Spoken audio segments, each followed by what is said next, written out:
Chapter 23.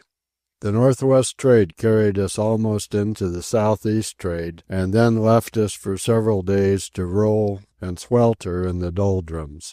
During this time I have discovered that I have a genius for rifle shooting.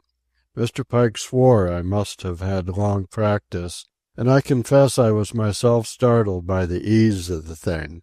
Of course, it's the knack, but one must be so made, I suppose, in order to be able to acquire the knack.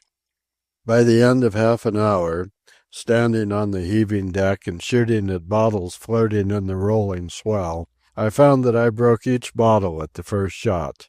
The supply of empty bottles giving out, Mr. Pike was so interested that he had the carpenter saw me a lot of small square blocks of hardwood. These were more satisfactory. A well-aimed shot threw them out of the water and spinning into the air, and I could use a single block until it had drifted out of range. In an hour's time I could, shooting quickly and at short range, empty my magazine at a block and hit it 9 times, and on occasion 10 times out of 11. I might not have judged my aptitude as unusual had I not induced Miss West and Wada to try their hands. Neither had luck like mine. I finally persuaded Mr. Pike, and he went behind the wheelhouse so that none of the crew might see how poor a shot he was. He was never able to hit the mark, and was guilty of the most ludicrous misses. "I never could get the hang of rifle shooting," he announced disgustedly, "but when it comes to close range with a gat, I'm right there. I guess I might as well overhaul mine and limber it up." He went below and came back with a huge .44 automatic pistol and a handful of loaded clips. Anywhere from right against the body up to 10 or 12 feet away, holding for the stomach, it's astonishing, Mr. Pathurst, what you can do with a weapon like this. Now you can't use a rifle in a mix-up. I've been down and under, with the bunch giving me the boot, when I turned loose with this. Talk about damage. It ranged them the full length of their bodies. One of them had just landed his brogans on my face when I let him have it.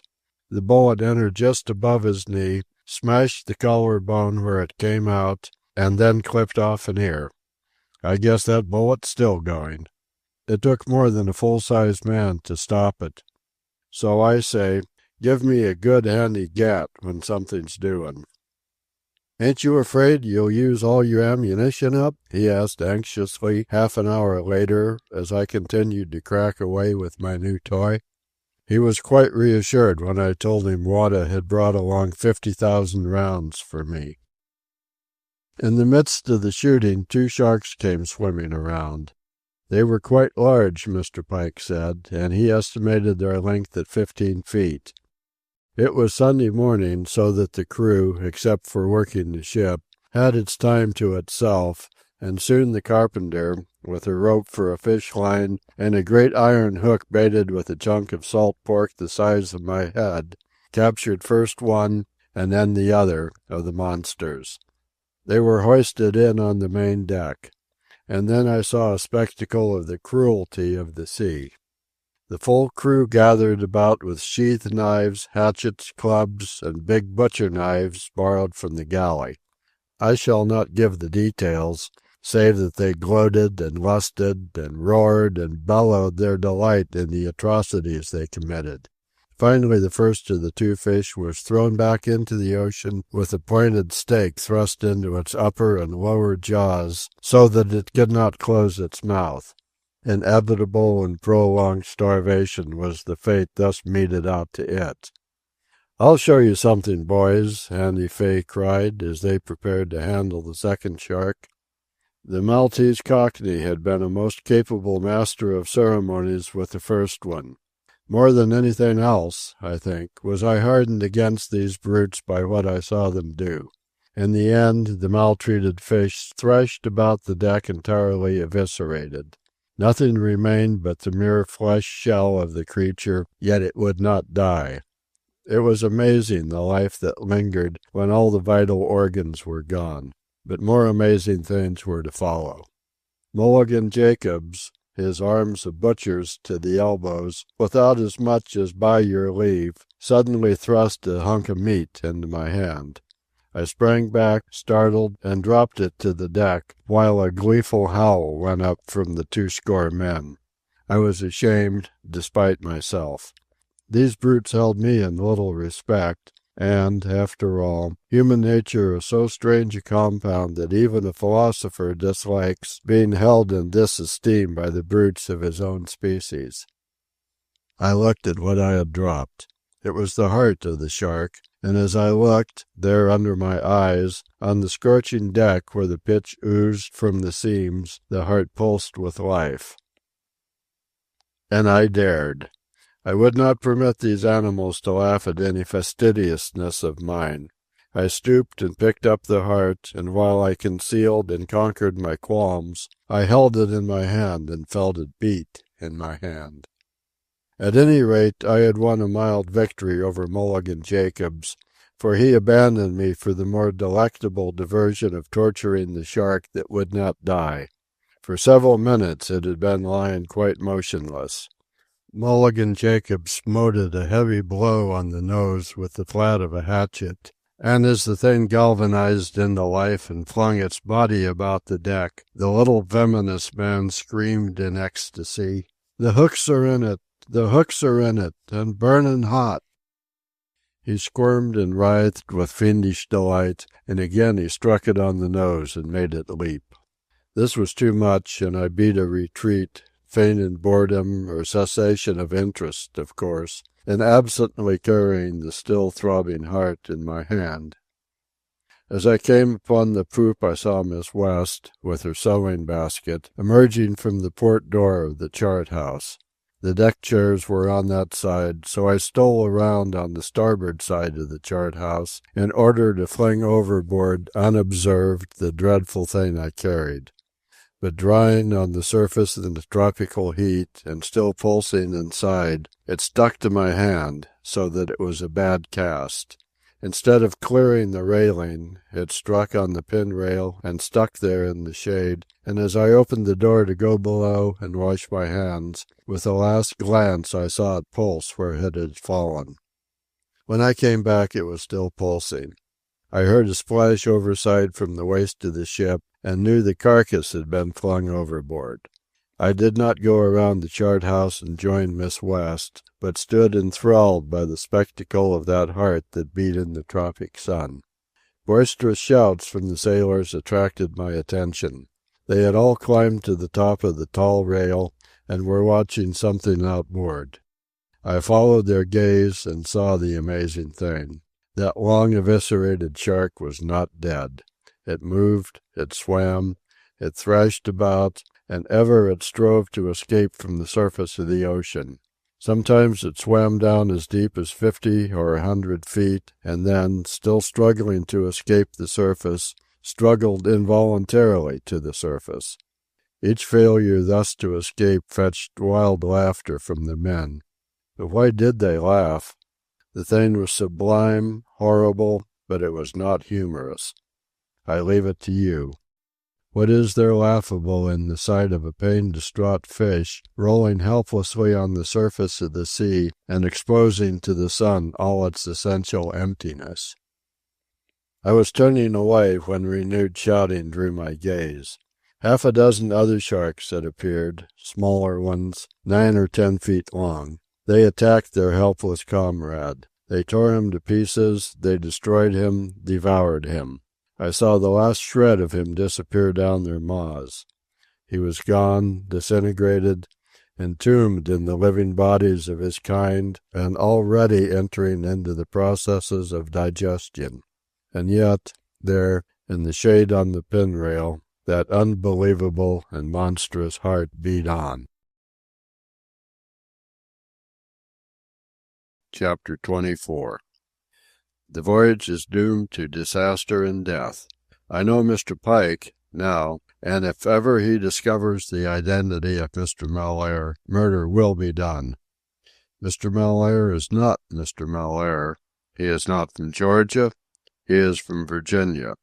His name is Waltham, Sidney Waltham. he is one of the Walthams of Virginia, a black sheep, true, but a Waltham. Of this I am convinced just as utterly as I am convinced that Mr. Pike will kill him if he learns who he is. Let me tell you how I have discovered all this. It came last night, shortly before midnight, when I came up on the poop to enjoy a whiff of the southeast trades in which we were now bowling along, close-hauled in order to weather Cape San Roque.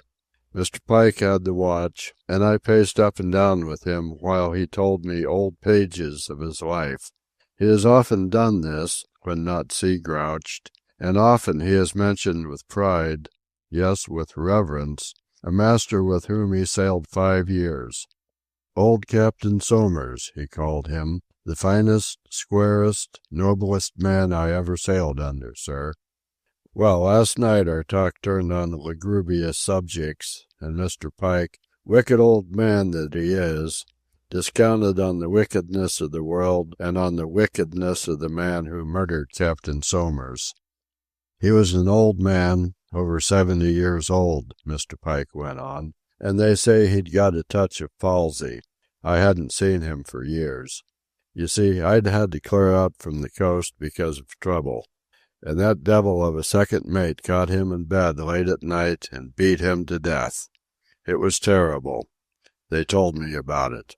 Right in San Francisco, on board the Jason Harrison, it happened 11 years ago. And you know what they did? First they gave the murderer life when he should have been hanged. His plea was insanity from having had his head chopped open a long time before by a crazy sea cook. And when he'd served 7 years, the governor pardoned him. He wasn't any good, but his people were a powerful old Virginian family, the Walthams. I guess you've heard of them. And they brought all kinds of pressure to bear. His name was Sidney Waltham. At this moment the warning bell, a single stroke 15 minutes before the change of watch, rang out from the wheel and was repeated by the lookout on the forecastle head. Mr. Pike, under his stress of feeling, had stopped walking, and we stood at the break of the poop. As chance would have it, Mr. Malaire was a quarter of an hour ahead of time, and he climbed the poop ladder and stood beside us while the mate concluded his tale. I didn't mind it, Mr. Pike continued, as long as he'd got life and was serving his time. But when they pardoned him out after only 7 years, I swore I'd get him, and I will.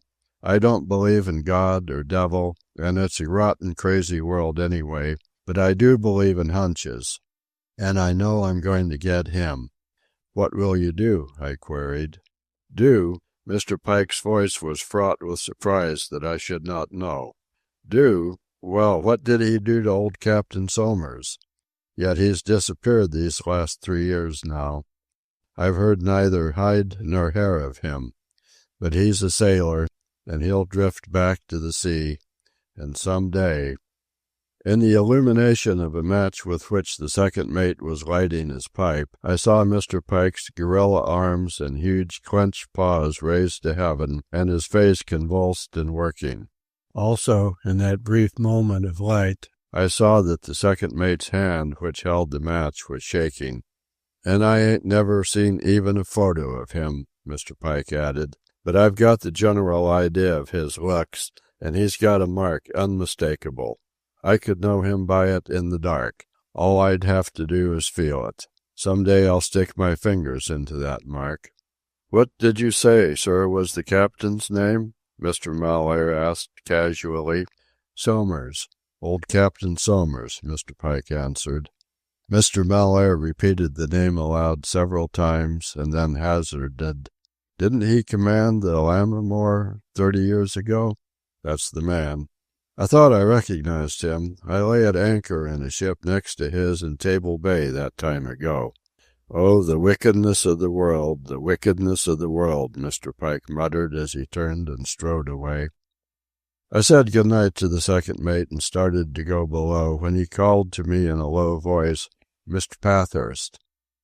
I stopped, and then he said hurriedly and confusedly, Never mind, sir. I beg your pardon. I've changed my mind. Below, lying in my bunk, I found myself unable to read. My mind was bent on returning to what had just occurred on deck, and against my will, the most gruesome speculations kept suggesting themselves. And then came Mr. Malaire. He had slipped down the booby hatch into the big after room, and thence through the hallway to my room. He entered noiselessly, on clumsy tiptoes, and pressed his finger warningly to his lips. Not till he was beside my bunk did he speak, and then it was in a whisper. "I beg your pardon, sir, Mr. Pathurst. I beg your pardon, but you see, sir, I was just passing, and seeing you awake, I thought it would not inconvenience you to... You see, I thought I might just as well prefer a small favor, seeing that I would not inconvenience you, sir. I waited for him to proceed, and in the pause that ensued, while he licked his dry lips with his tongue, the thing ambushed in his skull peered at me through his eyes and seemed almost on the verge of leaping out and pouncing upon me. "Well, sir," he began again, this time more coherently, "it's just a little thing, foolish on my part, of course, a whim, so to say, but you will remember, near the beginning of the voyage, I showed you a scar on my head, a really small affair, sir, which I contracted in a misadventure. It amounts to a deformity which it is my fancy to conceal. Not for the world, sir, would I care to have Miss West, for instance, know that I carried such a deformity. A man is a man, sir, you understand, and you have not spoken of it to her?" "No," I replied, "it just happens that I have not." "Nor to anybody else? To, say, Captain West, or, say, Mr. Pike?" "No, I haven't mentioned it to anybody," I averred. He could not conceal the relief he experienced. The perturbation went out of his face and manner, and the ambushed thing drew back deeper into the recess of his skull. "The favor, sir, Mr. Pathurst, that I would prefer is that you will not mention that little matter to anybody. I suppose," he smiled, and his voice was superlatively suave, "it is vanity on my part. You understand, I am sure." I nodded, and made a restless movement with my book as evidence that I desired to resume my reading. "I can depend upon you for that, Mr. Pathurst?" His whole voice and manner had changed. It was practically a command, and I could almost see fangs, bared and menacing, sprouting in the jaws of that thing I fancied dwelt behind his eyes. "Certainly," I answered coldly. "Thank you, sir, I thank you," he said, and without more ado tiptoed from the room. Of course I did not read. How could I? Nor did I sleep. My mind ran on, and not until the steward brought my coffee, shortly before 5, did I sink into my first doze. One thing is very evident. Mr. Pike does not dream that the murderer of Captain Somers is on board the Elsinore. He has never glimpsed that prodigious fissure that clefts Mr. Malaire's, or rather Sidney Waltham's, skull. And I, for one, shall never tell Mr. Pike. And I know now why from the very first I disliked the second mate. And I understand that live thing, that other thing, that lurks within and peers out through the eyes. I have recognized the same thing in the 3 gangsters for'ard. Like the second mate, they are prison birds. The restraint, the secrecy, and iron control of prison life has developed in all of them terrible other selves. Yes, and another thing is very evident. On board this ship, driving now through the South Atlantic for the winter passage of Cape Horn, are all the elements of sea tragedy and horror.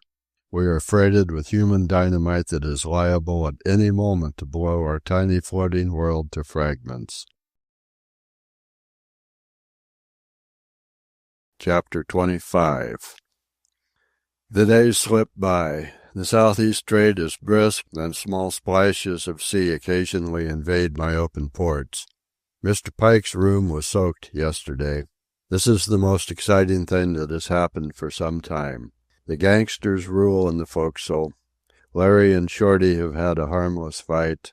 The hooks continue to burn in Mulligan Jacob's brain. Charles Davis resides alone in his little steel room, coming out only to get his food from the galley. Miss West plays and sings, doctors Possum, launders, and is forever otherwise busy with her fancy work.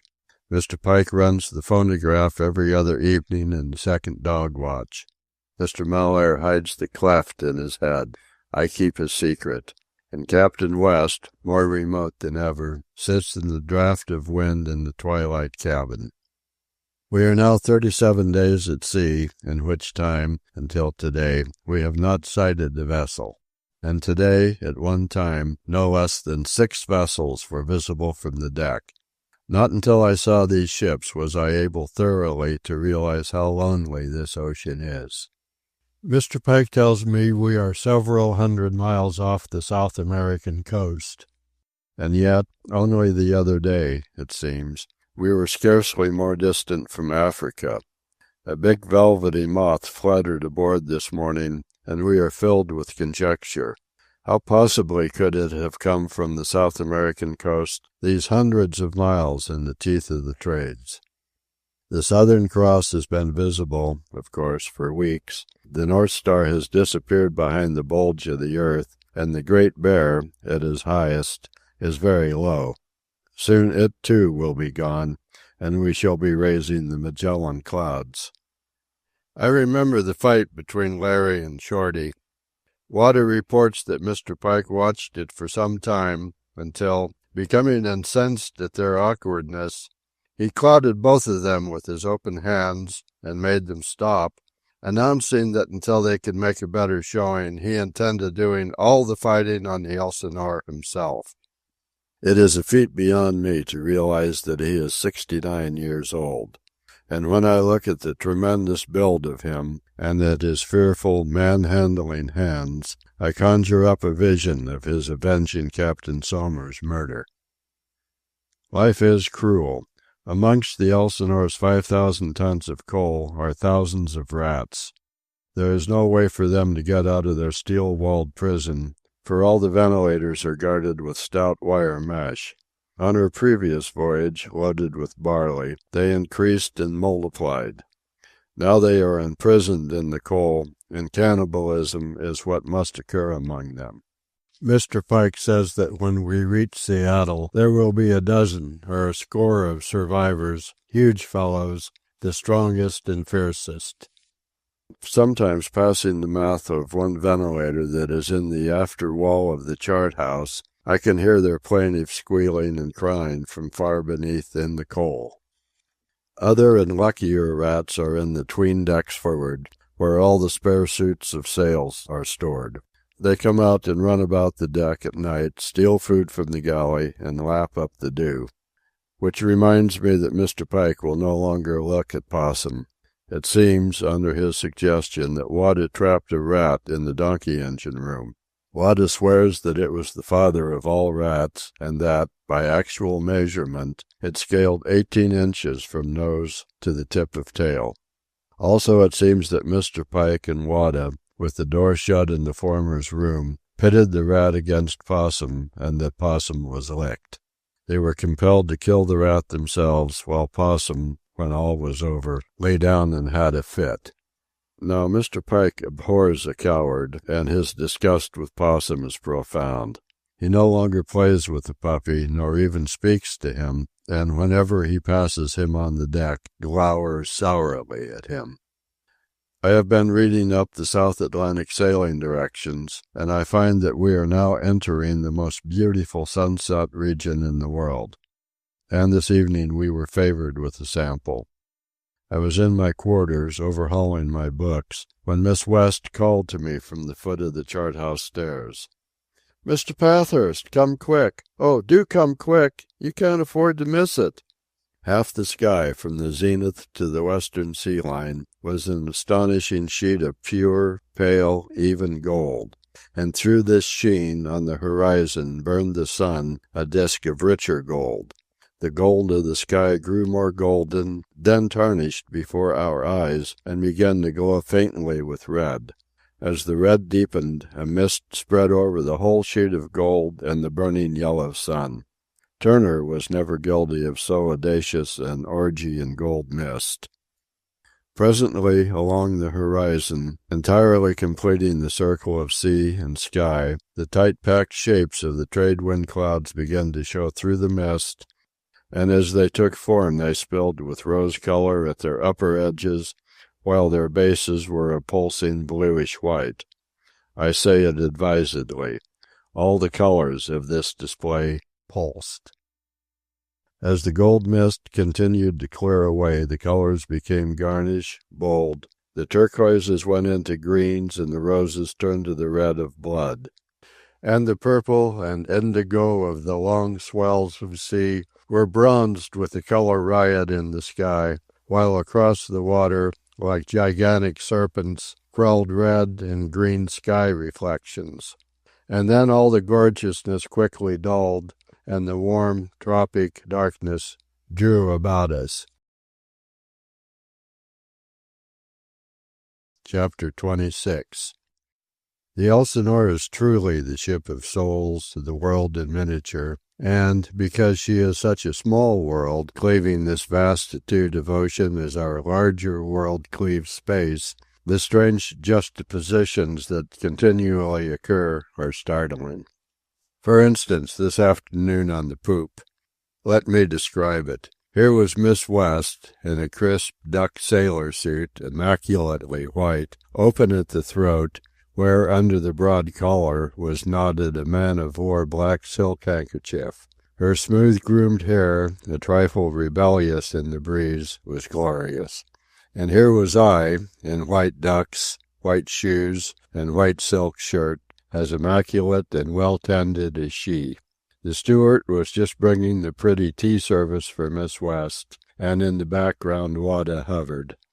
We had been discussing philosophy, or rather, I had been feeling her out, and from a sketch of Spinoza's anticipations of the modern mind, through the speculative interpretations of the latest achievements in physics of Sir Oliver Lodge and Sir William Ramsay, I had come, as usual, to De Casares, whom I was quoting, when Mr. Pike snarled orders to the watch.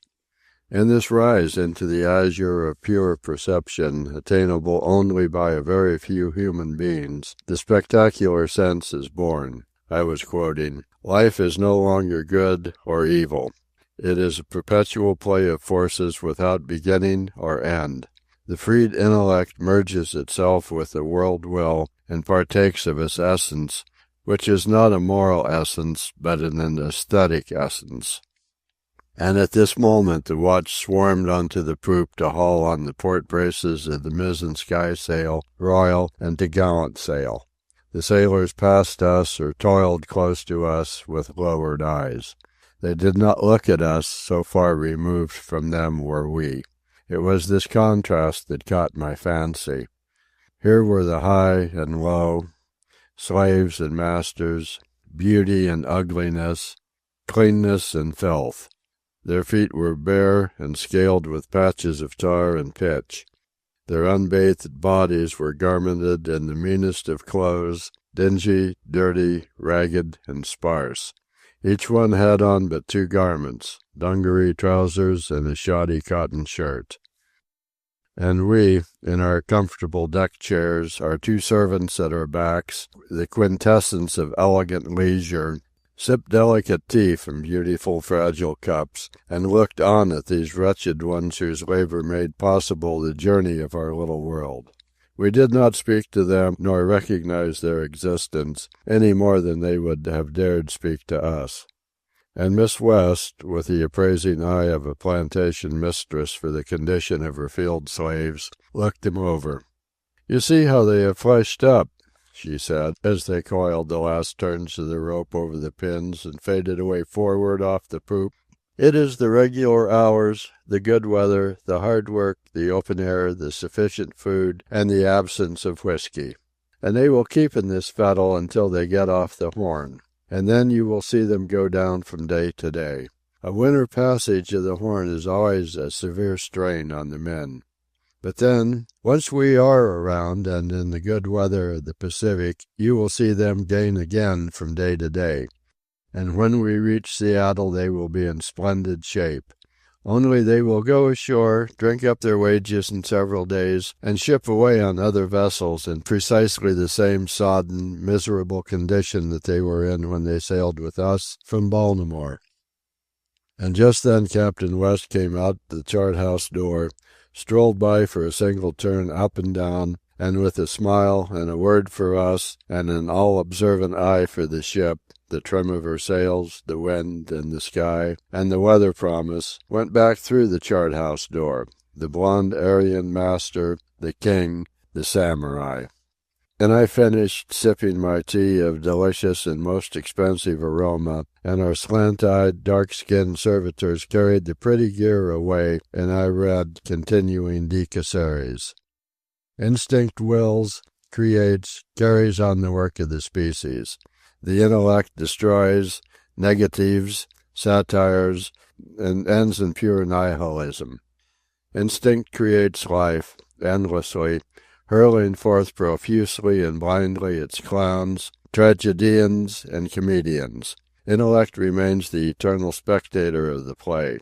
It participates at will, but never gives itself wholly to the fine sport. The intellect, freed from the trammels of the personal will, soars into the ether of perception, where instinct follows it in 1,000 disguises, seeking to draw it down to earth.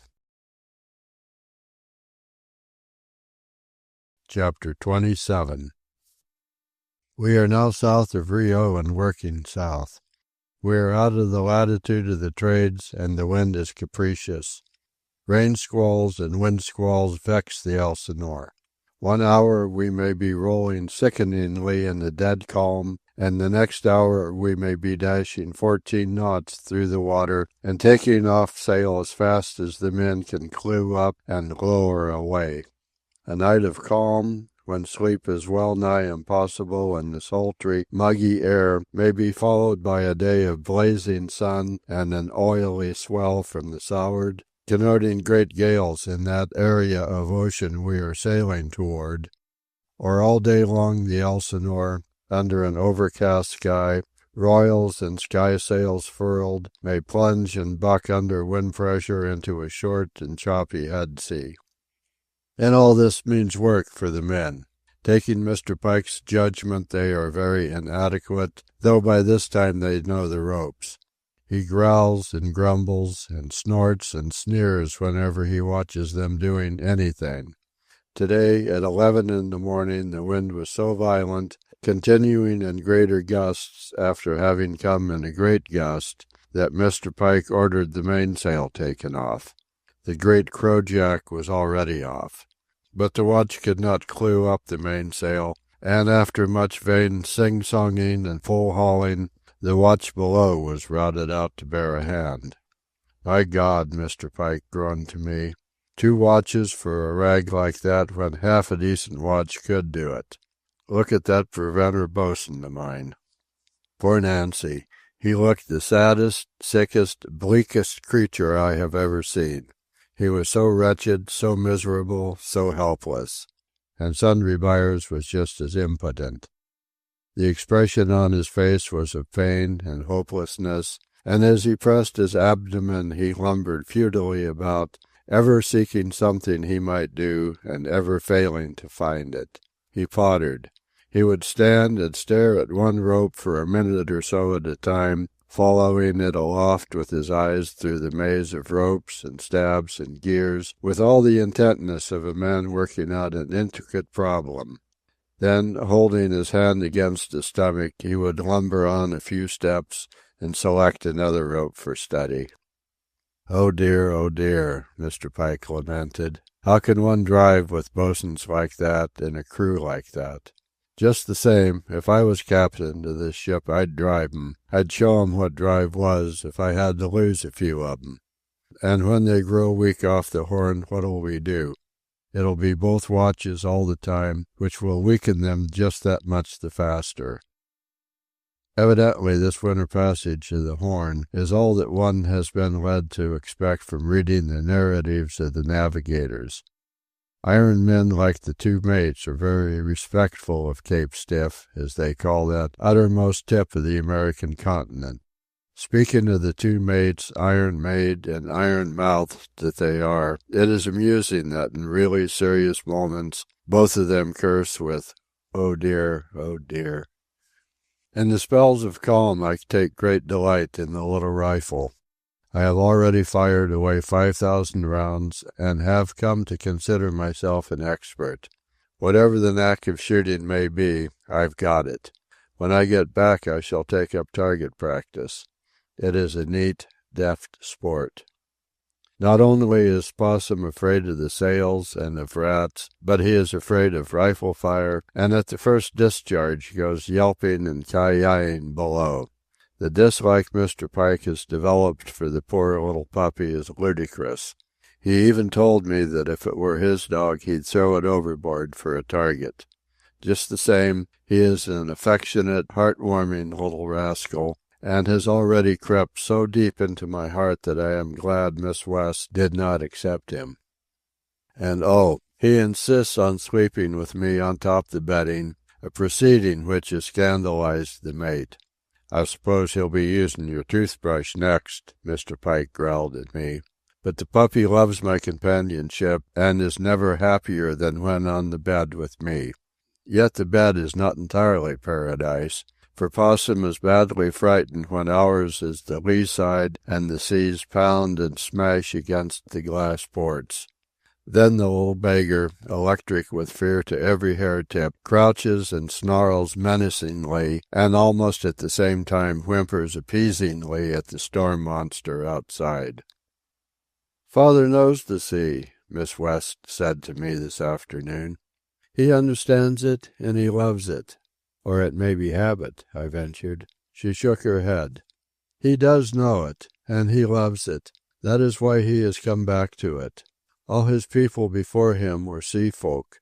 His grandfather, Anthony West, made 46 voyages between 1801 and 1847, and his father, Robert, sailed master to the northwest coast before the gold days and was captain of some of the fastest Cape Horn clippers after the gold discovery. Elijah West, father's great-grandfather, was a privateersman in the Revolution. He commanded the armed brig New Defense, and, even before that, Elijah's father, in turn, and Elijah's father's father were masters and owners on long-voyage merchant adventures. Anthony West, in 1813 and 1814, commanded the David Bruce with letters of marque. He was half-owner, with Gracie and Sons as the other half-owners. She was a 200-ton schooner built right up in Maine. She carried a long 18-pounder, 2 10-pounders, and 10 6-pounders, and she sailed like a witch. She ran the blockade off Newport and got away to the English Channel and the Bay of Biscay. And do you know, though she only cost $12,000 all told, she took over $300,000 of British prizes. A brother of his was on the Wasp. So, you see, the sea is in our blood. She is our mother. As far back as we can trace, all our line was born to the sea.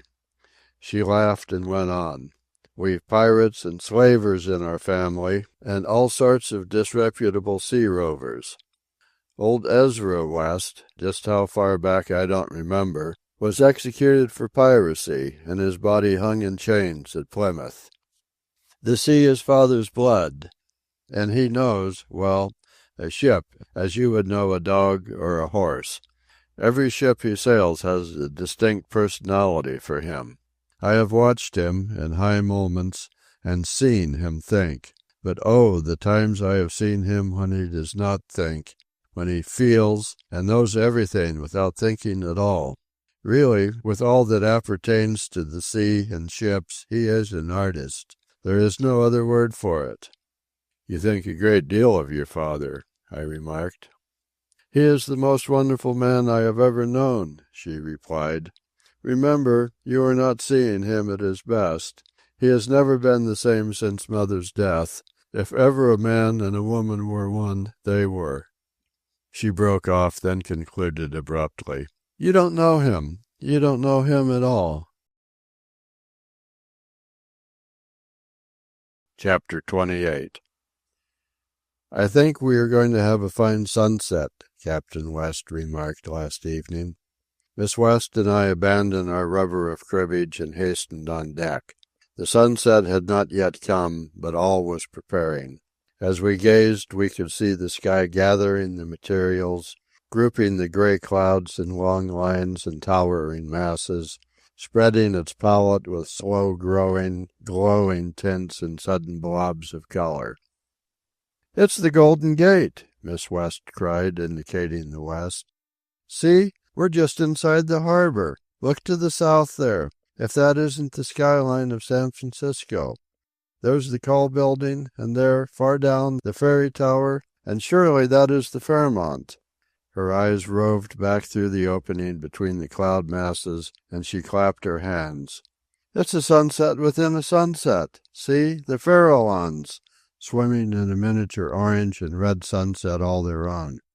Isn't it the Golden Gate, and San Francisco, and the Farallones?" She appealed to Mr. Pike, who, leaning near on the poop rail, was divided between gazing sourly at Nancy pottering on the main deck and sourly at Possum, who, on the bridge, crouched with terror each time the crojack flapped emptily above him. The mate turned his head and favored the sky picture with a solemn stare. "Oh, I don't know," he growled. "It may look like the Farallones to you, but to me it looks like a battleship coming right in the gate with a bone in its teeth at a 20-knot clip." Sure enough, the floating Farallones had metamorphosed into a giant warship. Then came the color riot, the dominant tone of which was green. It was green, green, green. The blue-green of the springing year, and sere and yellow-green, and tawny brown-green of autumn. There were orange-green, gold-green, and a copper-green. And all these greens were rich green beyond description, and yet the richness and the greenness passed even as we gazed upon it, going out of the gray clouds and into the sea, which assumed the exquisite golden pink of polished copper, while the hollows of the smooth and silken ripples were touched by a most ethereal pea-green. The gray clouds became a long, low swath of ruby red, or garnet red, such as one sees in a glass of heavy burgundy when held to the light. There was such depth to this red.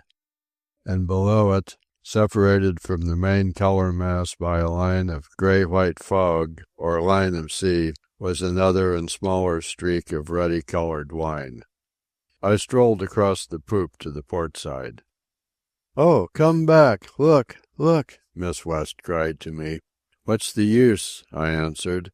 "I've something just as good over here."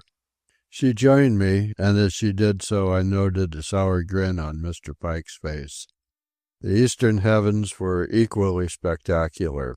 That quarter of the sky was sheer and delicate shell of blue, the upper portions of which faded, changed through every harmony into a pale, yet warm rose, all trembling, palpitating, with misty blue tinting into pink. The reflection of this colored sky shell upon the water made of the sea a glimmering watered silk, all changeable, blue, Nile green, and salmon pink. It was silky, silken, a wonderful silk that veneered and flossed the softly moving, wavy water. And the pale moon looked like a wet pearl gleaming through the tinted mist of the sky shell. In the southern quadrant of the sky we discovered an entirely different sunset. What would be accounted a very excellent orange and red sunset anywhere, with gray clouds hanging low and lighted and tinted on all their under edges. "Huh," Mr. Pike muttered gruffly, while we were exclaiming over our fresh discovery. "Look at the sunset I got here to the north. It ain't doing so badly now, I leave it to you." And it wasn't. The northern quadrant was a great fen of color and cloud that spread ribs of feathery pink, fleece-frilled from the horizon to the zenith. It was all amazing. 4 sunsets at the one time in the sky. Each quadrant glowed and burned and pulsed with a sunset distinctly its own. And as the colors dulled in the slow twilight, the moon, still misty, wept tears of brilliant, heavy silver into the dim lilac sea. And then came the hush of darkness and the night, and we came to ourselves, out of reverie, sated with beauty, leaning toward each other as we leaned upon the rail, side by side. I never grow tired of watching Captain West. In a way he bears a sort of resemblance to several of Washington's portraits. He is 6 feet of aristocratic thinness, and has a very definite, leisurely and stately grace of movement. His thinness is almost ascetic. In appearance and manner he is the perfect old-type New England gentleman. He has the same gray eyes as his daughter, although his are genial rather than warm, and his eyes have the same trick of smiling. His skin is pinker than hers, and his brows and lashes are fairer. But he seems removed beyond passion, or even simple enthusiasm. Miss West is firm, like her father, but there is warmth in her firmness. He is clean, he is sweet and courteous, but he is coolly sweet, coolly courteous. With all his certain graciousness, in cabin or on deck, so far as the social equals are concerned, his graciousness is cool, elevated, thin. He is the perfect master of the art of doing nothing. He never reads, except the Bible, yet he is never bored. Often I note him in a deck chair, studying his perfect fingernails and, I'll swear, not seeing them at all. Miss West says he loves the sea, and I ask myself 1,000 times, but how? He shows no interest in any phase of the sea. Although he called our attention to the glorious sunset I have just described, he did not remain on deck to enjoy it. He sat below, in the big leather chair, not reading nor dozing, but merely gazing straight before him at nothing. The days pass and the seasons pass. We left Baltimore at the tail end of winter, went into spring and on through summer, and now we are in fall weather and urging our way south to the winter of Cape Horn. And as we double Cape Horn and proceed north, we shall go through spring and summer, a long summer, pursuing the sun north through its declination and arriving at Seattle in summer. And all these seasons have occurred and will have occurred in the space of 5 months. Our white ducks are gone, and in south latitude 35 we are wearing the garments of a temperate clime.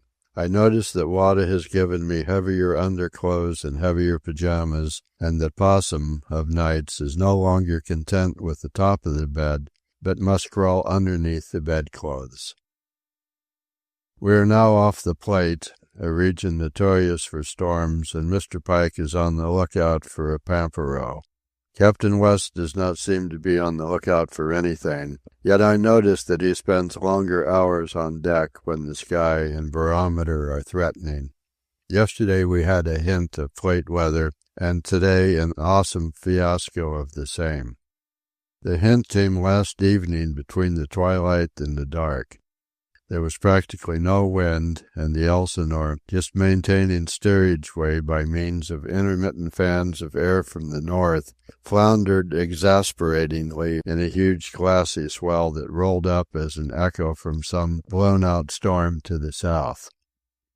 Ahead of us, arising with the swiftness of magic, was a dense slate blackness. I suppose it was cloud formation, but it bore no semblance to clouds. It was merely and surely a blackness that towered higher and higher until it overhung us, when it spread to right and left, blotting out half the sea. And still the light puffs from the north filled our sails, and still, as the Elsinore floundered on the huge, smooth swells, and the sails emptied and flapped a hollow thunder, we moved slowly towards that ominous blackness. In the east, in what was quite distinctly an active thundercloud, the lightning fairly winked, while the blackness in front of us was rent with blobs and flashes of lightning. The last puffs left us, and in the hushes, between the rumbles of the nearing thunder, the voices of the men aloft on the yards came to one's ears as if they were right beside one, instead of being hundreds of feet away and up in the air. That they were duly impressed by what was impending was patent from the earnestness with which they worked.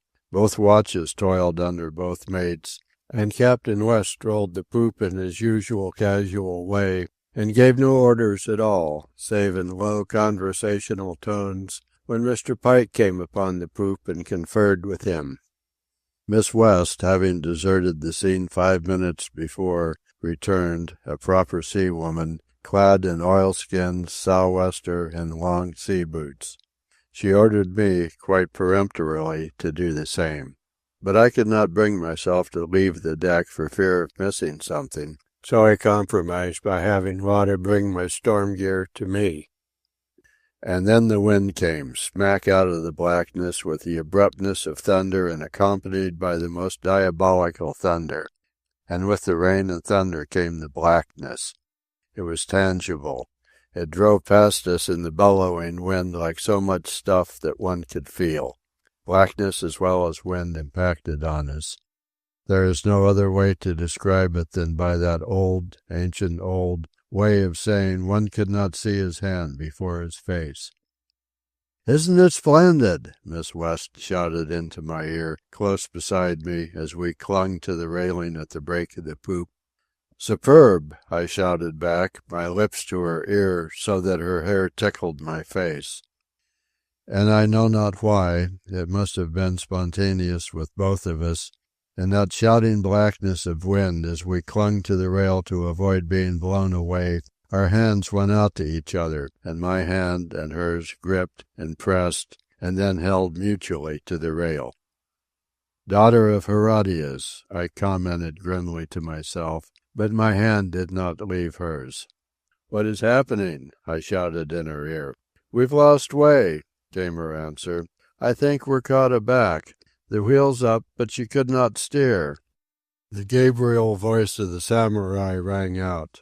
"Hard over?" was his mellow storm call to the man at the wheel. "Hard over, sir," came the helmsman's reply, vague, cracked with strain, and smothered. Came the lightning, before us, behind us, on every side, bathing us in flaming minutes at a time. And all the while we were deafened by the unceasing uproar of thunder. It was a weird sight. Far aloft the black skeleton of spars and masts from which the sails had been removed. Lower down the sailors clinging like monstrous bugs as they passed the gaskets and furled. Below them the few set sails, filled backwards against the masts, gleaming whitely, wickedly, evilly in the fearful illumination, and at the bottom the deck and bridge and houses of the Elsinore, and a tangled riff-raff of flying ropes and clumps and bunches of swaying, pulling, hauling, human creatures. It was a great moment, the master's moment, caught all aback with all our bulk and tonnage and infinitude of gear, and our heaven-aspiring masts 200 feet above our heads. And our master was there, in sheeting flame, slender, casual, imperturbable, with 2 men, one of them a murderer, under him to pass on and enforce his will, and with a horde of inefficients and weaklings to obey that will, and pull, and haul, and by the sheer leverage of physics manipulate our floating world so that it would endure this fury of the elements. What happened next, what was done, I do not know, save that now and again I heard the Gabriel voice, for the darkness came, and the rain and pouring horizontal sheets. It filled my mouth and strangled my lungs as if I had fallen overboard. It seemed to drive up as well as down, piercing its way into my sou'wester, through my oilskins, down my tight button collar and into my sea boots. I was dizzied, obfuscated by all this onslaught of thunder, lightning, wind, blackness, and water. And yet the master, near to me, there on the poop, lived and moved serenely in all, voicing his wisdom and will to the wisps of creatures who obeyed and by their brute, puny strength pulled braces, slacked sheets, dragged courses, swung yards and lowered them, hauled on buntlines and clewlines, smoothed and gasketed the huge spreads of canvas. How it happened I know not, but Miss West and I crouched together, clinging to the rail and to each other in the shelter of the thrumming weathercloth. My arm was about her and fast to the railing, her shoulder pressed close against me, and by one hand she held tightly to the lapel of my oilskin. An hour later we made our way across the poop to the chart house, helping each other to maintain footing as the Elsinore plunged and bucked in the rising sea and was pressed over and down by the weight of wind on her few remaining set sails. The wind, which had lulled after the rain, had risen in recurrent gusts to storm violence. But all was well with the gallant ship. The crisis was past, and the ship lived, and we lived, and with streaming faces and bright eyes we looked at each other and laughed in the bright light of the chart room. "Who can blame one for loving the sea?" Miss West cried out exultantly, as she wrung the rain from her ropes of hair which had gone adrift in the turmoil. "And the men of the sea," she cried. "The masters of the sea. You saw my father." "He is a king," I said. "He is a king," she repeated after me. And the Elsinore lifted on a cresting sea and flung down on her side so that we were thrown together and brought up breathless against the wall. I said good night to her at the foot of the stairs, and as I passed the open door to the cabin I glanced in. There sat Captain West, whom I had thought still on deck. His storm trappings were removed, his sea boots replaced by slippers, and he leaned back in the big leather chair, eyes wide open, beholding visions in the curling smoke of a cigar against a background of wildly reeling cabin wall. It was at 11 this morning that the plate gave us a fiasco. Last night's was a real pampero, though a mild one. Today's promised to be a far worse one, and then laughed at us as a proper cosmic joke. The wind, during the night, had so eased that by 9 in the morning we had all our topgallant sails set.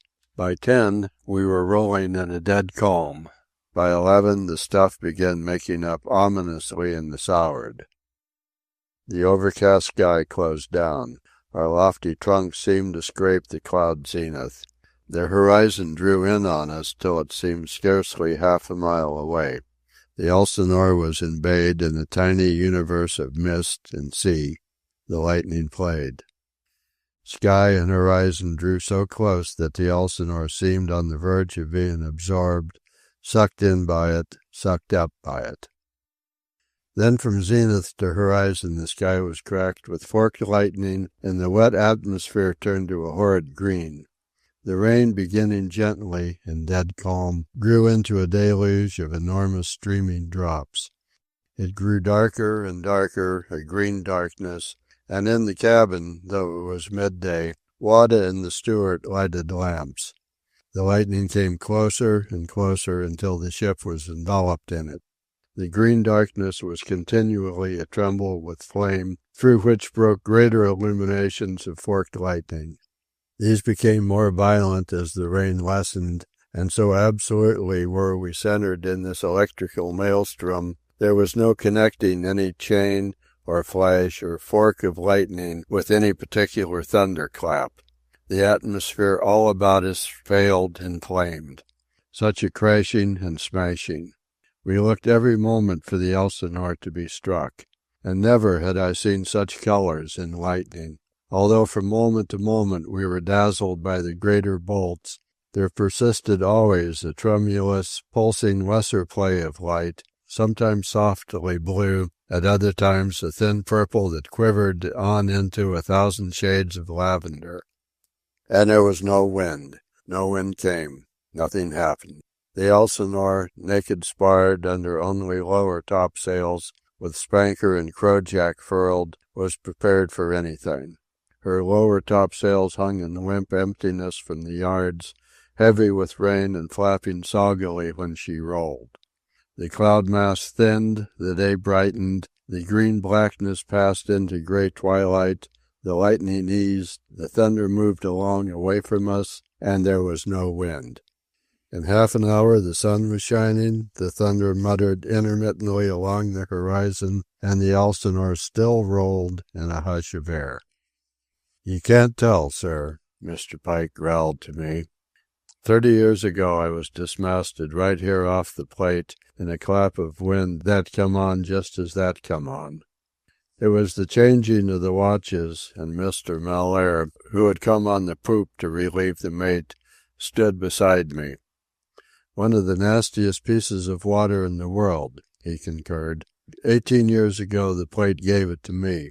Lost half our sticks, 20 hours on our beam ends, cargo shifted, and foundered. I was 2 days in the boat before an English tramp picked us up, and none of the other boats ever was picked up. "The Elsinore behaved very well last night," I put in cheerily. "Oh, hell, that wasn't nothing," Mr. Pike grumbled. "Wait till you see a real pamphero. It's a dirty stretch hereabouts, and I, for one, 'll be glad when we get across it. I'd rather have a dozen Cape Horn snorters than one of these. How about you, Mr. Malaire?" "Same here, sir," he answered. "Those sou'westers are honest. You know what to expect. But here you never know. The best of shipmasters can get tripped up off the Plate. As I've found out, beyond a doubt." Mr. Pike hummed from Newcomb's Celeste as he went down the ladder. Chapter 29. The sunsets grow more bizarre and spectacular off this coast of the Argentine.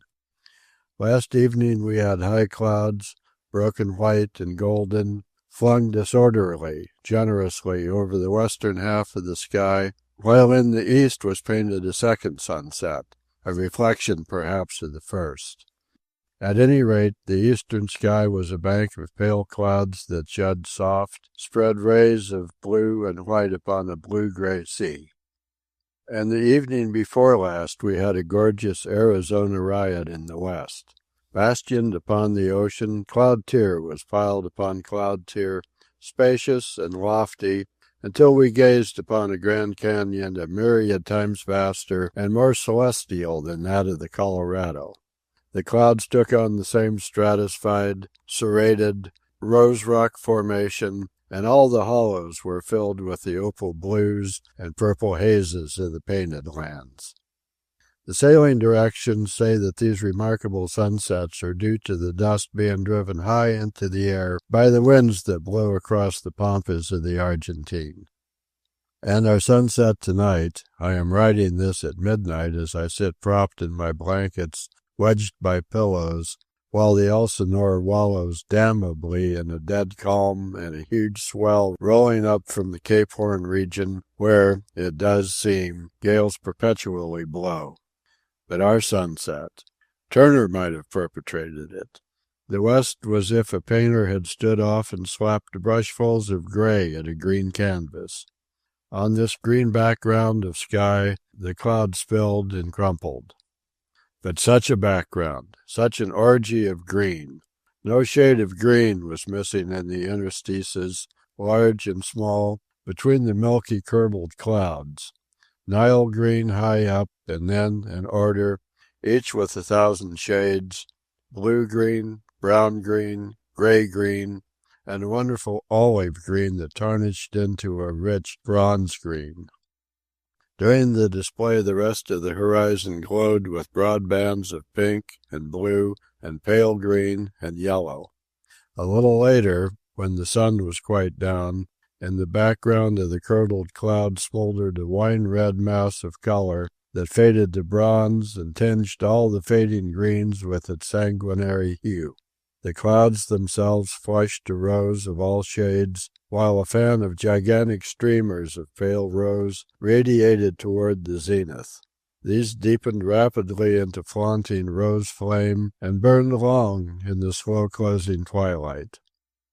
And with all this wonder of the beauty of the world still glowing in my brains hours afterward, I heard the snarling of Mr. Pike above my head and the trample and drag of feet as men moved from rope to rope and pull and haul.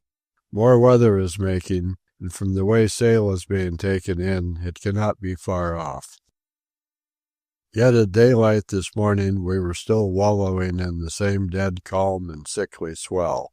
Miss West says the barometer is down, but that the warning has been too long for the plate to amount to anything. Pampheros happened quickly here, and though the Elsinore, under bare poles to her upper topsails, is prepared for anything, it may well be that they will be crowding on canvas in another hour. Mr. Pike was so fooled that he actually had set the topgallant sails, and the gaskets were being taken off the royals, when the samurai came on deck, strolled back and forth a casual 5 minutes, then spoke in an undertone to Mr. Pike. Mr. Pike did not like it. To me, a tyro, it was evident that he disagreed with his master. Nevertheless, his voice went out in a snarl aloft to the men on the royal yards to make all fast again. Then it was clewlines and buntlines and lowering of yards as the topgallant sails were stripped off. The crojack was taken in, and some of the outer fore and aft handsails, whose order of names I can never remember. A breeze set in from the southwest, blowing briskly under a clear sky. I can see that Mr. Pike was secretly pleased. The samurai had been mistaken, and each time Mr. Pike glanced aloft at the naked topgallant and royal yards, I knew his thought was that they might well be carrying sail. I was quite convinced that the plate had fooled Captain West. So was Miss West convinced, and being a favoured person like myself, she frankly told me so. "Father will be setting sail in half an hour," she prophesied. What superior weather sense Captain West possesses I know not, save that it is his by samurai right. The sky, as I have said, was clear. The air was brittle, sparkling gloriously in the windy sun. And yet, behold, in a brief quarter of an hour, the change that took place. I had just returned from a trip below, and Miss West was venting her scorn on the river plate and promising to go below to the sewing machine, when we heard Mr. Pike groan. It was a whimsical groan of disgust, contrition, and acknowledgment of inferiority before the master. "Here comes the whole river plate," was what he groaned. Following his gaze to the southwest, we saw it coming.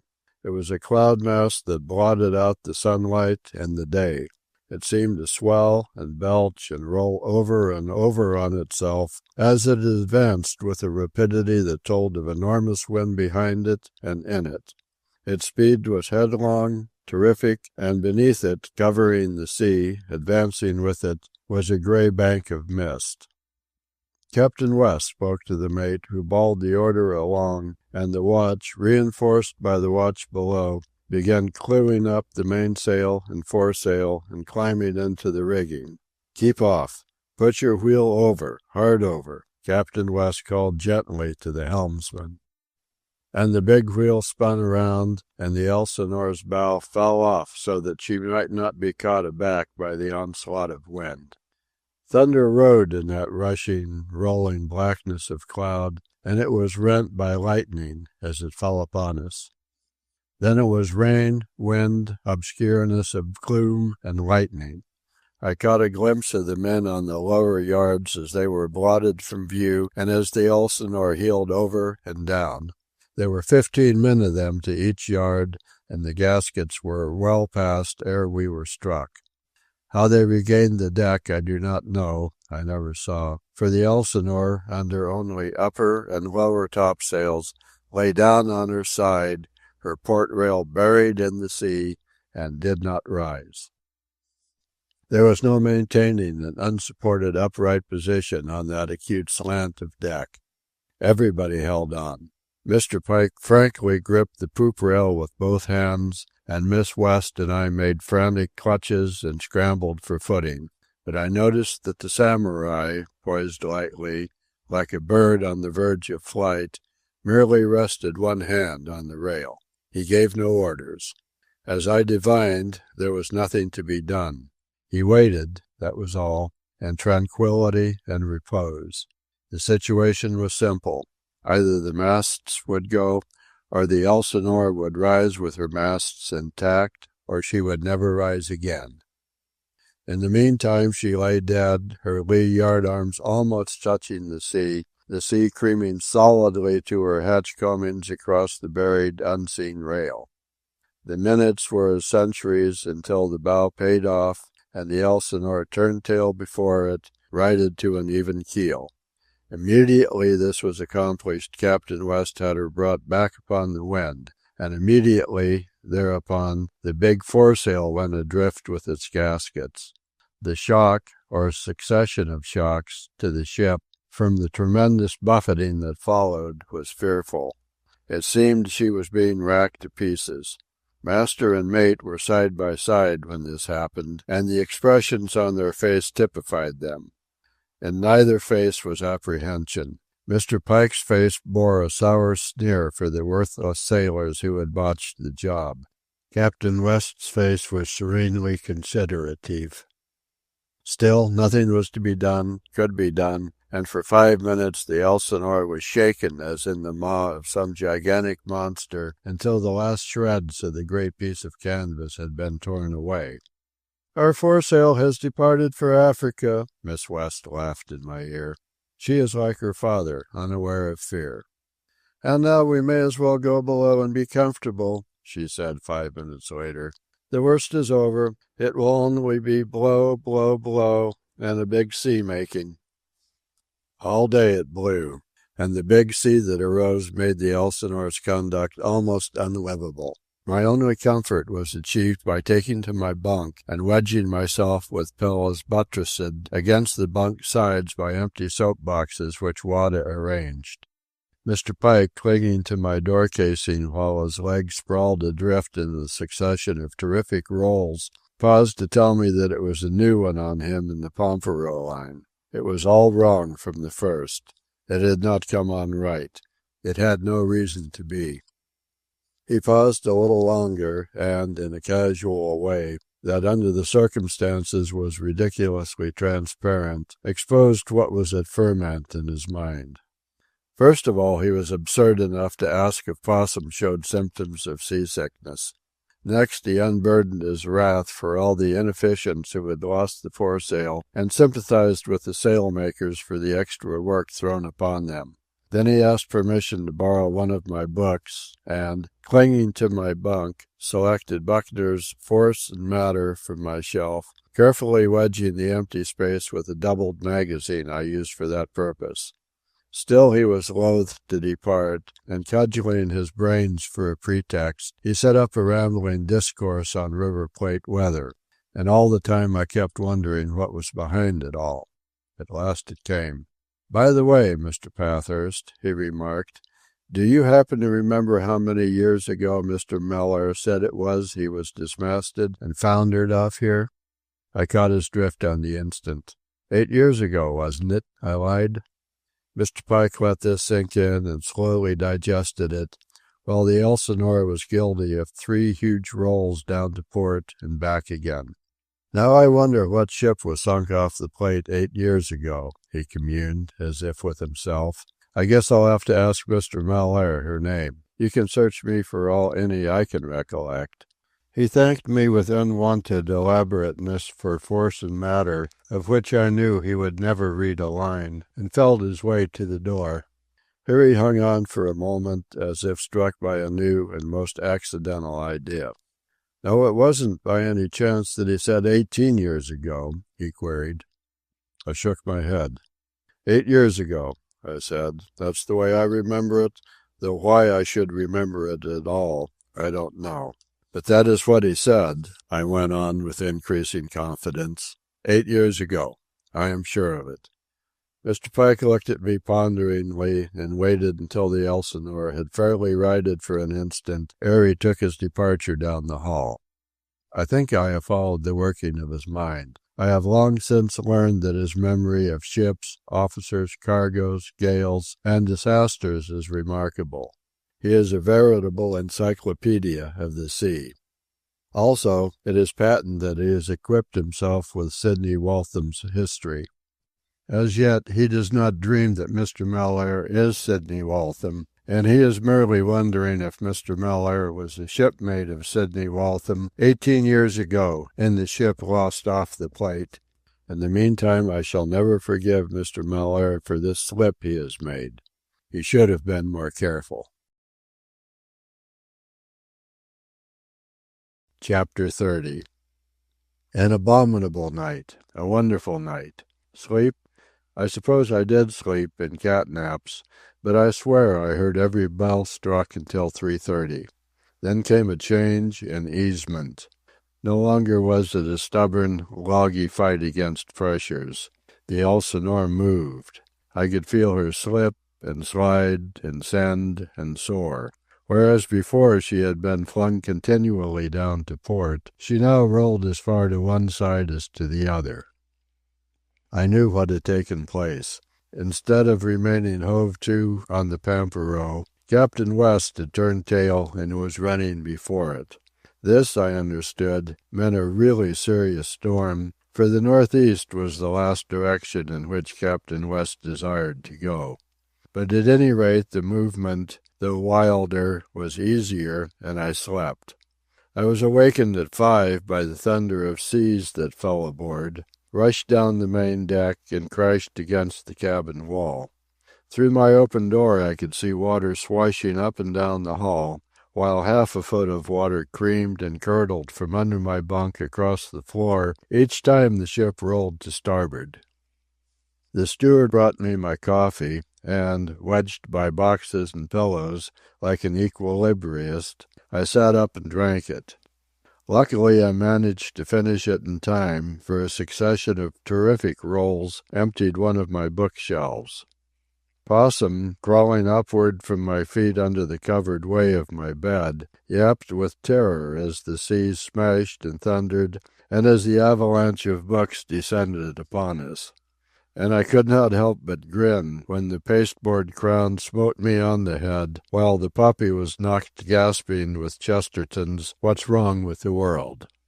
"Well, what do you think?" I queried of the steward who was helping to set us and the books to rights. He shrugged his shoulders, and his bright slant eyes were very bright as he replied, "Many times I see like this, me old man. Many times I see more bad. Too much wind, too much work. Rotten damn bad." I could guess that the scene on deck was a spectacle, and, at 6 o'clock, as grey light showed through my ports in the intervals when they were not submerged, I essayed the sideboard of my bunk like a gymnast, captured my careening slippers, and shuddered as I thrust my bare feet into their chill sogginess. I did not wait to dress. Merely in pajamas, I headed for the poop, Possum wailing dismally at my desertion. It was a feat to travel the narrow halls. Time and again I paused and held on until my fingertips hurt. In the moments of easement I made progress. Yet I miscalculated. The foot of the broad stairway to the chart-house rested on a cross-hall a dozen feet in length. Overconfidence and an unusually violent antic of the Elsinore caused the disaster. She flung down to starboard with such suddenness and at such a pitch that the flooring seemed to go out from under me, and I hustled helplessly down the incline. I missed a frantic clutch at the newel post, flung up my arm in time to save my face, and, most fortunately, whirled half about and, still falling, impacted with my shoulder muscle pad on Captain West's door.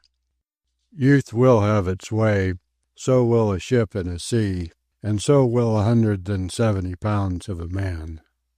The beautiful hardwood door panel splintered, the latch fetched away, and I broke the nails of the 4 fingers of my right hand in a futile grab at the flying door, marring the polished surface with 4 parallel scratches.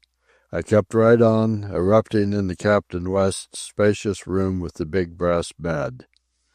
Miss West, swathed in a woolen dressing-gown, her eyes heavy still with sleep, her hair glorious and for once ungroomed, clinging in the doorway that gave entrance on the main cabin, met my startled gaze with an equally startled gaze. It was no time for apologies. I kept right on my mad way, got the foot stanchion, and was whipped around in a half-circle flat upon Captain West's brass bed. Miss West was beginning to laugh. "Come right in," she gurgled. A score of retorts, all deliciously inadvisable, tickled my tongue, so I said nothing, contenting myself with holding on with my left hand while I nursed my stinging right hand under my armpit. Beyond her, across the floor of the main cabin, I saw the steward in pursuit of Captain West's Bible and a sheath of Miss West's music. And as she gurgled and laughed at me, beholding her in this intimacy of storm, the thought flashed through my brain. She is a woman. She is desirable. Now did she sense this fleeting unuttered flash of mine? I know not, save that her laughter left her, and long, conventional training asserted itself as she said, "I just knew everything was adrift in Father's room. He hasn't been in it all night. I could hear things rolling around. What is wrong? Are you hurt?" "Stubbed my fingers, that's all," I answered, looking at my broken nails and standing gingerly upright. "My, that was a roll," she sympathized. "Yes, I'd started to go upstairs," I said, "and not to turn into your father's bed. I'm afraid I've ruined the door." Came another series of great rolls. I sat down on the bed and held on. Miss West, secure in the doorway, began gurgling again, while beyond, across the cabin carpet, the steward shot past, embracing a small writing desk that had evidently carried away from its fastenings when he seized hold of it for support. More seas smashed and crashed against the forward wall of the cabin, and the steward, failing of lodgment, shot back across the carpet, still holding the desk from harm. Taking advantage of favoring spells, I managed to effect my exit and gain the newel post ere the next series of rolls came, and as I clung on and waited, I could not forget what I had just seen. Vividly under my eyelids burned the picture of Miss West's sleep-laden eyes, her hair, and all the softness of her. A woman and desirable kept drumming in my brain. But I forgot all this when, nearly at the top, I was thrown up the hill of the stairs as if it had suddenly become downhill. My feet flew from stair to escape falling, and I flew, or fell, apparently upward, until, at the top, I hung on for dear life while the stern of the Elsinore flung skyward on some mighty surge. Such antics of so huge a ship! The old stereotyped toy describes her, for toy she was, the sheerest splinter of a plaything in the grip of the elements. And yet, despite this overwhelming sensation of microscopic helplessness, I was aware of a sense of surety. There was the samurai. Informed with his will and wisdom, the Elsinore was no cat's paw. Everything was ordered, controlled. She was doing what he ordained her to do, and no matter what storm titans bellowed about her and buffeted her, she would continue to do what he ordained her to do. I glanced into the chart room. There he sat, leaned back in a screw chair, his sea-booted legs wedged against the settee, holding him in place in the most violent rolls. His black oilskin coat glistened in the lamplight with a myriad drops of ocean that advertised a recent return from deck. His sou'wester, black and glistening, was like the helmet of some legendary hero. He was smoking a cigar, and he smiled and greeted me. But he seemed very tired and very old. Old with wisdom, however, not weakness. The flesh of his face, the pink pigment quite washed and worn away, was more transparent than ever. And yet never was he more serene, never more the master absolute of our tiny, fragile world. The age that showed in him was not a matter of terrestrial years. It was ageless, passionless, beyond human. Never had he appeared so great to me, so far remote, so much a spirit visitant. And he cautioned and advised me, in silver, mellow, beneficent voice, as I essayed the venture of opening the chart-house door to gain outside. He knew the moment, although I never could have guessed it for myself, and gave the word that enabled me to win the poop. Water was everywhere. The Elsinore was rushing through a blurring whir of water. Seas creamed and licked the poop deck edge, now to starboard, now to port. High in the air, overtowering and perilously down-toppling, following seas pursued our stern. The air was filled with spindrift like a fog or spray. No officer of the watch was in sight. The poop was deserted save for 2 helmsmen in streaming oilskins under the half-shelter of the open wheelhouse. I nodded good morning to them. One was Tom Spink, the elderly but keen and dependable English sailor. The other was Bill Quigley, one of a forecastle group of 3 that herded uniquely together, though the other 2, Frank Fitzgibbon and Richard Giller, were in the second mate's watch. The 3 had proved handy with their fists and clannish, and they had fought pitched forecastle battles with the gangster clique and won a sort of neutrality of independence for themselves. They were not exactly sailors, Mr. Mellaire sneeringly called them the bricklayers, but they had successfully refused subservitude to the gangster crowd. To cross the deck from the chart house to the break of the poop was no slight feat, but I managed it and hung on to the railing while the wind stung my flesh with the flappings of my pajamas. At this moment, and further moment, the Elsinore righted to an even keel and dashed along and down the avalanching face of a wave. And as she thus righted, her deck was filled with water level from rail to rail. Above this flood, or knee-deep in it, Mr. Pike and half a dozen sailors were bunched on the fife rail of the mizzenmast. The carpenter, too, was there, with a couple of assistants. The next roll spilled 1,000 tons of water outboard sheer over the starboard rail, while all the starboard ports opened automatically and gushed huge streams.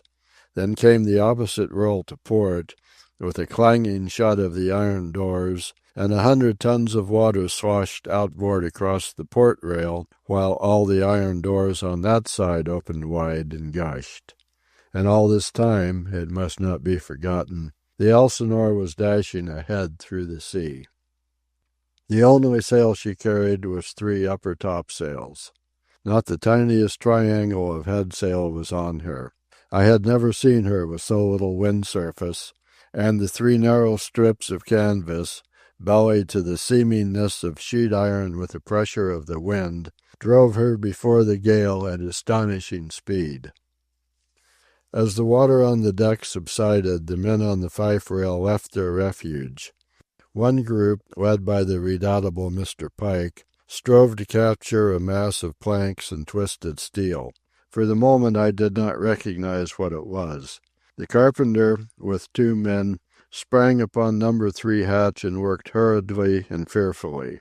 And I knew why Captain West had turned tail to the storm. Number 3 hatch was a wreck.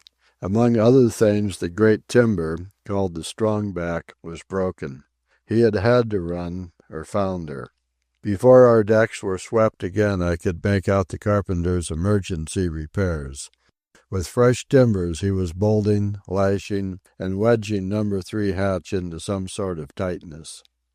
When the Elsinore dipped her port rail under and scooped several hundred tons of South Atlantic, and then, immediately rolling her starboard rail under, had another 100 tons of breaking sea fallen board upon her, all the men forsook everything and scrambled for life upon the fife rail.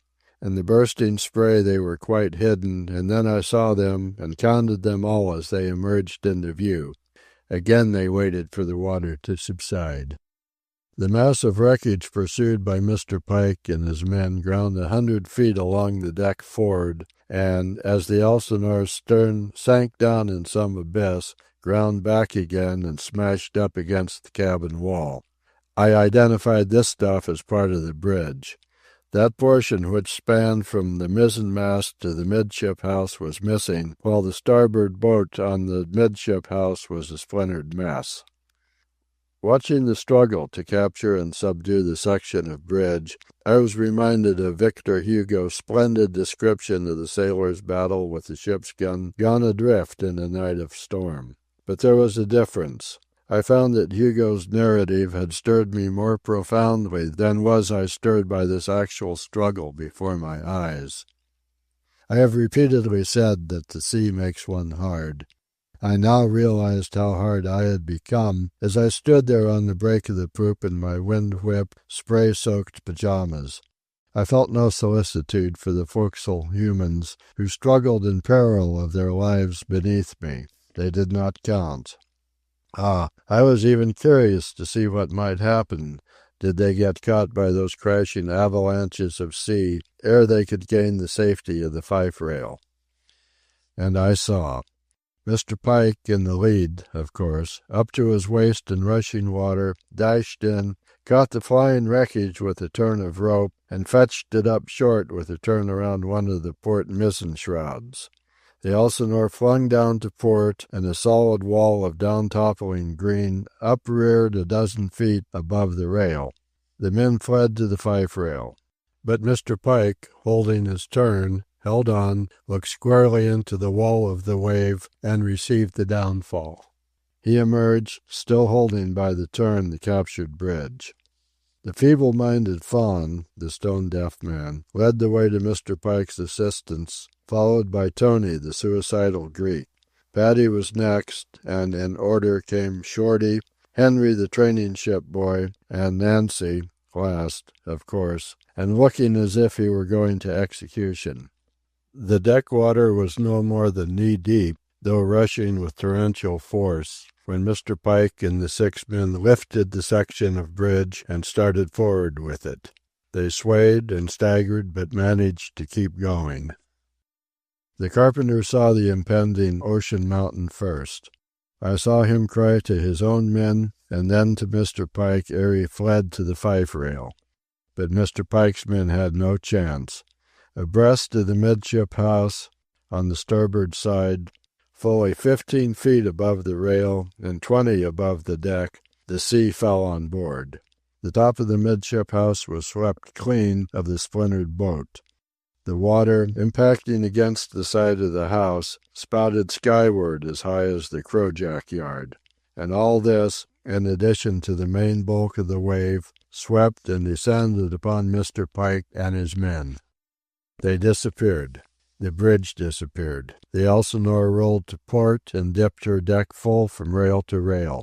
Next, she plunged down by the head, and all this mass of water surged forward. Through the creaming, foaming surface now and then emerged an arm, or a head, or a back, while cruel edges of jagged plank and twisted steel rods advertised that the bridge was turning over and over. I wondered what men were beneath it and what mauling they were receiving. And yet these men did not count. I was aware of anxiety only for Mr. Pike. He, in a way, socially, was of my caste and class. He and I belonged aft in the high place, ate at the same table. I was acutely desirous that he should not be hurt or killed.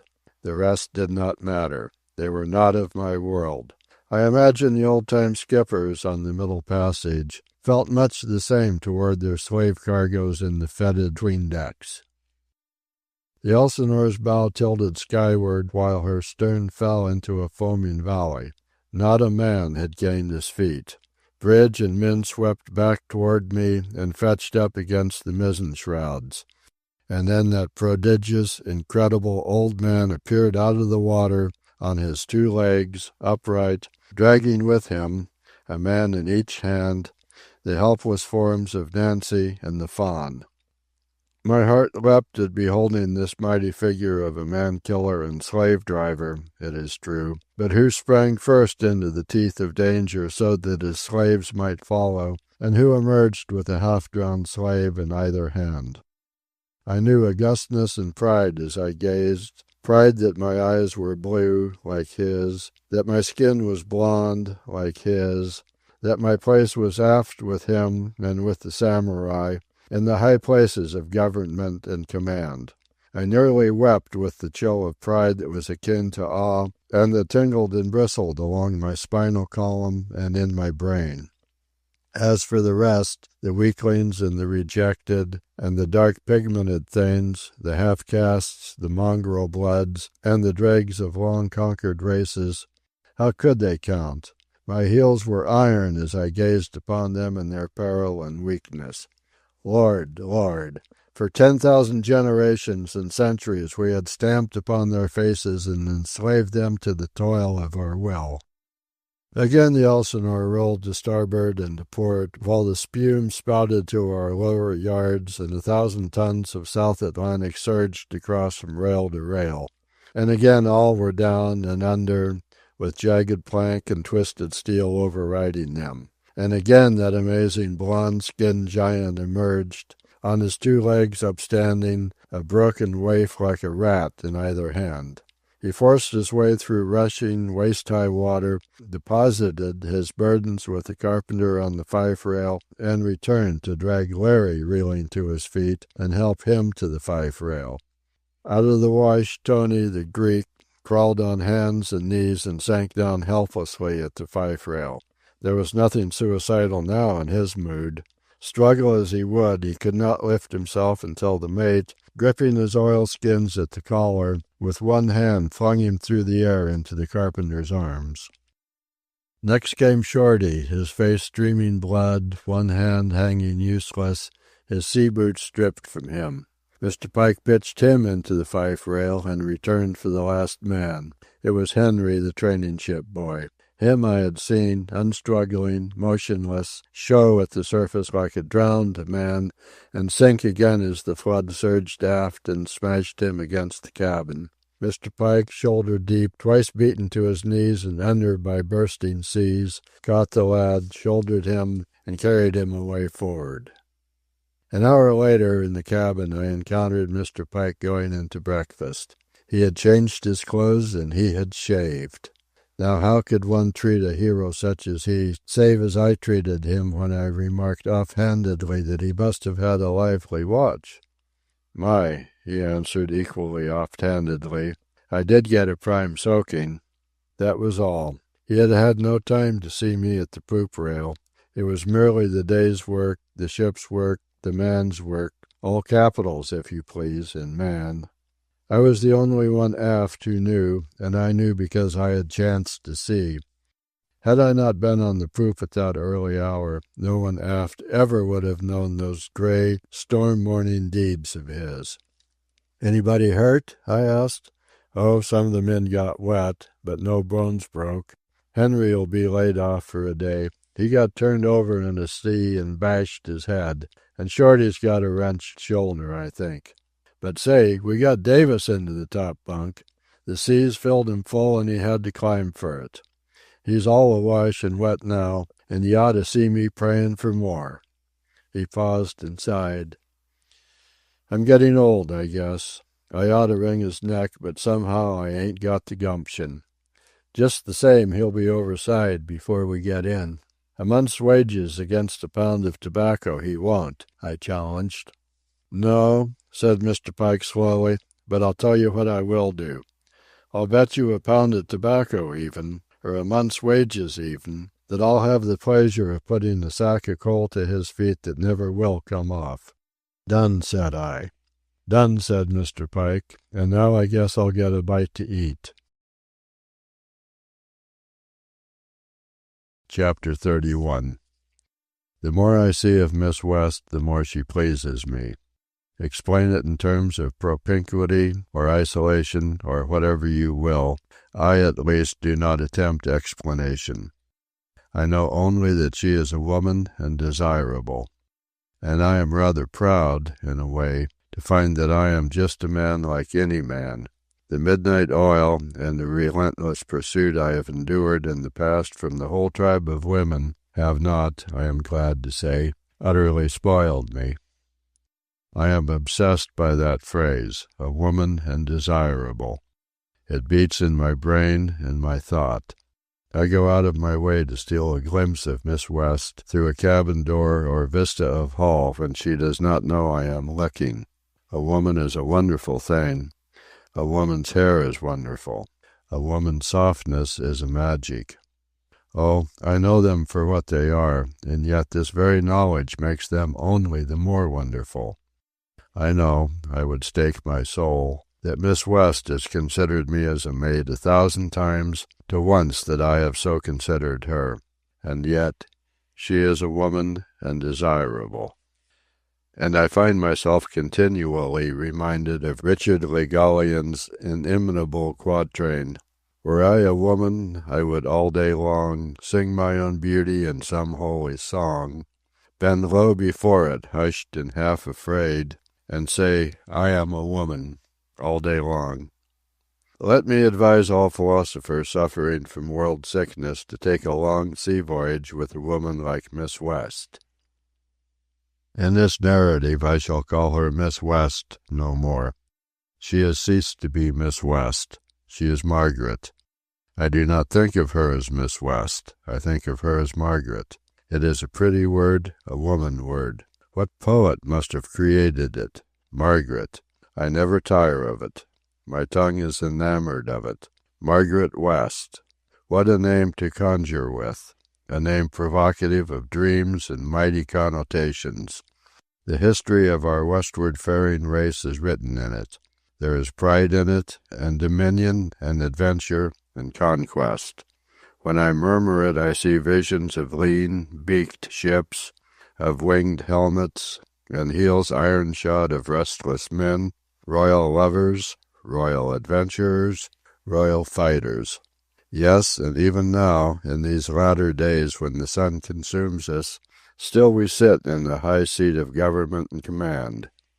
Oh, and by the way, she is 24 years old.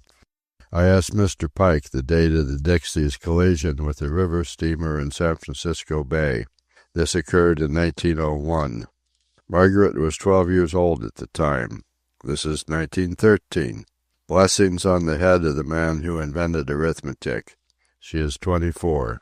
Her name is Margaret, and she is desirable.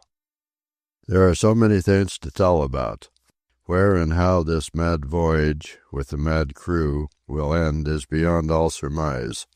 But the Elsinore drives on, and day by day her history is bloodily written. And while murder is done, and while the whole floating drama moves toward the bleak southern ocean and the icy blasts of Cape Horn, I sit in the high place with the masters, unafraid, I am proud to say, and in ecstasy, I am proud to say, and I murmur over and over to myself, Margaret, a woman, Margaret, and desirable. But to resume, it is the first day of June. 10 days have passed since the Pampero. When the strong back on No. 3 hatch was repaired, Captain West came back on the wind, hove to, and rode out the gale. Since then, in calm and fog and damp and storm, we have won south until today we are almost abreast of the Falklands. The coast of the Argentine lies to the west, below the sea line, and sometime this morning we crossed the 50th parallel of south latitude. Here begins the passage of Cape Horn, for it is so reckoned by the navigators, 50 south in the Atlantic to 50 south in the Pacific. And yet all is well with us in the matter of weather. The Elsinore slides along with favoring winds. Daily it grows colder. The great cabin stove roars and is white hot, and all the connecting doors are open so that the whole after region of the ship is warm and comfortable. But on deck the air bites, and Margaret and I wear mittens as we promenade on the deck, or go forward along the repaired bridge to see the chickens on the midship house. The poor wretched creatures of instinct and climate. Behold, as they approach the southern midwinter of the Horn, when they have need of all their feathers, they proceed to molt, because, forsooth, this is the summer-time in the land they came from, or is molting determined by the time of year they happen to be born? I shall have to look into this. Margaret will know. Yesterday ominous preparations were made for the passage of the Horn. All the braces were taken from the main deck pin rails and geared and arranged so that they may be worked from the tops of the houses. Thus the 4 braces run to the top of the forecastle, the main braces to the top of the midship house, and the mizzen braces to the poop. It is evident that they expect our main deck frequently to be filled with water. So evident is it that a laden ship when in big seas is like a log awash, that fore and aft, on both sides, along the deck, shoulder high, lifelines have been rigged. Also the 2 iron doors, on port and starboard, that open from the cabin directly upon the main deck, have been barricaded and caulked. Not until we are in the Pacific and flying north will these doors open again. And while we prepare to battle around the stormiest headland in the world, our situation on board grows darker. This morning Petro Marinkovich, a sailor in Mr. Mellaire's watch, was found dead on number 1 hatch. The body bore several knife wounds and the throat was cut. It was palpably done by one or several of the forecastle hands, but not a word can be elicited. Those who are guilty of it are silent, of course, while others who may chance to know are afraid to speak. Before midday the body was overside with the customary sack of coal. Already the man is a past episode. But the Fumes forward are tense with expectancy of what is to come. I strolled forward this afternoon and noted for the first time a distinct hostility toward me. They recognized that I belonged with the afterguard in the high place. Oh, nothing was said, but it was patent by the way almost every man looked at me, or refused to look at me. Only Mulligan Jacobs and Charles Davis were outspoken. "Good riddance," said Mulligan Jacobs. "The Guinea didn't have the spunk of a louse, and he's better off, ain't he? He lived dirty, and he died dirty, and now he's over and done with the whole dirty game. There's men on board that ought to wish they was as lucky as him. Theirs is still a-comin' to them." "You mean?" I queried. "Whatever you want to think I mean." The twisted wretch grinned malevolently into my face. Charles Davis, when I peeped into his iron room, was exuberant. "A pretty tale for the court in Seattle," he exulted. "It'll only make my case that much stronger. And wait till the reporters get hold of it. The hell ship Elsinore. They'll have pretty pickin's." "I haven't seen any hell ship," I said coldly. "You've seen my treatment, ain't you?" he retorted. "You've seen the hell I've got, ain't you?" "I know you for a cold-blooded murderer," I answered. "The court will determine that, sir. All you'll have to do is testify to facts." "I'll testify that had I been in the mate's place, I'd have hanged you for murder." His eyes positively sparkled.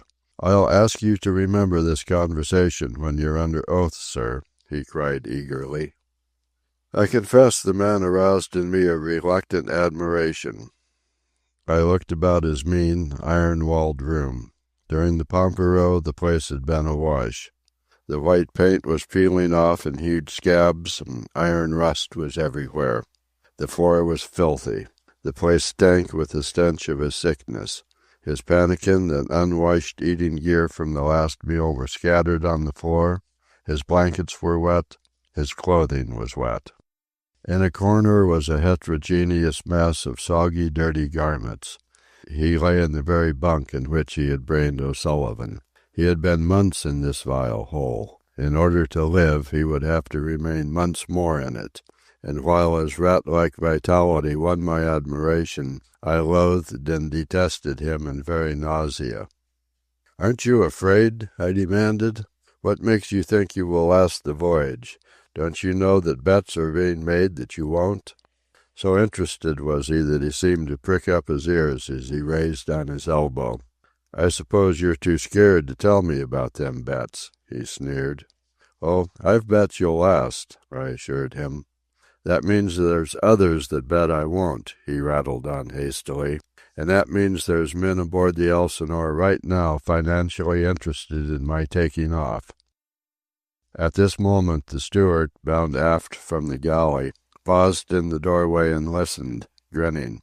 As for Charles Davis, the man had missed his vocation.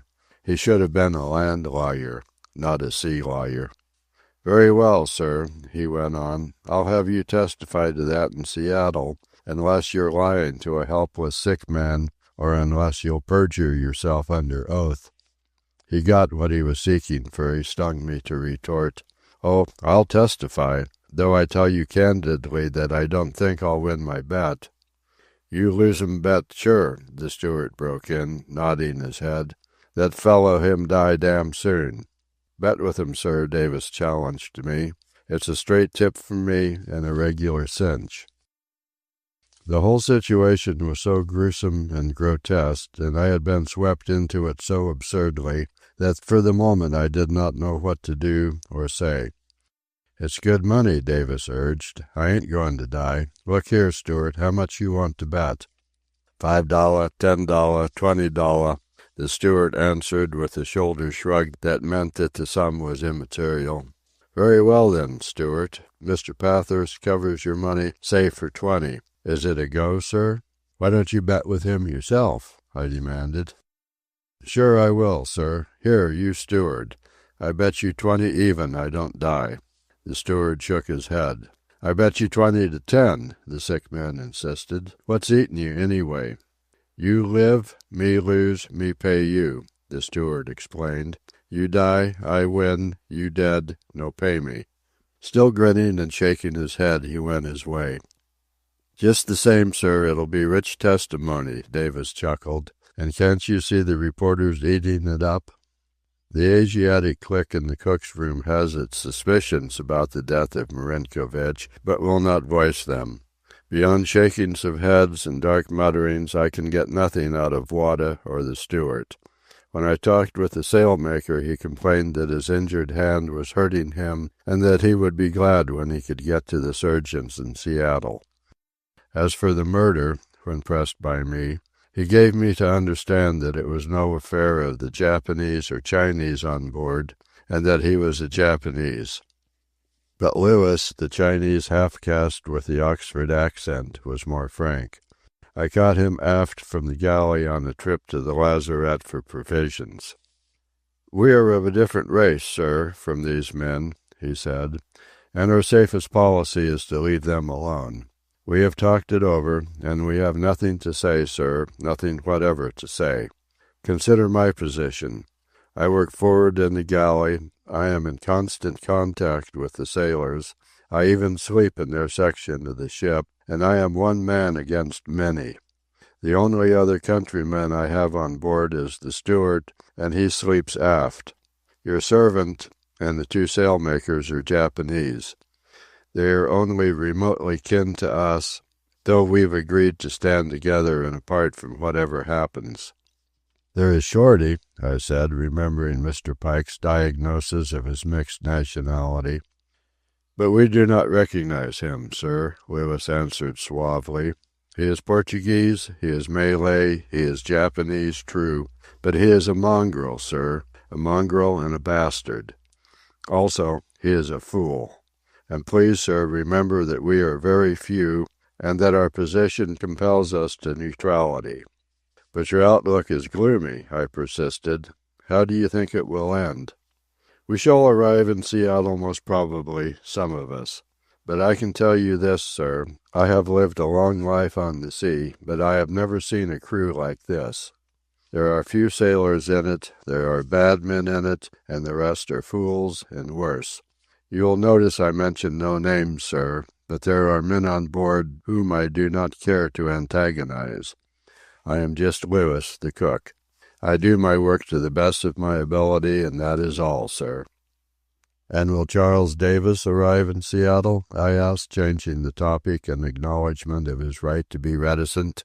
"No, I do not think so, sir," he answered, although his eyes thanked me for my courtesy. "The steward tells me you have bet that he will. I think, sir, it is a poor bet. We are about to go around the Horn. I have been around it many times. This is midwinter, and we are going from east to west. Davis's room will be awash for weeks. It will never be dry. A strong, healthy man confined in it could well die of the hardship, and Davis is far from well. In short, sir, I know his condition, and he is in a shocking state. Surgeons might prolong his life, but here in a windjammer it is shortened very rapidly. I have seen many men die at sea. I know, sir. Thank you, sir. and the Eurasian Chinese Englishman bowed himself away. Chapter 32. Things are worse than I fancied. Here are 2 episodes within the last 72 hours. Mr. Malaire, for instance, is going to pieces. He cannot stand the strain of being on the same vessel with the man who has sworn to avenge Captain Somers' murder, especially when that man is the redoubtable Mr. Pike. For several days Margaret and I have been remarking the second mate's bloodshot eyes and pain-lined face and wondering if he were sick. And today the secret leaked out. Wada does not like Mr. Malaire, and this morning, when he brought me breakfast, I saw by the wicked, gleeful gleam in his almond eyes that he was spilling over with some fresh, delectable ship's gossip. For several days, I learned, he and the steward have been solving a cabin mystery. A gallon can of wood alcohol, standing on a shelf in the after room, had lost quite a portion of its contents. They compared notes and then made to themselves a Sherlock Holmes and a Dr. Watson. First, they gauged the daily diminution of alcohol. Next, they gauged it several times daily and learned that the diminution, whenever it occurred, was first apparent immediately after mealtime.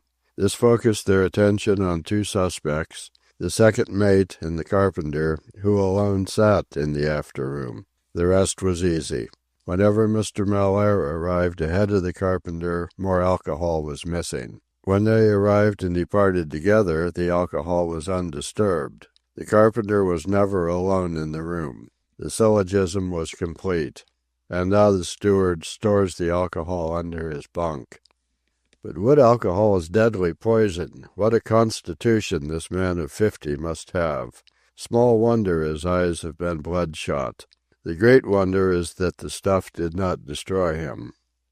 I have not whispered a word of this to Margaret, nor shall I whisper it. I should like to put Mr. Pike on his guard, and yet I know that the revealing of Mr. Malaire's identity would precipitate another killing. And still we drive south, close-hauled on the wind, toward the inhospitable tip of the continent. Today we are south of a line drawn between the Straits of Magellan and the Falklands, and tomorrow, if the breeze holds, we shall pick up the coast of Terra del Fuego, close to the entrance of the Straits of Le Maire, through which Captain West intends to pass if the wind favors. The other episode occurred last night. Mr. Pike says nothing, yet he knows the crew situation. I have been watching some time now, ever since the death of Marinkovich, and I am certain that Mr. Pike never ventures on the main deck after dark. Yet he holds his tongue, confides in no man, and plays out the bitter, perilous game as a commonplace matter of course, and all in a day's work. And now to the episode. Shortly after the close of the second dog watch last evening, I went forward to the chickens on the midship house on an errand for Margaret. I was to make sure that the steward had carried out her orders. The canvas covering to the big chicken coop had to be down, the ventilation ensured, and the kerosene stove burning properly. When I had proved to my satisfaction the dependableness of the steward, and just as I was on the verge of returning to the poop, I was drawn aside by the weird crying of penguins in the darkness, and by the unmistakable noise of a whale blowing not far away. I had climbed around the end of the port boat and was standing there, quite hidden in the darkness, when I heard the unmistakable age-lag step of the mate proceed along the bridge from the poop. It was a dim, starry night, and the Elsinore, in the calm ocean under the lee of Tierra del Fuego, was slipping gently and prettily through the water at an 8-knot clip. Mr. Pike paused at the forward end of the housetop and stood in a listening attitude. From the main deck below, near No. 2 hatch, across the mumbling of various voices, I could recognize Kid Twist, Nosey Murphy, and Bert Rhine, the 3 gangsters. But Steve Robert, the cowboy, was also there, as was Mr. Malaire, both of whom belonged in the other watch and should have been turned in, for, at midnight, it would be their watch on deck. Especially wrong was Mr. Mellaire's presence, holding social converse with members of the crew, a breach of ship ethics most grievous. I have always been cursed with curiosity. Always have I wanted to know, and, on the Elsinore, I have already witnessed many a little scene that was a clear-cut dramatic gem. So I did not discover myself, but lurked behind the boat. 5 minutes passed. 10 minutes passed. The men still talked. I was tantalized by the crying of the penguins and by the whale, evidently playful, which came so close that it spouted and splashed a biscuit toss away. I saw Mr. Pike's head turn at the sound. He glanced squarely in my direction, but did not see me. Then he returned to listening to the mumble of voices from beneath. Now, whether Mulligan Jacobs just happened along, or whether he was deliberately scouting, I do not know. I tell what occurred. Up and down the side of the midship house is a ladder, and up this ladder Mulligan Jacobs climbed so noiselessly that I was not aware of his presence until I heard Mr. Pike snarl, "What the hell you doing here?" Then I saw Mulligan Jacobs in the gloom within 2 yards of the mate. "What's it to you?" Mulligan Jacobs snarled back. The voices below hushed. I knew every man stood there tense and listening. No, the philosophers have not yet explained Mulligan Jacobs. There is something more to him than the last word has said in any book. He stood there in the darkness, a fragile creature with curvature of the spine, facing alone the first mate, and he was not afraid. Mr. Pike cursed him with fearful, unrepeatable words, and again demanded what he was doing there. "I left me plug of tobacco here when I was coiling down last," said the little twisted man. No, he did not say it. He spat it out like so much venom. "Get off of here, or I'll throw you off, you and your tobacco," raged the mate. Mulligan Jacobs lurched closer to Mr. Pike, and in the gloom and with the roll of the ship swayed in the other's face. "By God, Jacobs," was all the mate could say. "You old stiff," was all the terrible little cripple could retort. Mr. Pike gripped him by the collar and swung him in the air. "Are you going down, or am I going to throw you down?" the mate demanded. I cannot describe their matter of utterance. It was that of wild beasts. "I ain't ate out of your hand yet, have I?" was the reply. Mr. Pike tried to say something, still holding the cripple suspended, but he could do no more than strangle in his impotence of rage.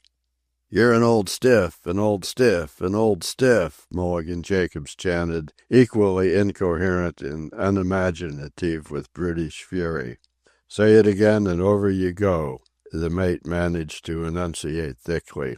"You're an old stiff," gasped Mulligan Jacobs. He was flung. He soared through the air with the might of the fling, and even as he soared and fell through the darkness he reiterated, "Old stiff, old stiff." He fell among the men on number 2 hatch, and there were confusion and movement below, and groans.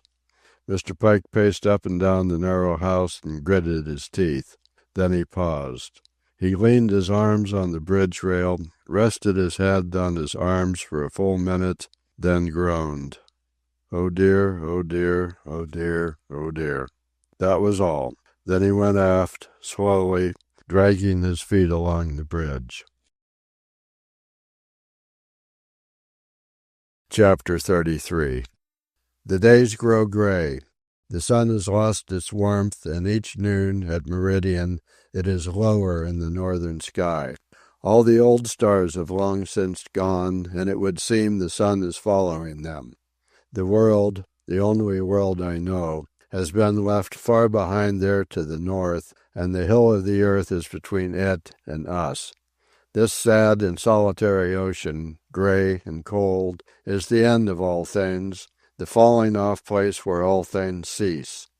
Only it grows colder and grayer, and penguins cry in the night, and huge amphibians moan and slobber, and great albatrosses, gray with storm battling of the horn, wheel and veer. "Land ho!" was the cry yesterday morning. I shivered as I gazed at this, the first land since Baltimore a few centuries ago. There was no sun, and the morning was damp and cold with a brisk wind that penetrated any garment. The deck thermometer marked 30 Fahrenheit, 2 degrees below freezing point, and now and then easy squalls of snow swept past. All of the land that was to be seen was snow. Long, low chains of peaks, snow-covered, arose out of the ocean. As we drew closer, there were no signs of life. It was a sheer, savage, bleak, forsaken land. By 11, off the entrance of the Le Maire Straits, the squalls ceased, the wind steadied, and the tide began to make through in the direction we desired to go. Captain West did not hesitate. His orders to Mr. Pike were quick and tranquil. The man at the wheel altered the course, while both watches sprang aloft to shake out royals and skysails. And yet Captain West knew every inch of the risk he took in this graveyard of ships. When we entered the narrow strait under full sail and gripped by a tremendous tide, the rugged headlands of Tierra del Fuego dashed by with dizzying swiftness. Close we were to them, and close we were to the jagged coast of Staten Island on the opposite shore. It was here, in a wild bight, between two black and precipitous walls of rock where even the snow could find no lodgment, that Captain West paused in a casual sweep of his glasses and gazed steadily at one place. I picked the spot up with my own glasses and was aware of an instant chill as I saw the four masts of a great ship sticking out of the water. Whatever craft it was as large as the Elsinore, and it had been but recently wrecked. "One of the German nitrate ships," said Mr. Pike. Captain West nodded, still studying the wreck, then said, "She looks quite deserted. Just the same, Mr. Pike, send several of your best-sighted sailors aloft, and keep a good lookout yourself. There may be some survivors ashore trying to signal us." But we sailed on, and no signals were seen. Mr. Pike was delighted with our good fortune. He was guilty of walking up and down, rubbing his hands and chuckling to himself. Not since 1888, he told me, had he been through the Straits of Le Maire. Also, he said that he knew of shipmasters who had made 40 voyages around the Horn and had never once had the luck to win through the Straits. The regular passage is far to the east around Staten Island, which means a loss of westing, and here, at the tip of the world, where the great west wind, unobstructed by any land, sweeps round and around the narrow girth of the earth, westing is the thing that has to be fought for mile by mile and inch by inch. The sailing directions advise masters on the Horn Passage, "Make westing. Whatever you do, make westing."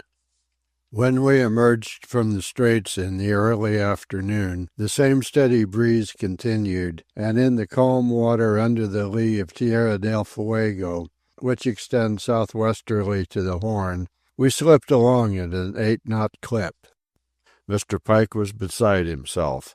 He could scarcely tear himself from the deck when it was his watch below. He chuckled, rubbed his hands, and incessantly hummed snatches from the 12th Mass. Also, he was voluble. "Tomorrow morning we'll be up with the Horn. We'll shave it by 12 or 15 miles. Think of it, we'll just steal around. I never had such luck and never expected to. Old girl Elsinore, you're rotten forward, but the hand of God is at your helm." Once, under the weather-cloth, I came upon him talking to himself. It was more a prayer. "If only she don't pipe up," he kept repeating. "If only she don't pipe up." Mr. Malheur was quite different. "It never happens," he told me. "No ship ever went around like this. You watch her come. She always comes a-smoking out of the sou'west."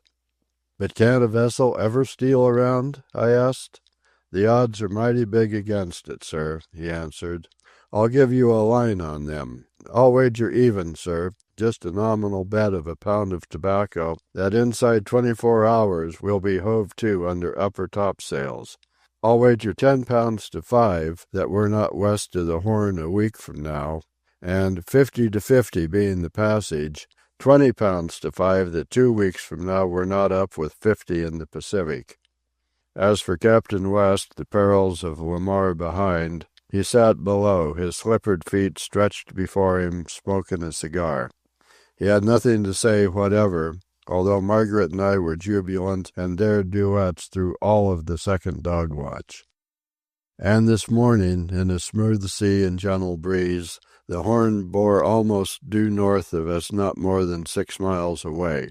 Here we were, well abreast and reeling off westing. "What price tobacco this morning?" I quizzed Mr. Malaire. "Going up," he came back. "Wish I had 1,000 bets like the one with you, sir." I glanced about at sea and sky and gauged the speed of our way by the foam, but failed to see anything that warranted his remark. It was surely fine weather, and the steward, in token of the same, was trying to catch fluttering Cape pigeons with a bent pin on a piece of thread. Forward on the poop I encountered Mr. Pike. It was an encounter, for his salutation was a grunt. "Well, we're going right along," I ventured cheerily. He made no reply, but turned and stared into the gray southwest with an expression sourer than any I had ever seen on his face. He mumbled something I failed to catch, and, on my asking him to repeat it, he said, "It's breeding weather. Can't you see it?" I shook my head. "What do ye think we're taking off the kites for?" he growled. I looked aloft. The skysails were already furled, men were furling the royals, and the topgallant yards were running down while clewlines and buntlines bagged the canvas. Yet, if anything, our northerly breeze fanned even more gently. "Bless me if I can see any weather," I said. "Then go and take a look at the barometer," he grunted, as he turned on his heel and swung away from me. In the chart room was Captain West, pulling on his long sea boots. That would have told me had there been no barometer, though the barometer was eloquent enough of itself. The night before, it had stood at 30.10. It was now 28.64. Even in the Pampero it had not been so low as that. "The usual Cape Horn program," Captain West smiled to me, as he stood up in all his lean and slender gracefulness and reached for his long oilskin coat. Still I could scarcely believe. "Is it very far away?" I inquired. He shook his head and forbore in the act of speaking to lift his hand for me to listen.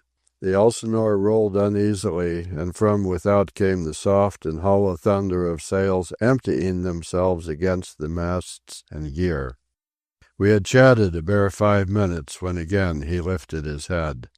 This time the Elsinore heeled over slightly and remained heeled over, while the sighing whistle of a rising breeze awoke in the rigging.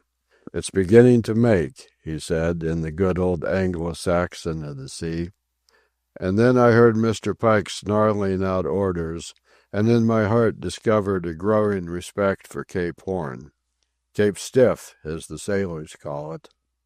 An hour later we were hove to on the port tack under upper topsails and foresail. The wind had come out of the southwest, and our leeway was setting us down upon the land.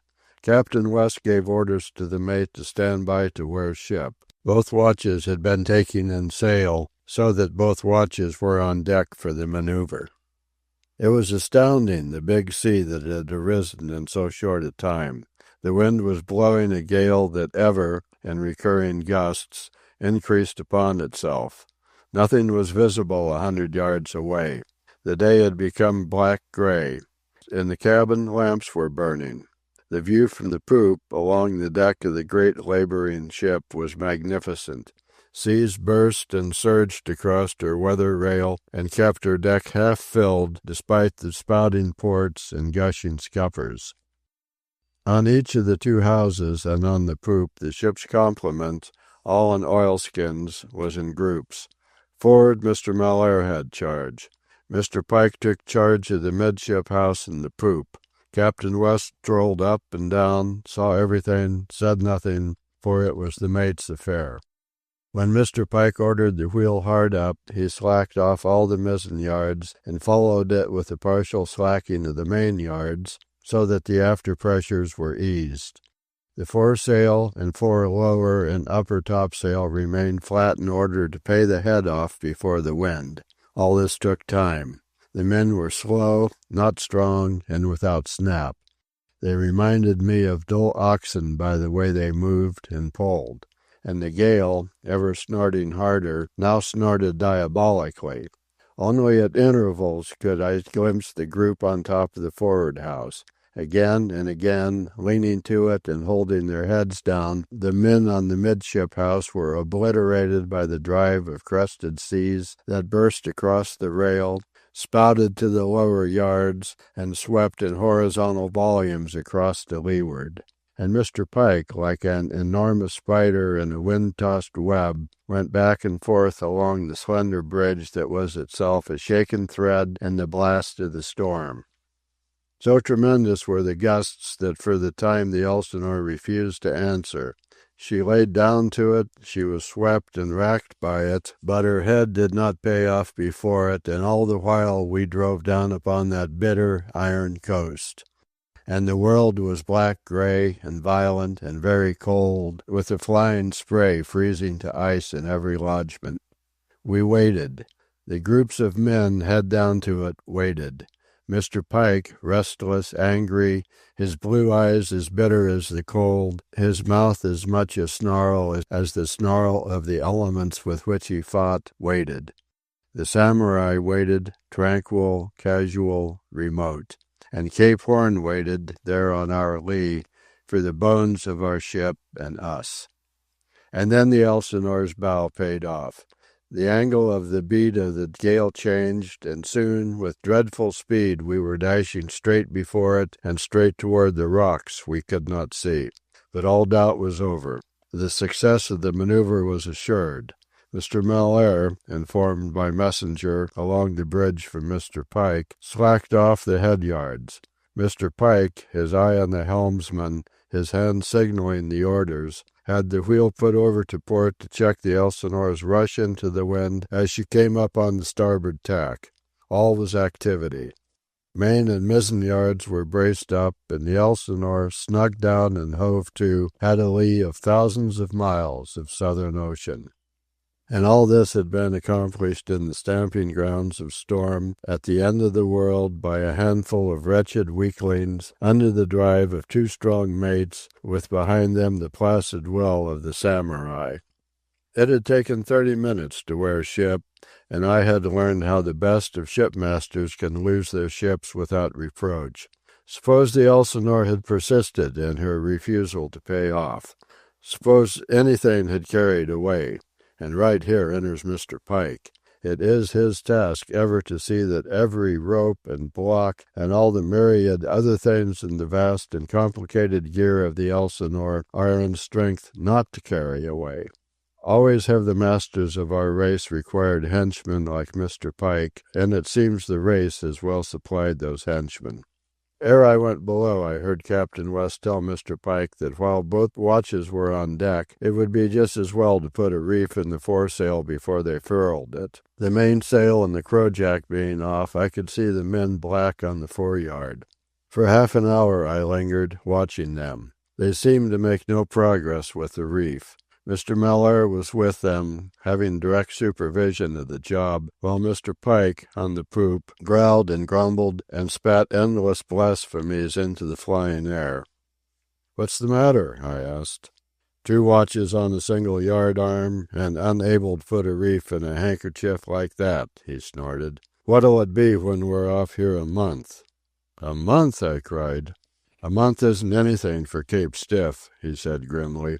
"I've been off here 7 weeks, and then turned tail and run around the other way." "Around the world?" I gasped. "It was the only way to get to Frisco," he answered. "The Horn's the Horn, and there's no summer seas that I've ever noticed in this neighborhood." My fingers were numb, and I was chilled through when I took a last look at the wretched men on the foreyard and went below to warm up. A little later, as I went in to table, Through a cabin port I stole a look forward between seas and saw the men still struggling on the freezing yard. The four of us were at table, and it was very comfortable in spite of the Elsinore's violent antics. The room was warm. The storm racks on the table kept each dish in its place. The steward served and moved about with ease and apparent unconcern, although I noticed an occasional anxious gleam in his eyes when he poised some dish at a moment when the ship pitched and flung with unusual wildness. And now and again I thought of the poor devils on the yard. Well, they belonged there by right, just as we belonged here by right in this oasis of the cabin. I looked at Mr. Pike and wagered to myself that half a dozen like him could master that stubborn foresail. As for the samurai, I was convinced that alone, without moving from his seat, by a tranquil exertion of will, he could accomplish the same thing. The lighted sea lamps swung and leaped in their gimbals, ever battling with the dancing shadows in the murky gray. The woodwork creaked and groaned. The jigger-mast, a huge cylinder of hollow steel that perforated the apartment through deck above and floor beneath, was hideously vocal with the storm. Far above, taut ropes beat against it so that it clanged like a boiler shop. There was a perpetual thunder of seas falling on our deck and crash of water against our forward wall, while the 10,000 ropes and gears aloft bellowed and screamed as the storm smote them. And yet all this was from without.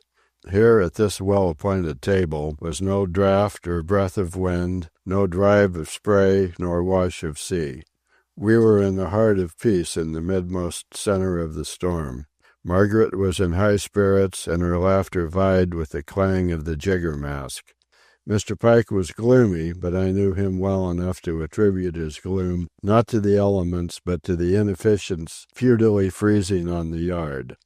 As for me, I looked about at the four of us, blue-eyed, gray-eyed, all fair-skinned and royal blonde, and somehow it seemed that I had long since lived this, and that with me and in me were all my ancestors, and that their lives and memories were mine, and that all this vexation of the sea and air and laboring ship was of old time and 1,000 times before. Chapter 34. "How are you for a climb?" Margaret asked me shortly after we had left the table. She stood challengingly at my open door in oilskin, sou'wester, and sea boots. "I've never seen you with a foot above the deck since we sailed," she went on. "Have you a good head?" I marked my book, rolled out of my bunk in which I had been wedged, and clapped my hands for Wada.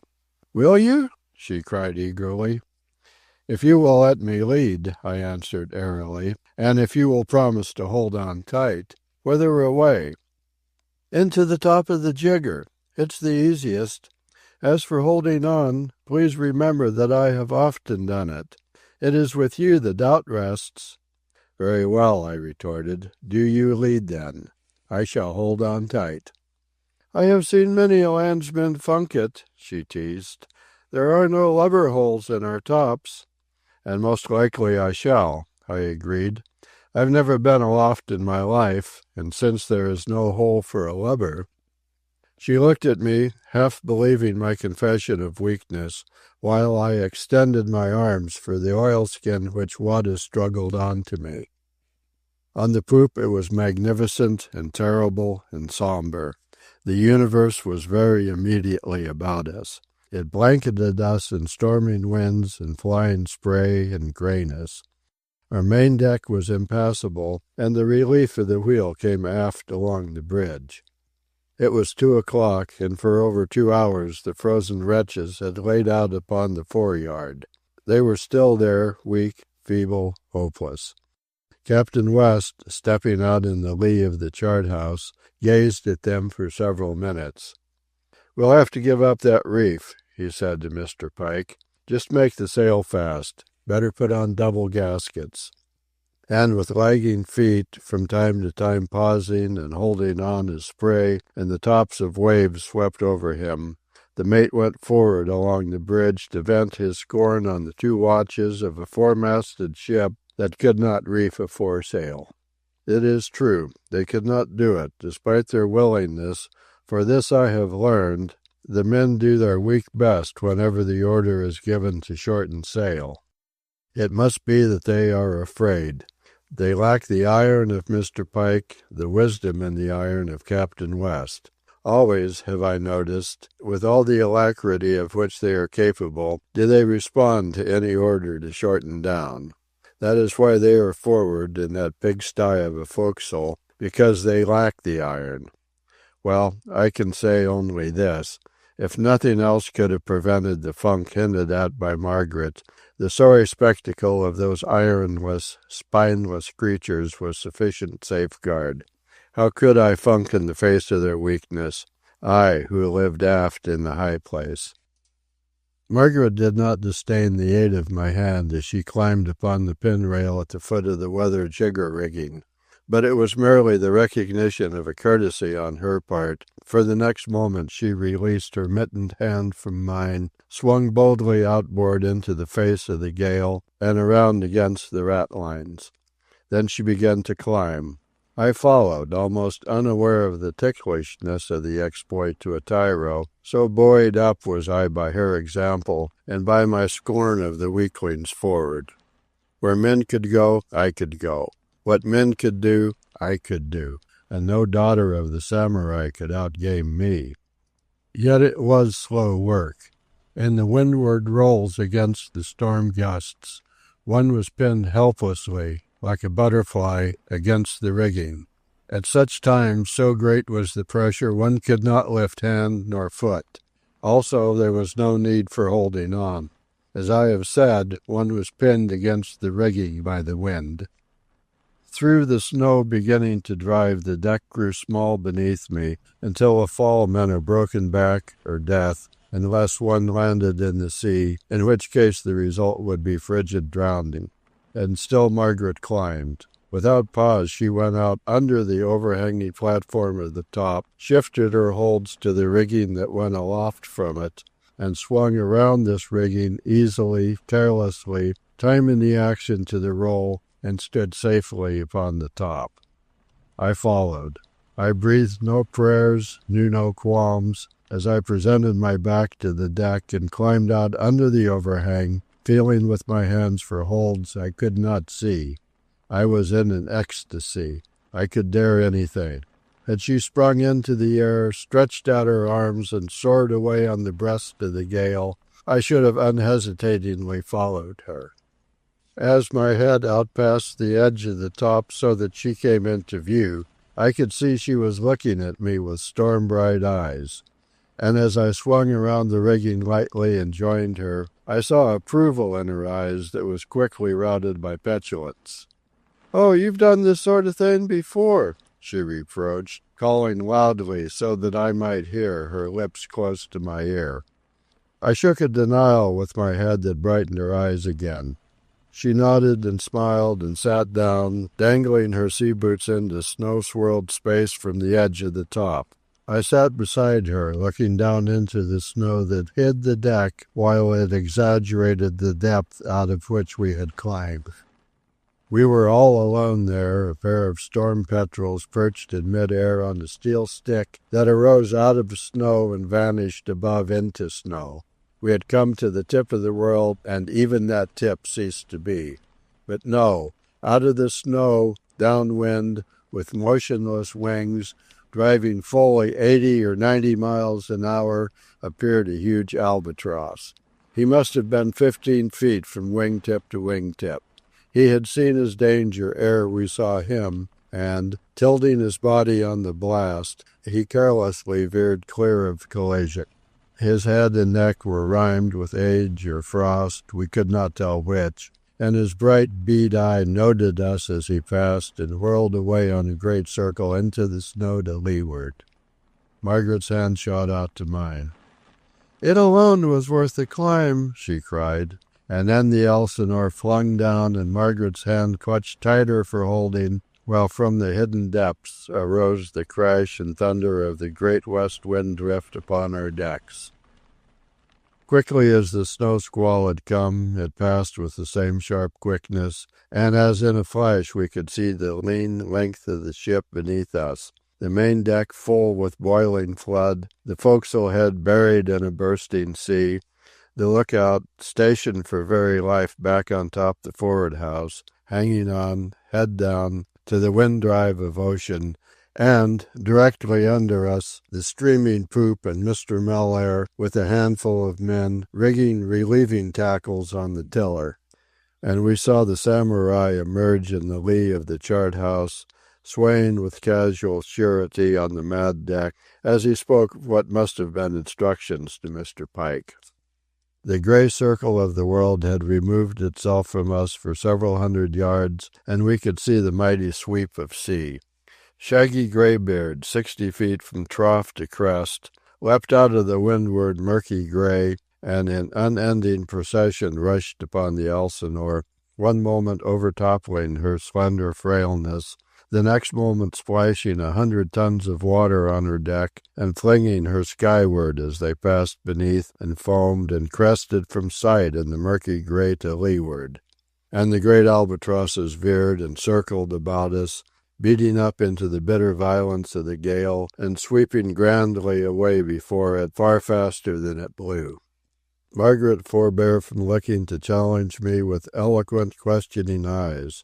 With numb fingers inside my thick mitten, I drew aside the air flap of her sou'wester and shouted, "It is nothing new. I have been here before. In the lives of all my fathers have I been here. The frost is on my cheek, the salt bites my nostrils, the wind chants in my ears, and it is an old happening. I know now that my forebears were Vikings. I was seed to them in their own day. With them I have raided English coasts, dared the Pillars of Hercules, forayed the Mediterranean, and sat in the high place of government over the soft, sun-warmed peoples. I am Hengist and Horsa. I am of the ancient heroes, even legendary to them. I have bearded and bitten the frozen seas, and aforetime of that, ere ever the ice ages came to be, I have dripped my shoulders in reindeer gore, slain the mastodon and the saber-tooth, scratched the record of my prowess on the walls of deep-buried caves, aye, and suckled she-wolves side by side with my brother cubs, the scars of whose fangs are now upon me." She laughed deliciously, and a storm squall drove upon us and cut our cheeks, and the Elsinore flung over and down as if she would never rise again, while we held on and swept through the air in a dizzying arc. Margaret released a hand, still laughing, and pressed aside my ear flap. "I don't know anything about it," she cried. "It sounds like poetry, but I believe it. It has to be, for it has been. I have heard it aforetime when skin-clad men sang in fire circles that pressed back the frost and night." "And the books?" she queried maliciously as we prepared to descend.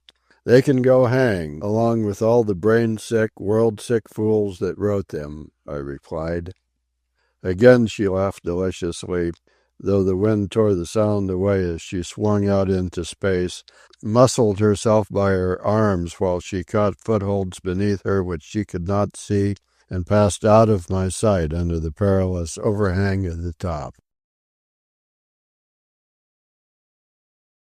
Chapter 35. "What price tobacco?" was Mr. Mellaire's greeting, when I came on deck this morning, bruised and weary, aching in every bone and muscle from 60 hours of being tossed about. The wind had fallen to a dead calm toward morning, and the Elsinore, her several spread sails booming and slatting, rolled more miserably than ever. Mr. Mellaire pointed forward of our starboard beam. I could make out a bleak land of white and jagged peaks. "Staten Island, the easterly end of it," said Mr. Mellaire.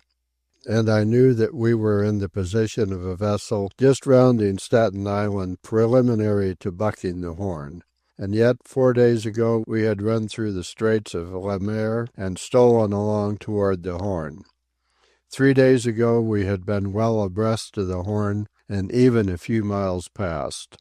And here we were now, starting all over again, and far in the rear of where we had originally started. The condition of the men is truly wretched. During the gale, the forecastle was washed out twice. This means that everything in it was afloat, and that every article of clothing, including mattresses and blankets, is wet and will remain wet in this bitter weather until we are around the Horn and well up in the good weather latitudes. The same is true of the midship house. Every room in it, with the exception of the cook's and the sailmakers, which open forward on number 3 hatch, is soaking, and they have no fires in their rooms with which to dry things out. I peeped into Charles Davis's room. It was terrible. He grinned to me and nodded his head. "It's just as well O'Sullivan wasn't here, sir," he said. "He'd have drowned in the lower bunk. And I want to tell you that I was doing some swimming before I could get into the top one. And salt water's bad for my sores. I oughtn't to be in a hole like this in Cape Horn weather. Look at the ice there on the floor. It's below freezing right now in this room, and my blankets are wet, and I'm a sick man, as any man can tell that's got a nose. If you'd been decent to the mate, you might have got decent treatment in return," I said. "Huh," he sneered. "You needn't think you can lose me, sir. I can grow fat on this sort of stuff. Why, sir, when I think of the court's doings in Seattle, I just couldn't die. And if you'll listen to me, sir, you'll cover the steward's money. You can't lose. I'm advising you, sir, because you're a sort of decent sort. Anybody that bets on my going over the side is a sure loser." "How could you dare ship on a voyage like this in your condition?" I demanded. "Condition?" he queried with a fine assumption of innocence. "Why, that is why I did ship. I was in tip-top shape when I sailed. All this come out on me afterward. You remember seeing me aloft and up to my neck in water, and I trimmed coal below, too. A sick man couldn't do it. And remember, sir, you'll have to testify to how I did my duty at the beginning before I took down. I'll bet with you myself if you think I'm going to die," he called after me. Already the sailors show marks of the hardships they are enduring. It is surprising, in so short a time, how lean their faces have grown, how lined and seamed. They must dry their underclothing with their body heat. Their outer garments, under their oilskins, are soggy. And yet, paradoxically, despite their lean, drawn faces, they have grown very stout. Their walk is a waddle, and they bulge with seeming corpulency. This is due to the amount of clothing they have on. I noticed Larry, today, had on 2 vests, 2 coats, and an overcoat, with his oilskin outside of that. They are elephantine in their gait, for, in addition to everything else, they have wrapped their feet, outside their sea boots, with gunny sacking. It is cold, although the deck thermometer stood at 33 today at noon. I had Wada weigh the clothing I wear on deck. Omitting oilskins and boots, it came to 18 pounds. And yet I am not any too warm in all this gear when the wind is blowing. How sailors, after having once experienced the Horn, can ever sign on again for a voyage around is beyond me. It but serves to show how stupid they must be. I feel sorry for Henry, the training ship boy. He is more my own kind, and some day he will make a henchman of the afterguard and a mate like Mr. Pike. In the meantime, along with Buckwheat, the other boy who berths in the midship house with him, he suffers the same hardship as the men. He is very fair-skinned, and I noticed this afternoon, when he was pulling on a brace, that the sleeves of his oilskins, assisted by the salt water, has chafed his wrists till they are raw and bleeding and breaking out in sea boils. Mr. Mellaire tells me that in another week there will be a plague of these boils with all hands forward. "When do you think we'll be up with the Horn again?" I innocently queried Mr. Pike.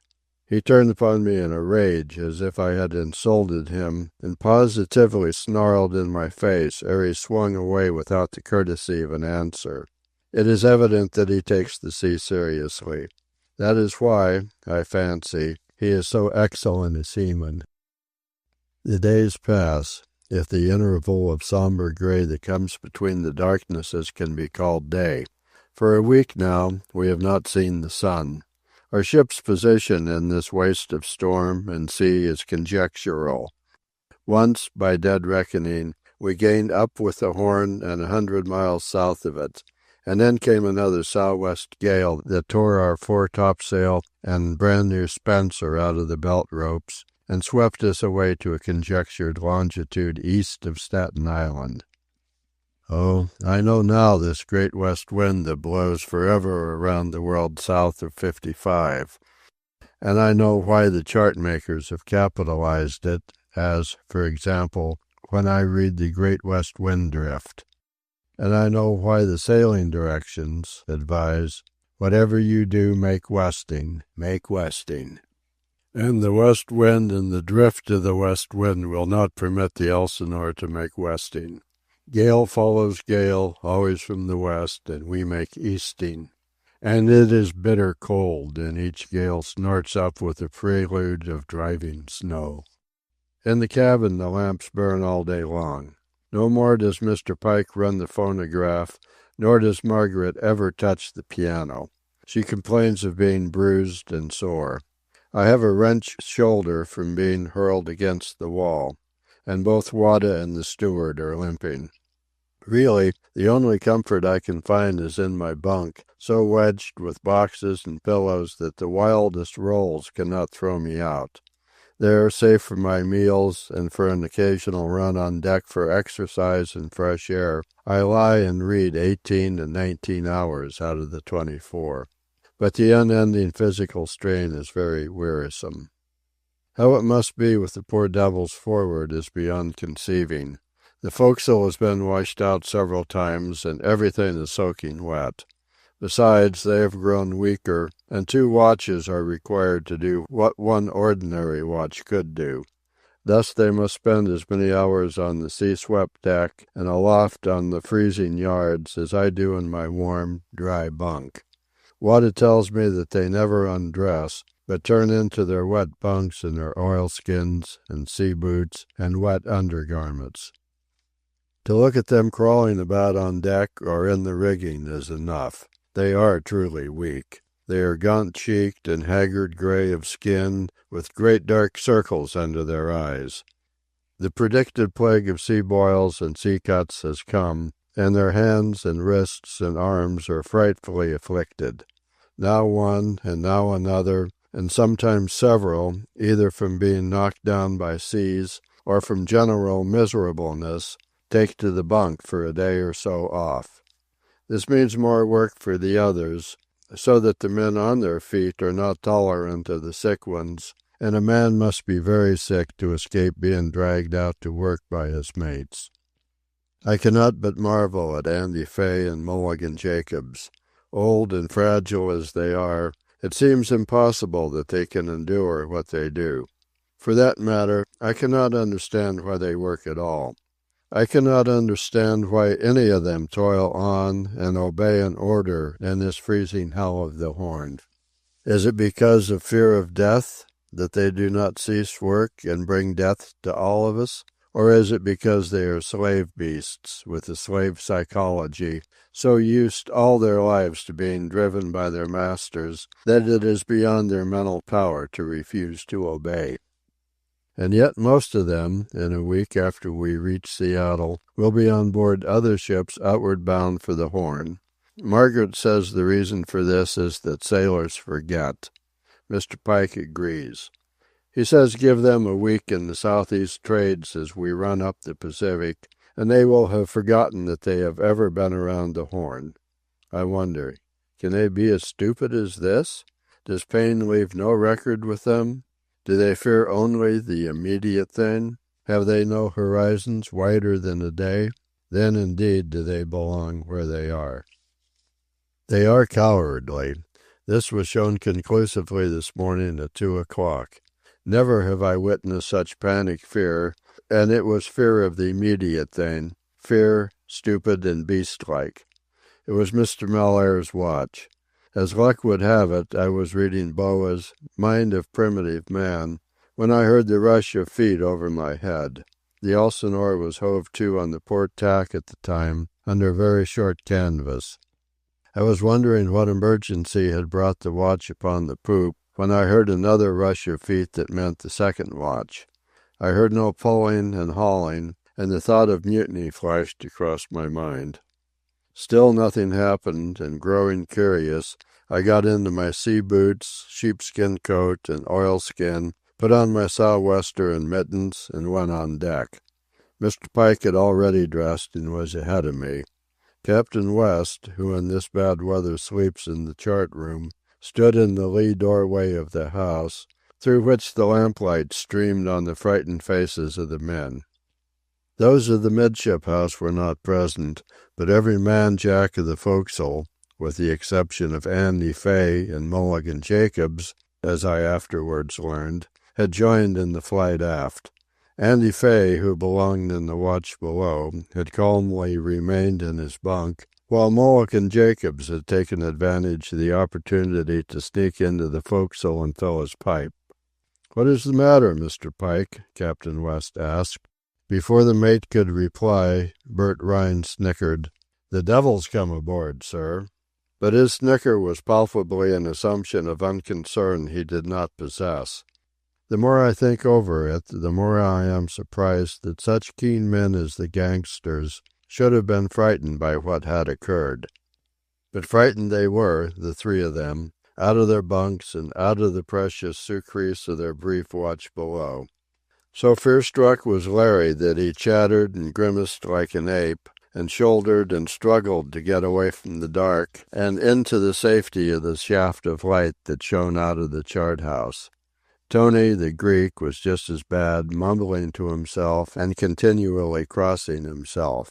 He was joined in this, as a sort of chorus, by the two Italians, Guido Bombini and Mike Cipriani. Arthur Deacon was almost in collapse, and he and Chance, the Jew, shamelessly clung to each other for support. Bob, the fat and overgrown youth, was sobbing, while the other youth, Boney the Splinter, was shivering and chattering his teeth. Yes, and the two best sailors forward, Tom Spink and the Maltese Cockney, stood in the background, their backs to the dark, their faces yearning toward the light. More than all other contemptible things in this world, there are two that I loathe and despise: hysteria in a woman, fear and cowardice in a man. The first turns me to ice. I cannot sympathize with hysteria. The second turns my stomach. Cowardice in a man is to me positively nauseous. And this fear-smitten mass of human animals on our reeling poop raised my gorge. Truly, had I been a god at that moment, I should have annihilated the whole mass of them. No, I should have been merciful to one. He was the faun. His bright, pain-liquid, and flashing eager eyes strained from face to face with desire to understand. He did not know what had occurred, and being stone-deaf, had thought the rush aft a response to a call for all hands. I noticed Mr. Malaire. He may be afraid of Mr. Pike, and he is a murderer, but at any rate he has no fear of the supernatural. With two men above him in authority, although it was his watch, there was no call for him to do anything. He swayed back and forth in balance to the violent motions of the Elsinore, and looked on with eyes that were amused and cynical. "What does the devil look like, my man?" Captain West asked. Bert Rhine grinned sheepishly. "Answer the captain," Mr. Pike snarled at him. Oh, it was murder, sheer murder, that leapt into the gangster's eyes for the instant, in acknowledgment to the snarl. Then he replied to Captain West. "I didn't wait to see, sir, but it's one whale of a devil." "He's as big as an elephant, sir," volunteered Bill Quigley. "I seen him face to face, sir. He almost got me when I run out of the forecastle." "Oh, Lord, sir," Larry moaned. "The way he hit the house, sir, it was the call to judgment." "Your theology is mixed, my man," Captain West smiled quietly, though I could not help seeing how tired was his face and how tired were his wonderful samurai eyes. He turned to the mate. "Mr. Pike, will you please go forward and interview this devil? Fasten him up and tie him down, and I'll take a look at him in the morning." "Yes, sir," said Mr. Pike, and Kipling's line came to me. "Woman, man, or God or devil, was there anything we feared?" And as I went forward through the wall of darkness after Mr. Pike and Mr. Malaire, along the freezing, slender, sea-swept bridge, not a sailor dared to accompany us. Other lines of the galley slave drifted through my brain, such as, "Our bulkheads bulged with cotton, and our masts were stepped in gold. We ran a mighty merchandise of niggers in the hold." And, "By the brand upon my shoulder, by the gall of clinging steel, by the welts the whips have left me, by the scars that never heal." And, "Battered chain gangs of the Aloft, gristled drafts of years gone by." And I caught my great radiant vision of Mr. Pike, galley slave of the race, and the driver of men under men greater than he, the faithful henchman, the able sailor-man, battered and grizzled, branded and galled, the servant of the sweep-head that made mastery of the sea. I know him now. He can never again offend me. I forgive him everything. The whiskey raw on his breath the day I came aboard at Baltimore, his moroseness when sea and wind do not favor, his savagery to the men, his snarl and his sneer. On top the midship house we got a ducking that makes me shiver to recall. I had dressed too hastily properly to fasten my oilskin about my neck, so that I was wet to the skin. We crossed the next span of bridge through driving spray, and were well up on the top of the forward house when something adrift on the deck hit the forward wall with a terrific smash. "Whatever it is, it's playing the devil," Mr. Pike yelled in my ear, as he endeavored to locate the thing by the dry battery light stick which he carried. The pencil of light traveled over dark water, white with foam that churned upon the deck. "There it goes," Mr. Pike cried, as the Elsinore dipped by the head and hurtled the water forward. The light went out as the three of us caught holds and crouched to a deluge of water from overside. As we emerged from under the forecastle head, we heard a tremendous thumping and battering. Then, as the bow lifted, for an instant in the pencil of light that immediately lost it, I glimpsed a vague black object that bounded down the inclined deck where no water was. What became of it we could not see. Mr. Pike descended to the deck, followed by Mr. Malaire. Again, as the Elsinore dipped by the head and fetched a surge of sea-water from aft along the runway, I saw the dark object bound forward directly at the mates. They sprang to safety from its charge, the light went out, while another icy sea broke aboard. For a while I could see nothing of the two men. Next, in the light flashed from the stick, I guessed that Mr. Pike was in pursuit of the thing. He evidently must have captured it at the rail against the starboard rigging and caught a turn around it with the loose end of a rope. As the vessel rolled to windward, some sort of struggle seemed to be going on. The second mate sprang to the mate's assistance, and together, with more loose ends, they seemed to subdue the thing. I descended to see. By the light stick we made it out to be a large, barnacle-crusted cask. "She's been afloat for 40 years, was Mr. Pike's judgment. "Look at the size of the barnacles and look at the whiskers."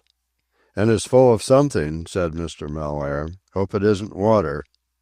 I rashly lent a hand when they started to work the cask forward, and taking advantage of the rolls and pitches, to the shelter under the forecastle head. As a result, even through my mittens, I was cut by the sharp edges of broken shell. "It's liquor of some sort," said the mate, "but we won't risk broaching it till morning." "But where did it come from?" I asked. "Over the side's the only place it could have come from." Mr. Pike played the light over it. "Look at it. It's been afloat for years and years." "The stuff ought to be well seasoned," commented Mr. Malaire. Leaving them to lash the cask securely, I stole along the deck to the forecastle and peered in. The men, in their headlong flight, had neglected to close the doors, and the place was afloat. In the flickering light from a small and very smoky sea lamp, it was a dismal picture. No self-respecting caveman, I am sure, would have lived in such a hole. Even as I looked, a bursting sea filled the runway between the house and rail, and through the doorway in which I stood the freezing water rushed waist-deep. I had to hold on to escape being swept inside the room. From a top bunk, lying on his side, Andy Fay regarded me steadily with his bitter blue eyes. Seated on the rough table of heavy planks, his sea-booted feet swinging in the water, Mulligan Jacobs pulled at his pipe. When he observed me, he pointed to pulpy book pages that floated about. "Me library's gone to hell," he mourned as he indicated the flotsam. "There's me Byron, and there goes Zola and Browning with a piece of Shakespeare running neck and neck, and what's left of Antichrist making a bad last. And there's Carlyle and Zola, that cheek by jowl, you can't tell 'em apart." Here the Elsinore lay down to starboard, and the water in the forecastle poured out against my legs and hips. My wet mittens slipped on the ironwork, and I swept down the runway into the scuppers, where I was turned over and over by another flood that had just boarded from windward.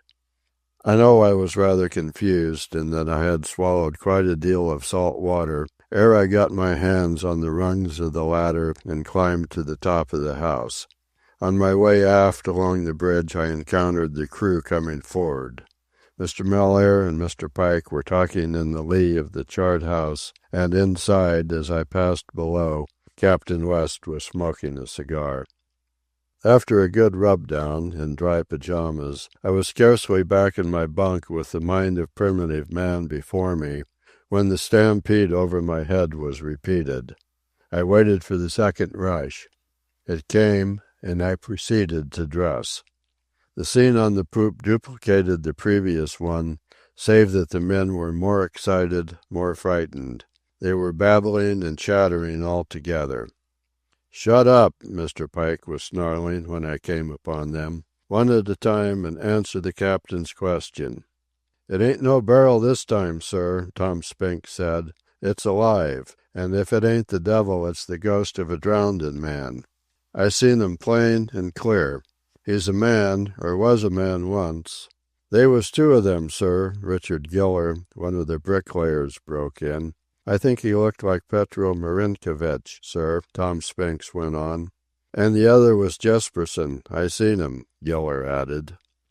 "They was three of them, sir," said Nosey Murphy. "O'Sullivan, sir, was the other one. They ain't devils, sir. They're drownded men. They come aboard right over the bows, and they moved slow, like drownded men.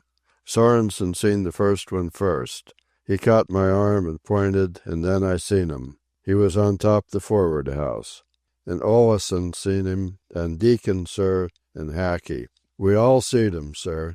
And the second one, and when the rest run away I stayed long enough to see the third one. Maybe there's more. I didn't wait to see." Captain West stopped the man. "Mr. Pike," he said wearily, "will you straighten this nonsense out?" "Yes, sir," Mr. Pike responded, then turned on the men. "Come on, all of you. There's 3 devils to tie down this time." But the men shrank away from the order and from him. "For 2 cents," I heard Mr. Pike growl to himself, then choke off utterance. He flung about on his heel and started for the bridge. In the same order as on the previous trip, Mr. Mellaire second, and I bringing up the rear, we followed. It was a similar journey, save that we caught a ducking midway on the first span of the bridge, as well as the ducking on the midship house. We halted on top the forward house. In vain Mr. Pike flashed his light stick. Nothing was to be seen nor heard save the white-flecked dark water on our deck, the roar of the gale in our rigging, and the crash and thunder of seas falling aboard. We advanced halfway across the last span of bridge to the forecastle head, and were driven to pause and hang on at the foremast by a bursting sea. Between the drives of spray Mr. Pike flashed his stick. I heard him exclaim something.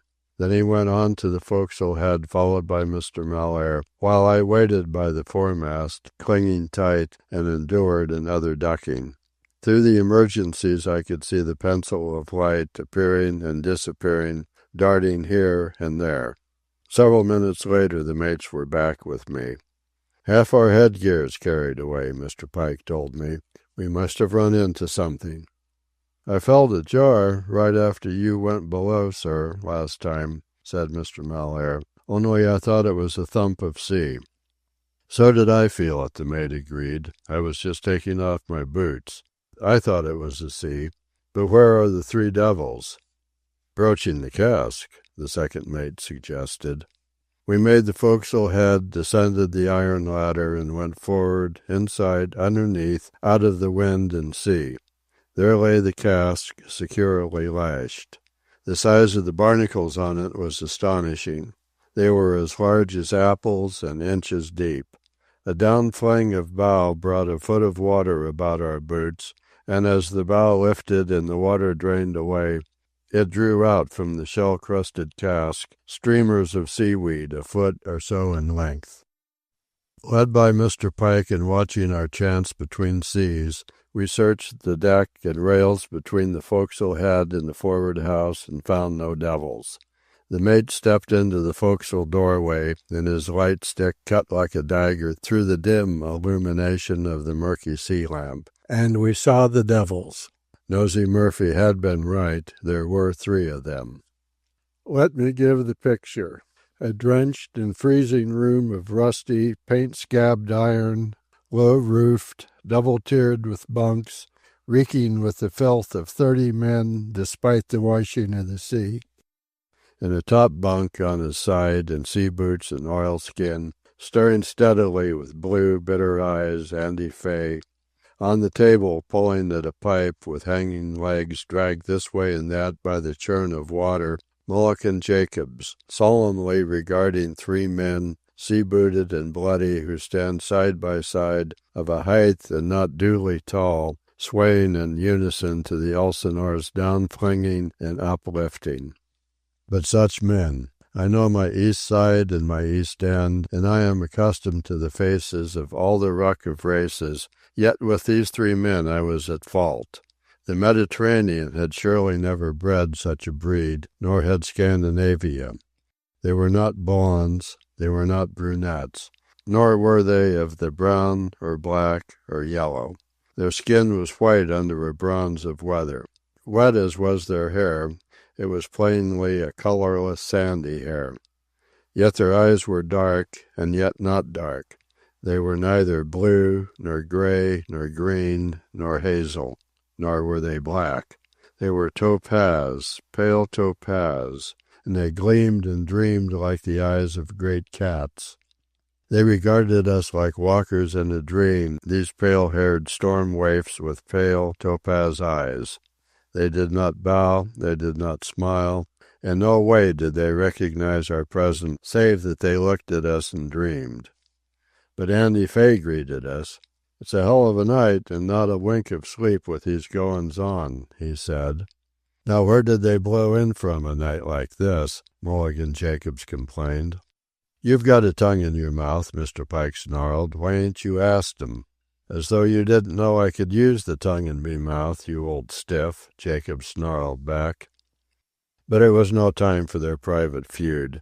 Mr. Pike turned on the dreaming newcomers and addressed them in the mangled and aborted phrases of a dozen languages such as the world-wandering Anglo-Saxon has had every opportunity to learn, but is too stubborn-brained and willful-mouthed to wrap his tongue around. The visitors made no reply. They did not even shake their heads. Their faces remained peculiarly relaxed and placid, incurious and pleasant, while in their eyes floated profounder dreams. Yet they were human. The blood of their injuries stained them and clotted on their clothes. "Dutchmen," snorted Mr. Pike, with all due contempt for other breeds, as he waved them to make themselves at home in any of the bunks. Mr. Pike's ethnology is narrow. Outside his own race he is aware of only three races, niggers, Dutchmen, and Dagoes. Again our visitors proved themselves human. They understood the mate's invitation, and glancing first at one another, they climbed in the three-top bunks and closed their eyes. I could swear the first of them was asleep in half a minute. "We'll have to clean up forward, or we'll be having the sticks about our ears," the mate said, already starting to depart. "Get the men along, Mr. Malaire, and call out the carpenter." Chapter 36. And no westing. We have been swept back 3 degrees of easting since the night our visitors came on board. They are the great mystery, these 3 men of the sea. Horn gypsies, Margaret calls them, and Mr. Pike dubs them Dutchmen. One thing is certain, they have a language of their own which they talk with one another. But of our hodgepodge of nationalities fore and aft, there is no person who catches an inkling of their language or nationality. Mr. Malaire raised the theory that they were Finns of some sort, but this was indignantly denied by our big-footed youth of a carpenter, who swears he is a Finn himself. Lewis, the cook, avers that somewhere over the world, on some forgotten voyage, he has encountered men of their type, but he can neither remember the voyage nor their race. He and the rest of the Asiatics accept their presence as a matter of course, but the crew, with the exception of Andy Fay and Mulligan Jacobs, is very superstitious about the newcomers and will have nothing to do with them. "No good will come of them, sir," Tom Spink at the wheel told us, shaking his head forebodingly. Margaret's mittened hand rested on my arm as we balanced to the easy roll of the ship. We had paused from our promenade, which we now take each day, religiously, as a constitutional, between 11 and 12. "Why, what is the matter with them?" she queried, nudging me privily in warning of what was coming. "Because they ain't men, miss, as we can rightly call men. They ain't regular men."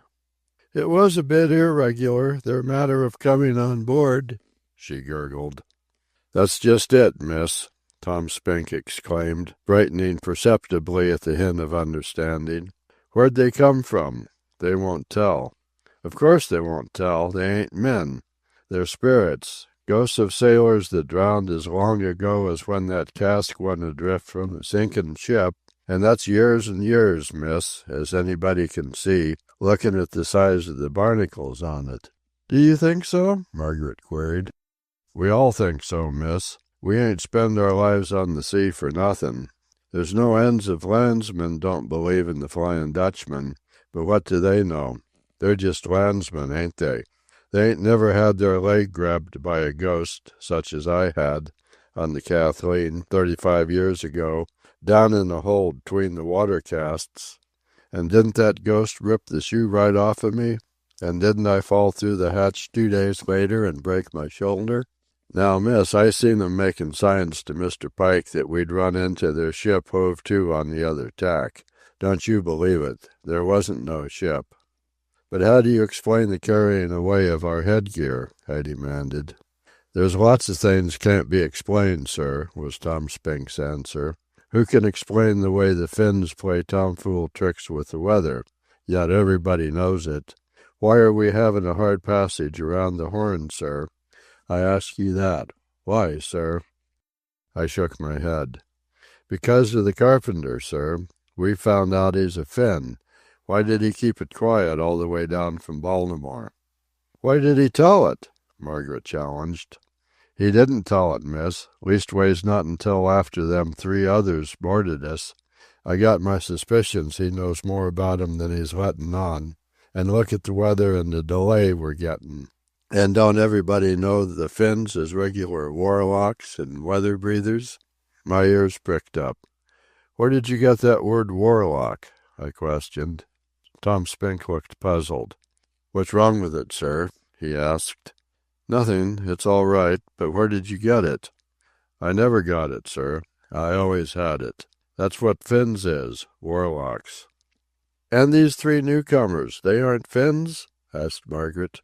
The old Englishman shook his head solemnly. "No, miss, they're drownded sailors, a long time drownded. All you have to do is look at 'em. And the carpenter could tell us a few if he was minded. Nevertheless, our mysterious visitors are a welcome addition to our weakened crew. I watch them at work. They are strong and willing. Mr. Pike says they are real sailor men, even if he doesn't understand their lingo. His theory is that they are from some small old country or outlander ship which, hove to on the opposite tack to the Elsinore, was run down and sunk. I have forgotten to say that we found the barnacled cask nearly filled with the most delicious wine which none of us can name. As soon as the gale moderated, Mr. Pike had the cask brought aft and broached, and now the steward and Wada have it all in bottles and spare demijohns. It is beautifully aged, and Mr. Pike is certain that it is some sort of a mild and unheard-of brandy. Mr. Malheur merely smacks his lips over it, while Captain West, Margaret, and I steadfastly maintain that it is wine. The condition of the men grows deplorable. They were always poor at pulling on ropes, but now it takes 2 or 3 to pull as much as one used to pull. One thing in their favor is that they are well, though grossly, fed. They have all they want to eat, such as it is, but it is the cold and wet, the terrible condition of the forecastle, the lack of sleep, and the almost continuous toil of both watches on deck. Either watch is so weak and worthless that any severe task requires the assistance of the other watch. As an instance, we finally managed to reef in the foresail in the thick of a gale. It took both watches 2 hours, yet Mr. Pike tells me that under similar circumstances, with an average crew of the old days, he has seen a single watch reef the foresail in 20 minutes. I have learned one of the prime virtues of a steel sailing ship. Such a craft, heavily laden, does not strain her seams open in bad weather and big seas. Except for a tiny leak down in the forepeak, with which we sailed from Baltimore, and which is bailed out with a pail once in several weeks, the Elsinore is bone dry. Mr. Pike tells me that had a wooden ship of her size and cargo gone through the buffeting we have endured, she would be leaking like a sieve. And Mr. Malheur, out of his own experience, has added to my respect for the Horn. When he was a young man, he was once 8 weeks in making around from 50 in the Atlantic to 50 in the Pacific. Another time his vessel was compelled to put back twice to the Falklands for repairs. And still another time, in a wooden ship running back in distress to the Falklands, his vessel was lost in a shift of gale in the very entrance to Port Stanley. As he told me, and after we'd been there a month, sir, who should come in but the old Lucy Powers? She was a sight. Her foremast gone clean out of her and half her spars, the old man killed from one of the spars falling on him, the mate with 2 broken arms, the second mate sick, and what was left of the crew at the pumps. We'd lost our ship, so my skipper took charge, refitted her, doubled up both crews, and we headed the other way around, pumping 2 hours in every watch clear to Honolulu. The poor wretched chickens. Because of their ill-judged molting, they are quite featherless. It is a marvel that one of them survives, yet so far we have lost only 6. Margaret keeps the kerosene stove going, and, though they have ceased laying, she confidently asserts that they are all layers, and that we shall have plenty of eggs once we get fine weather in the Pacific. There is little use to describe these monotonous and perpetual westerly gales. One is very like another, and they follow so fast on one another's heels that the sea never has a chance to grow calm. So long have we rolled and tossed about that the thought, say, of a solid, unmoving billiard table is inconceivable. In previous incarnations I have encountered things that did not move, but they were in previous incarnations. We have been up to the Diego Ramirez Rocks twice in the past 10 days. At the present moment, by vague dead reckoning, we are 200 miles east of them. We have been hove down to our hatches 3 times in the last week. We have had 6 stout sails of the heaviest canvas, furled and double-gasketed, torn loose and stripped from the yards. Sometimes so weak are our men, not more than half of them can respond to the call for all hands. Lars Jacobsen, who had his leg broken early in the voyage, was knocked down by a sea several days back and had the leg rebroken. Ditman Olensen, the crank-eyed Norwegian, went berserker last night in the second dog watch and pretty well cleaned out his half of the forecastle. Water reports that it required the bricklayers, Fitzgibbon and Gilder, the Maltese Cockney, and Steve Roberts, the cowboy, finally to subdue the madman. These are all men of Mr. Mellaire's watch. In Mr. Pike's watch, John Hackey, the San Francisco hoodlum, who has stood out against the gangsters, has at last succumbed and joined them. And only this morning Mr. Pike dragged Charles Davis by the scruff of the neck out of the forecastle, where he had caught him expounding sea law to the miserable creatures. Mr. Mellaire, I notice on occasion, remains unduly intimate with the gangster clique. And yet nothing serious happens. And Charles Davis does not die. He seems actually to be gaining in weight. He never misses a meal. From the break of the poop and the shelter of the weather cloth, our decks of thunder and rush of freezing water, I often watch him slip out of his room between seas, mug and plate in hand, and hobble forward to the galley for his food. He is a keen judge of the ship's motions, for never yet have I seen him get a serious ducking. Sometimes, of course, he may get splattered with spray or wet to the knees, but he manages to be out of the way whenever a big graybeard falls on board. Chapter 37. A wonderful event today.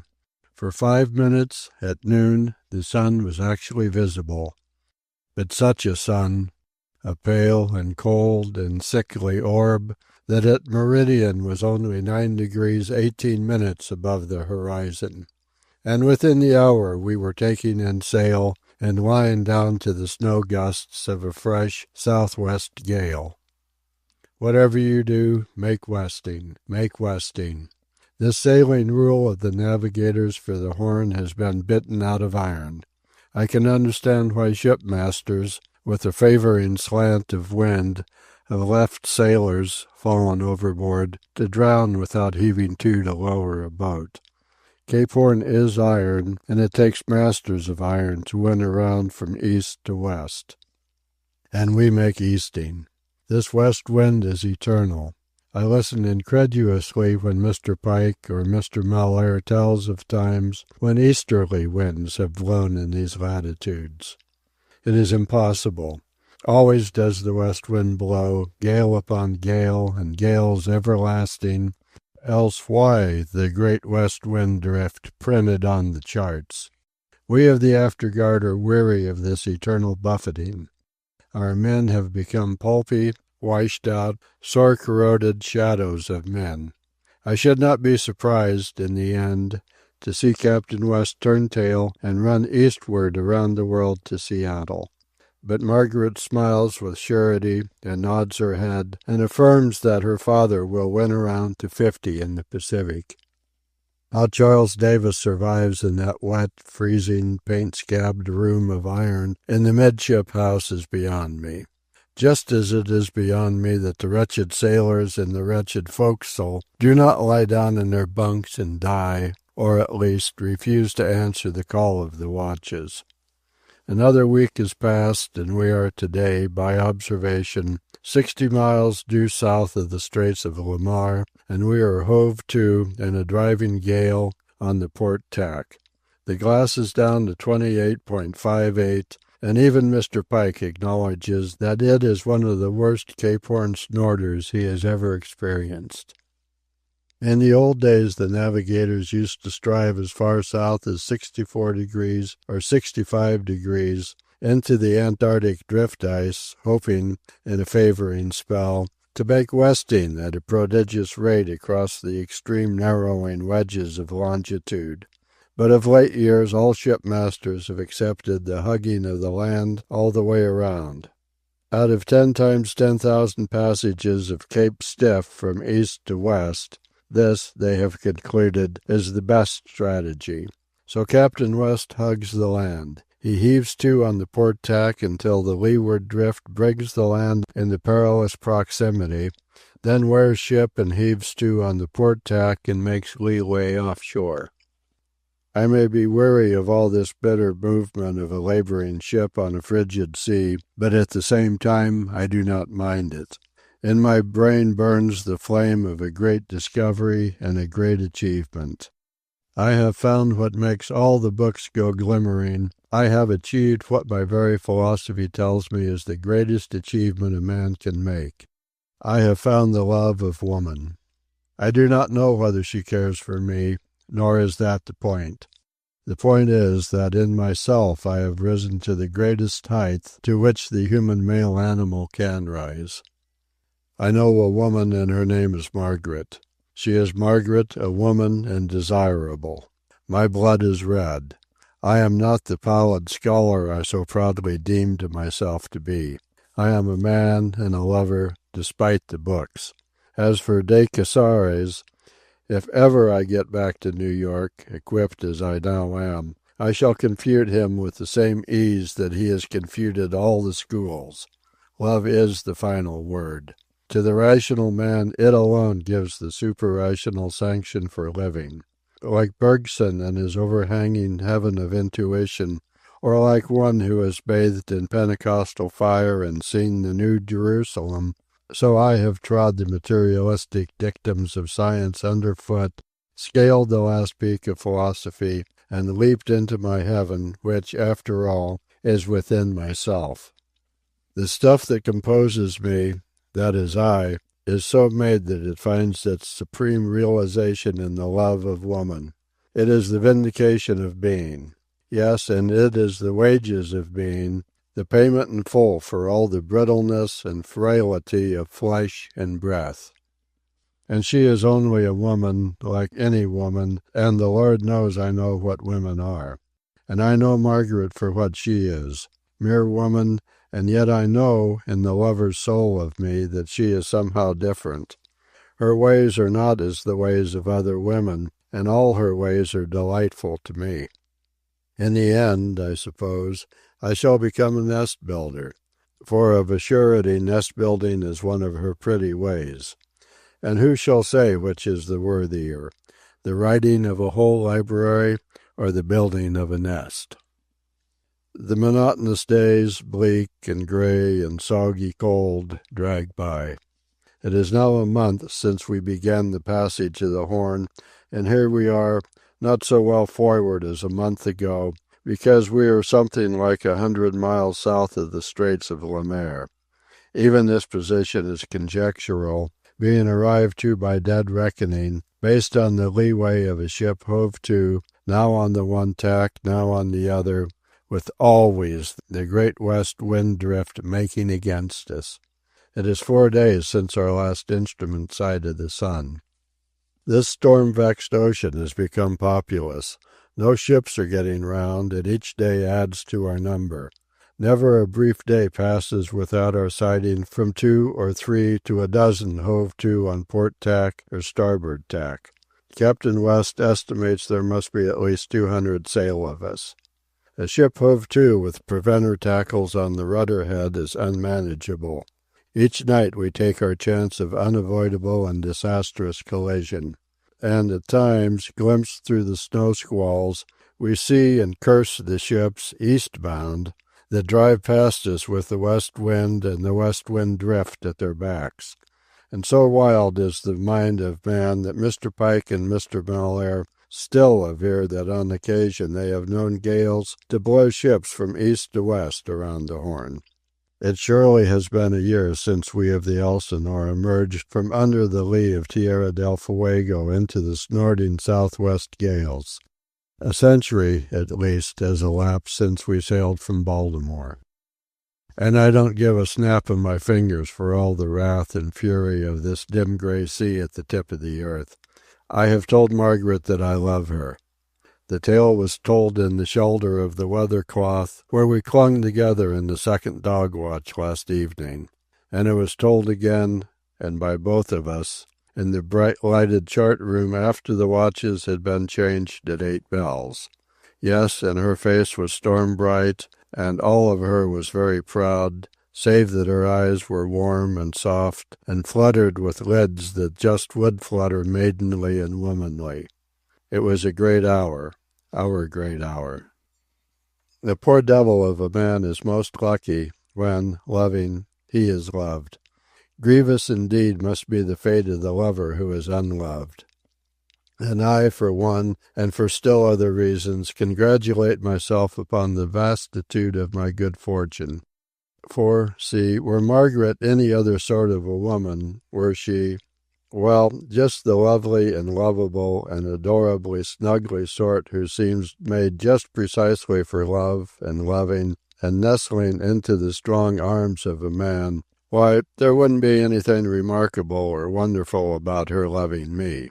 But Margaret is Margaret, strong, self-possessed, serene, controlled, a very mistress of herself. And there's the miracle, that such a woman should have been awakened to love by me. It is almost unbelievable.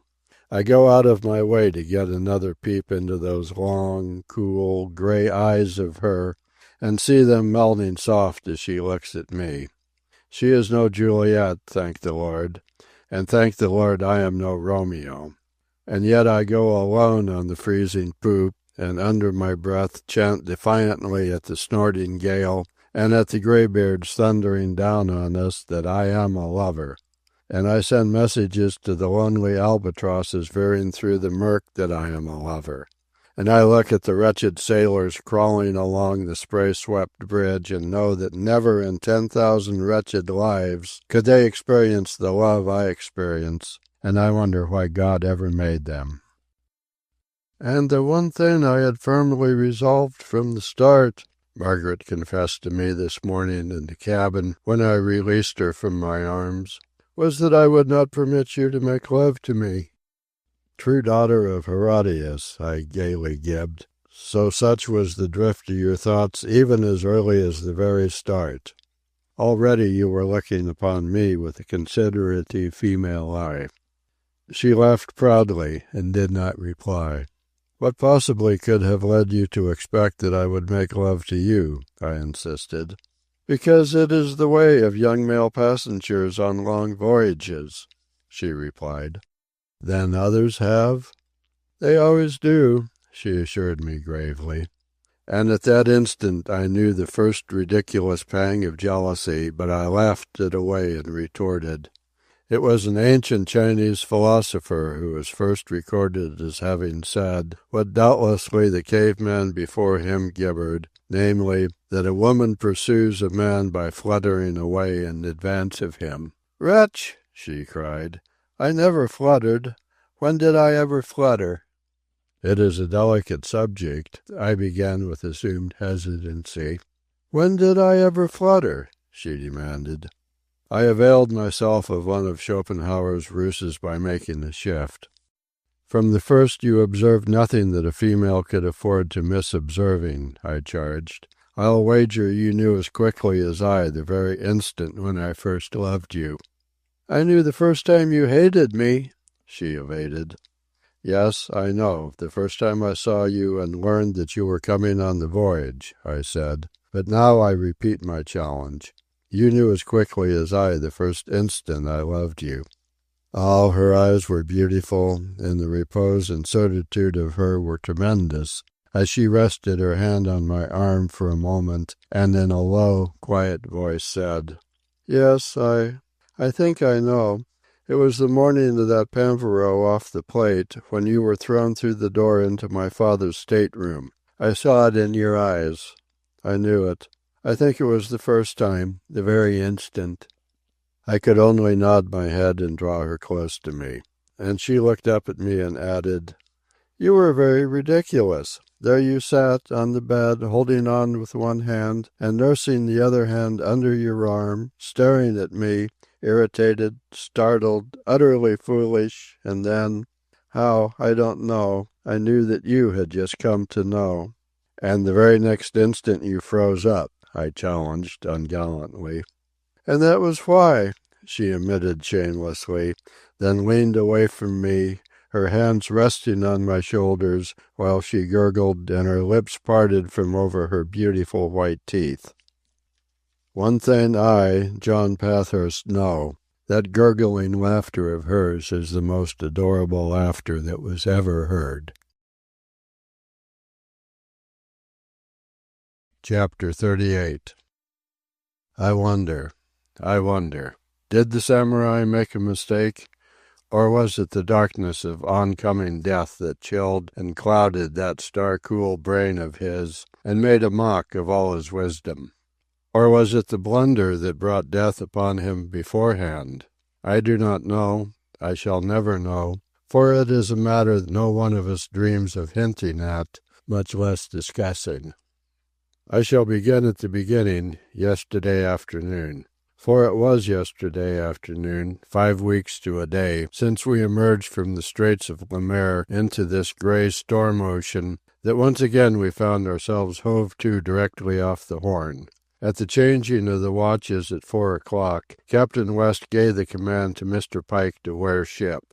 We were on the starboard tack at the time, making leeway offshore. This maneuver placed us on the port tack, and the consequent leeway, to me, seemed onshore, though at an acute angle, to be sure. In the chart room, glancing curiously at the chart, I measured the distance with my eye and decided we were in the neighborhood of 15 miles off Cape Horn. With our drift, we'll close up under the land by morning, won't we? I ventured tentatively. Yes, Captain West nodded. And if it weren't for the west wind drift, and if the land did not trend to the northeast, we'd be ashore by morning. As it is, we'll be well under it at daylight, ready to steal around if there is a change, ready to wear ship if there is no change. It did not enter my head to question his judgment. What he said had to be. Was he not the samurai? And yet, a few minutes later, when he had gone below, I noticed Mr. Pike enter the chart house. After several paces up and down, and a brief pause to watch Nancy and several men shift the weathercloth from lee to weather, I strolled aft to the chart house. Prompted by I know not what, I peeped through one of the glass ports.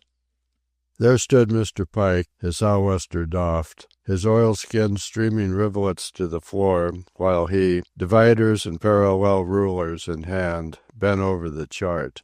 It was the expression of his face that startled me. The habitual sourness had vanished. All that I could see was anxiety and apprehension, yes, and age. I had never seen him look so old, for there, at that moment, I beheld the wastage and weariness of all his 69 years of sea-battling and sea-staring. I slipped away from the port and went along the deck to the break of the poop, where I held on and stood staring through the gray and spray in the conjectural direction of our drift. Somewhere there in the northeast and north I knew was a broken iron coast of rocks upon which the greybeards thundered. And there in the chart room a redoubtable sailor-man bent anxiously over a chart as he measured and calculated again our position and our drift. And I knew it could not be. It was not the samurai but the henchman who was weak and wrong. Age was beginning to tell upon him at last, which could not be otherwise than expected when one considered that no man in 10,000 had weathered age so successfully as he. I laughed at my moment's qualm of foolishness and went below, well content to meet my loved one and to rest secure in her father's wisdom. Of course he was right. He had proved himself right too often already on the long voyage from Baltimore. At dinner, Mr. Pike was quite distrait. He took no part whatever in the conversation, and seemed always to be listening to something from without, to the vexing clang of taut ropes that came down the hollow jigger-mast, to the muffled roar of the gale in the rigging, to the smash and crash of the seas along our decks and against our iron walls. Again I found myself sharing his apprehension, although I was too discreet to question him then, or afterwards alone, about his trouble. At 8 he went on deck again to take the watch till midnight, And as I went to bed I dismissed all forebodings and speculated as to how many more voyages he could last after this sudden onslaught of old age. I fell asleep quickly and awoke at midnight, my lamp still burning, Conrad's Mirror of the Sea on my breast where it had dropped from my hands. I heard the watches change and was wide awake and reading when Mr. Pike came below by the booby hatch and passed down my hall by my open door on his way to his room. In the pause I had long since learned so well, I knew he was rolling a cigarette. Then I heard him cough, as he always did, when the cigarette was lighted and the first inhalation of smoke flushed his lungs. At 12:15, in the midst of Conrad's delightful chapter, The Weight of the Burden, I heard Mr. Pike come along the hall. Stealing a glance over the top of my book, I saw him go by, sea-booted, oil-skinned, sou'westered. It was his watch below, and his sleep was meagre in this perpetual bad weather, yet he was going on deck. I read and waited for an hour, but he did not return, and I knew that somewhere up above he was staring into the driving dark. I dressed fully in all my heavy storm gear, from sea boots and sou'wester to sheepskin under my oilskin coat. At the foot of the stairs I noted along the hall that Margaret's light was burning. I peeped in, she keeps her door open for ventilation, and found her reading. "Merely not sleepy," she assured me. Nor in the heart of me do I believe she had any apprehension. She does not know even now, I am confident, the samurai's blunder, if blunder it was. As she said, she was merely not sleepy, although there is no telling in what occult ways she may have received, though not recognized, Mr. Pike's anxiety. At the head of the stairs, passing along the tiny hall to go out the lee door of the chart house, I glanced into the chart room. On the couch, lying on his back, his head uncomfortably high, I thought, slept Captain West. The room was warm from the ascending heat of the cabin, so that he lay unblanketed, fully dressed save for oilskins and boots. He breathed easily and steadily, and the lean, ascetic lines of his face seemed softened by the light of the low-turned lamp. And that one glance restored to me all my surety and faith in his wisdom, so that I laughed at myself for having left my warm bed for a freezing trip on deck. Under the weathercloth at the break of the poop I found Mr. Malaire. He was wide awake, but under no strain. Evidently it had not entered his mind to consider, much less question, the maneuver of wearing ship the previous afternoon. "The gale is breaking," he told me, waving his mittened hand at a starry segment of sky momentarily exposed by the thinning clouds. But where was Mr. Pike? Did the second mate know he was on deck? I proceeded to feel Mr. Malaire out as we worked our way aft along the mad poop toward the wheel. I talked about the difficulty of sleeping in stormy weather, stated the restlessness and semi-insomnia that the violent motion of the ship caused in me, and raised the query of how bad weather affected the officers. I noticed Captain West in the chart room as I came up, sleeping like a baby, I concluded. We leaned in the lee of the chart house and went no further. "Trust us to sleep just the same way, Mr. Pathurst," the second mate laughed. "The harder the weather, the harder the demand on us, and the harder we sleep. I'm dead the moment my head touches the pillow. It takes Mr. Pike longer because he always finishes his cigarette after he turns in. But he smokes while he's undressing, so that he doesn't require more than a minute to go deado. I'll wager he hasn't moved, right now, since 10 minutes after 12. So the second mate did not dream the first was even on deck. I went below to make sure. A small sea lamp was burning in Mr. Pike's room, and I saw his bunk unoccupied. I went in by the big stove in the dining room and warmed up, then again came on deck. I did not go near the weathercloth where I was certain Mr. Malaire was, but, keeping along the lee of the poop, I gained the bridge and started forward. I was in no hurry, so I paused often in that cold, wet journey. The gale was breaking, for again and again the stars glimmered through the thinning storm clouds. On the midship house was no Mr. Pike. I crossed it, stung by the freezing flying spray, and carefully reconnoitered the top of the forward house, where, in such bad weather, I knew the lookout was stationed. I was within 20 feet of them when a wider clearance of starry sky showed me the figures of the lookout, whoever he was, and of Mr. Pike side by side. Long I watched them, not making my presence known, and I knew that the old mate's eyes were boring like gimlets into the windy darkness that separated the Elsinore from the thunder-surfed iron coast he sought to find. Coming back to the poop, I was caught by the surprised Mr. Mellaire. "Thought you were asleep, sir," he chided.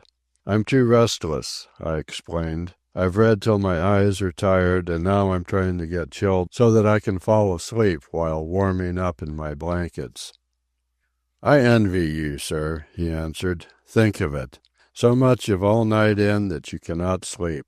Some day, if I ever make a lucky strike, I shall make a voyage like this as a passenger and have all watches below. Think of it, all blessed watches below. And I shall, like you, sir, bring a Jap servant along, and I'll make him call me at every changing of the watches, so that, wide awake, I can appreciate my good fortune in the several minutes before I roll over and go to sleep again." We laughed good night to each other. Another peep into the chart room showed me Captain West sleeping as before. He had not moved in general, though all his body moved with every roll and fling of the ship.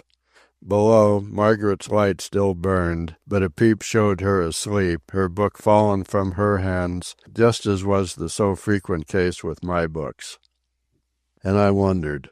Half the souls of us on the Elsinore slept. The samurai slept. Yet the old first mate, who should have slept, kept a bitter watch on the forward house. Was his anxiety right? Could it be right? Or was it the crankiness of ultimate age? Were we drifting and leewaying to destruction? Or was it merely an old man being struck down by senility in the midst of his life task? Too wide awake to think of sleeping, I ensconced myself with the mirror of the sea at the dining table. Nor did I remove aught of my storm gear save the soggy mittens which I wrung out and hung to dry by the stove.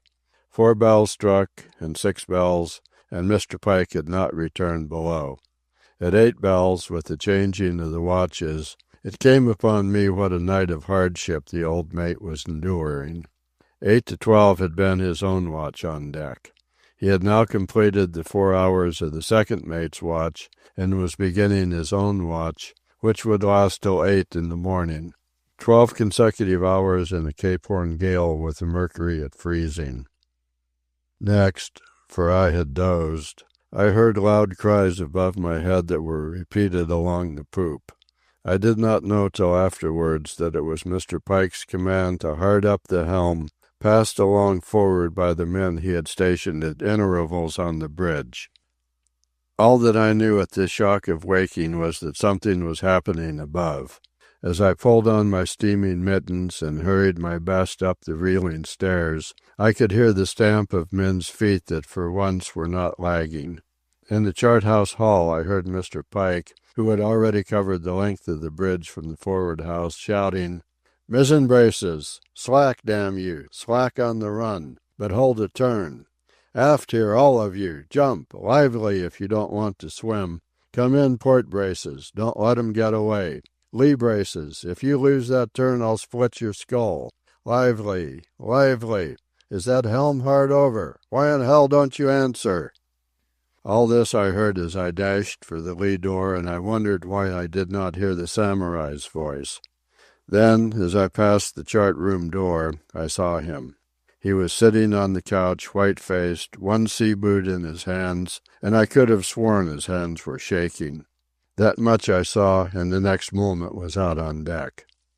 At first, just emerged from the light, I could see nothing, although I could hear men at the pin-rails and the mate snarling and shouting commands. But I knew the maneuver. With a weak crew and the big tail-end sea of broken gale, breakers and destruction under her lee, the Elsinore was being worn around. We had been under lower topsails and a reefed foresail all night. Mr. Pike's first action, after putting the wheel up, had been to square the mizzen yards. With the wind pressure thus eased aft, the stern could more easily swing against the wind, while the wind pressure on the forward sails paid the bow off. But it takes time to wear a ship under short canvas in a big sea. Slowly, very slowly, I could feel the direction of the wind altering against my cheek. The moon, dim at first, showed brighter and brighter as the last shreds of a flying cloud drove away before it. In vain I looked for any land. "Main braces, all of you, jump!" Mr. Pike shouted, himself leading the rush along the poop. And the men really rushed. Not in all the months I had observed them had I seen such swiftness of energy. I made my way to the wheel, where Tom Spink stood. He did not notice me. With one hand holding the idle wheel, he was leaning out to one side, his eyes fixed in a fascinated stare. I followed its direction, on between the chart house and the port jigger shrouds, and on across a mountain sea that was very vague in the moonlight. And then I saw it. The Elsinore's stern was flung skyward, and across that cold ocean I saw the land, black rocks and snow-covered slopes and crags. And toward this land the Elsinore, now almost before the wind, was driving. From the midship house came the snarls of the mate and the cries of the sailors. They were pulling and hauling for very life. Then came Mr. Pike across the poop, leaping with incredible swiftness, sending his snarl before him. "Ease that wheel there! What the hell you gawking at? Steady her, as I tell you. That's all you've got to do." From forward came a cry, and I knew Mr. Mellaire was on top of the forward house and managing the foresails. "Now," from Mr. Pike, "more spokes. Steady, steady, and be ready to check her."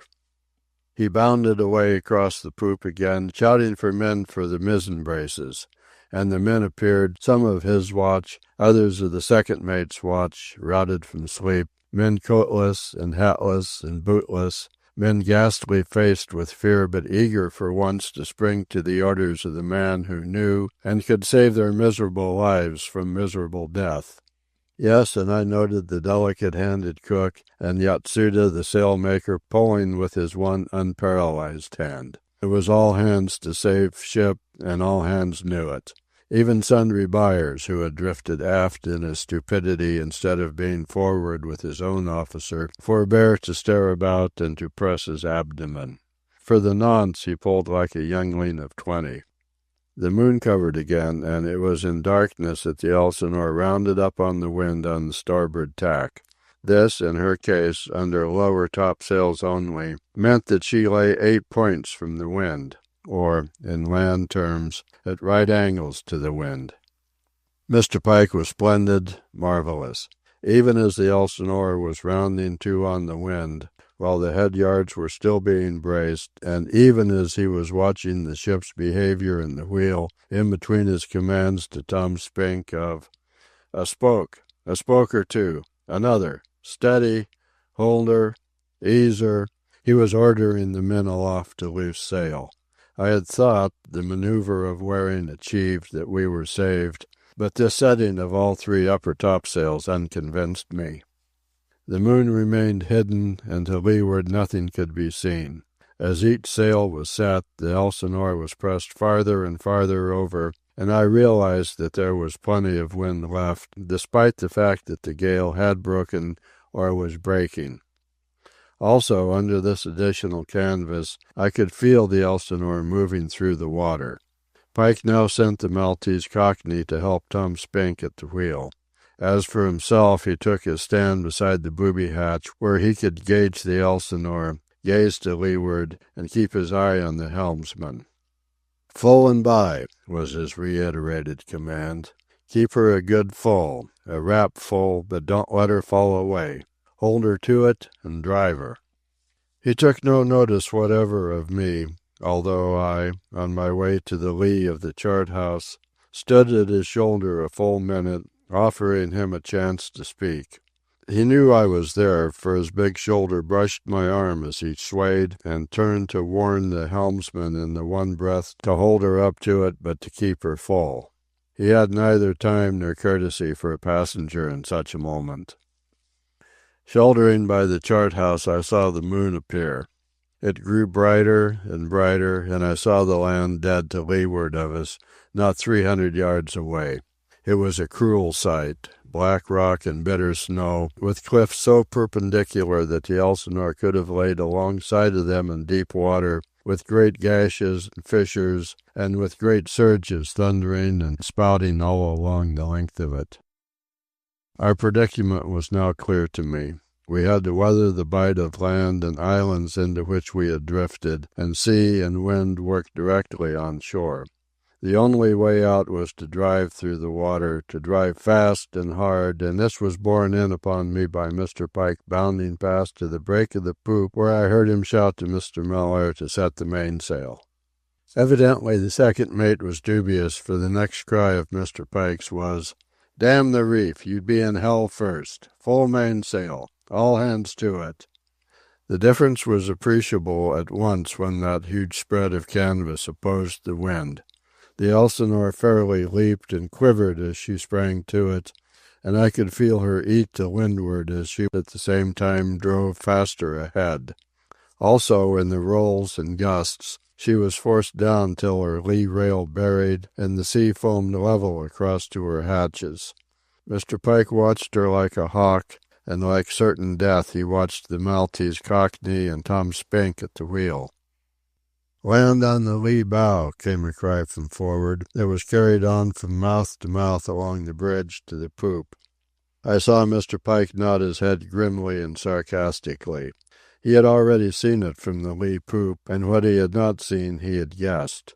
A score of times I saw him test the weight of the gusts on his cheek, and with all the brain of him study the Elsinore's behaviour. And I knew what was in his mind. Could she carry what she had? Could she carry more? Small wonder in this tense passage of time that I had forgotten the samurai. Nor did I remember him until the chart-house door swung open and I caught him by the arm. He steadied and swayed beside me while he watched that cruel picture of rock and snow and spouting surf.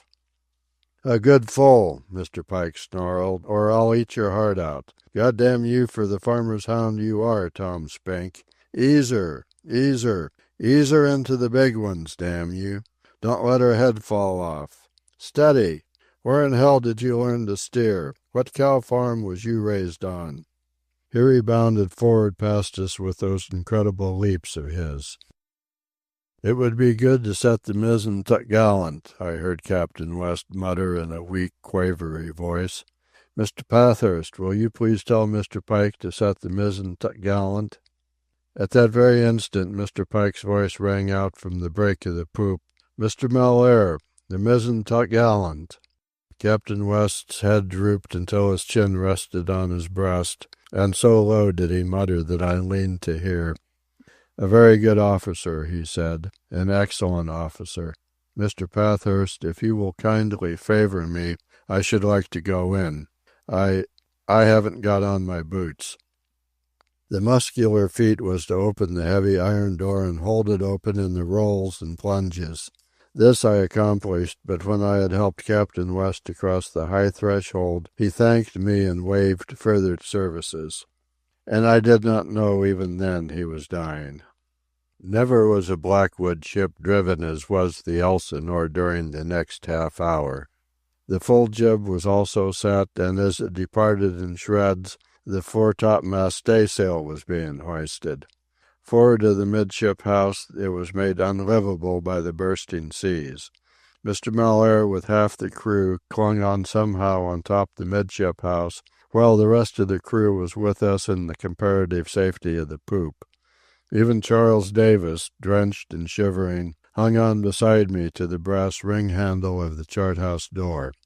Such sailing! It was a madness of speed and motion, for the Elsinore drove over and through and under those huge greybeards that thundered shoreward. There were times when rolls and gusts worked against her at the same moment, when I could have sworn the ends of her lower yardarm swept the sea. There was 1 chance in 10 that we could claw off. All knew it, and all knew there was nothing more to do but await the issue. And we waited in silence. The only voice was that of the mate, intermittently cursing, threatening, and ordering Tom Spink and the Maltese Cockney at the wheel. Between whiles, and all the while, he gauged the gusts, and ever his eyes lifted to the main topgallant yard. He wanted to set that one more sail. A dozen times I saw him half open his mouth to give the order that he dared not give. And as I watched him, so all watched him. Hard-bitten, bitter-natured, sour-featured, and snarling-mouthed, he was the one man, the henchman of the race, the master of the moment. And where, was my thought, oh, where was the samurai? 1 chance in 10, it was 1 in 100 as we fought to weather the last bold tooth of rock that gashed into sea and tempest between us and open ocean. So close were we that I looked to see our far-reeling skysail yard strike the face of the rock. So close were we, no more than a biscuit toss from its iron buttress, that as we sank down into the last great trough between two seas, I can swear every one of us held breath and waited for the Elsinore to strike. Instead we drove free, and as if in very rage at our escape, the storm took that moment to deal us the mightiest buffet of all. The mate felt that monster sea coming, for he sprang to the wheel ere the blow fell. I looked forward, and I saw all forward blotted out by the mountain of water that fell aboard. The Elsinore righted from the shock and reappeared to the eye, full of water from rail to rail. Then a gust caught her sails and heeled her over, spilling half the enormous burden outboard again. Along the bridge came the relayed cry of "Man overboard!" I glanced at the mate, who had just released the wheel to the helmsman. He shook his head, as if irritated by so trivial a happening, walked to the corner of the half-wheelhouse, and stared at the coast he had escaped, white and black and cold in the moonlight. Mr. Miller came aft, and they met beside me in the lee of the chart-house. "All hands, Mr. Miller," the mate said, "and get the mainsail off of her. After that the mizzen topgallant." "Yes, sir," said the second. "Who was it?" the mate asked as Mr. Miller was turning away. "Boney. He was no good anyway," came the answer. That was all. Boney the Splinter was gone, and all hands were answering the command of Mr. Miller to take in the mainsail. But they never took it in, for at that moment it started to blow away out of the bolt ropes, and in but few moments all that was left of it was a few short, slatting ribbons. "Mizzen topgallant sail," Mr. Pike ordered. Then, and for the first time, he recognized my existence. "Well rid of it," he growled. "It never did set properly. I was always aching to get my hands on the sailmaker that made it." On my way below, a glance into the chart-room gave me the cue to the samurai's blunder. If blunder it can be called, for no one will ever know. He lay on the floor in a loose heap, rolling willy-nilly with every roll of the Elsinore.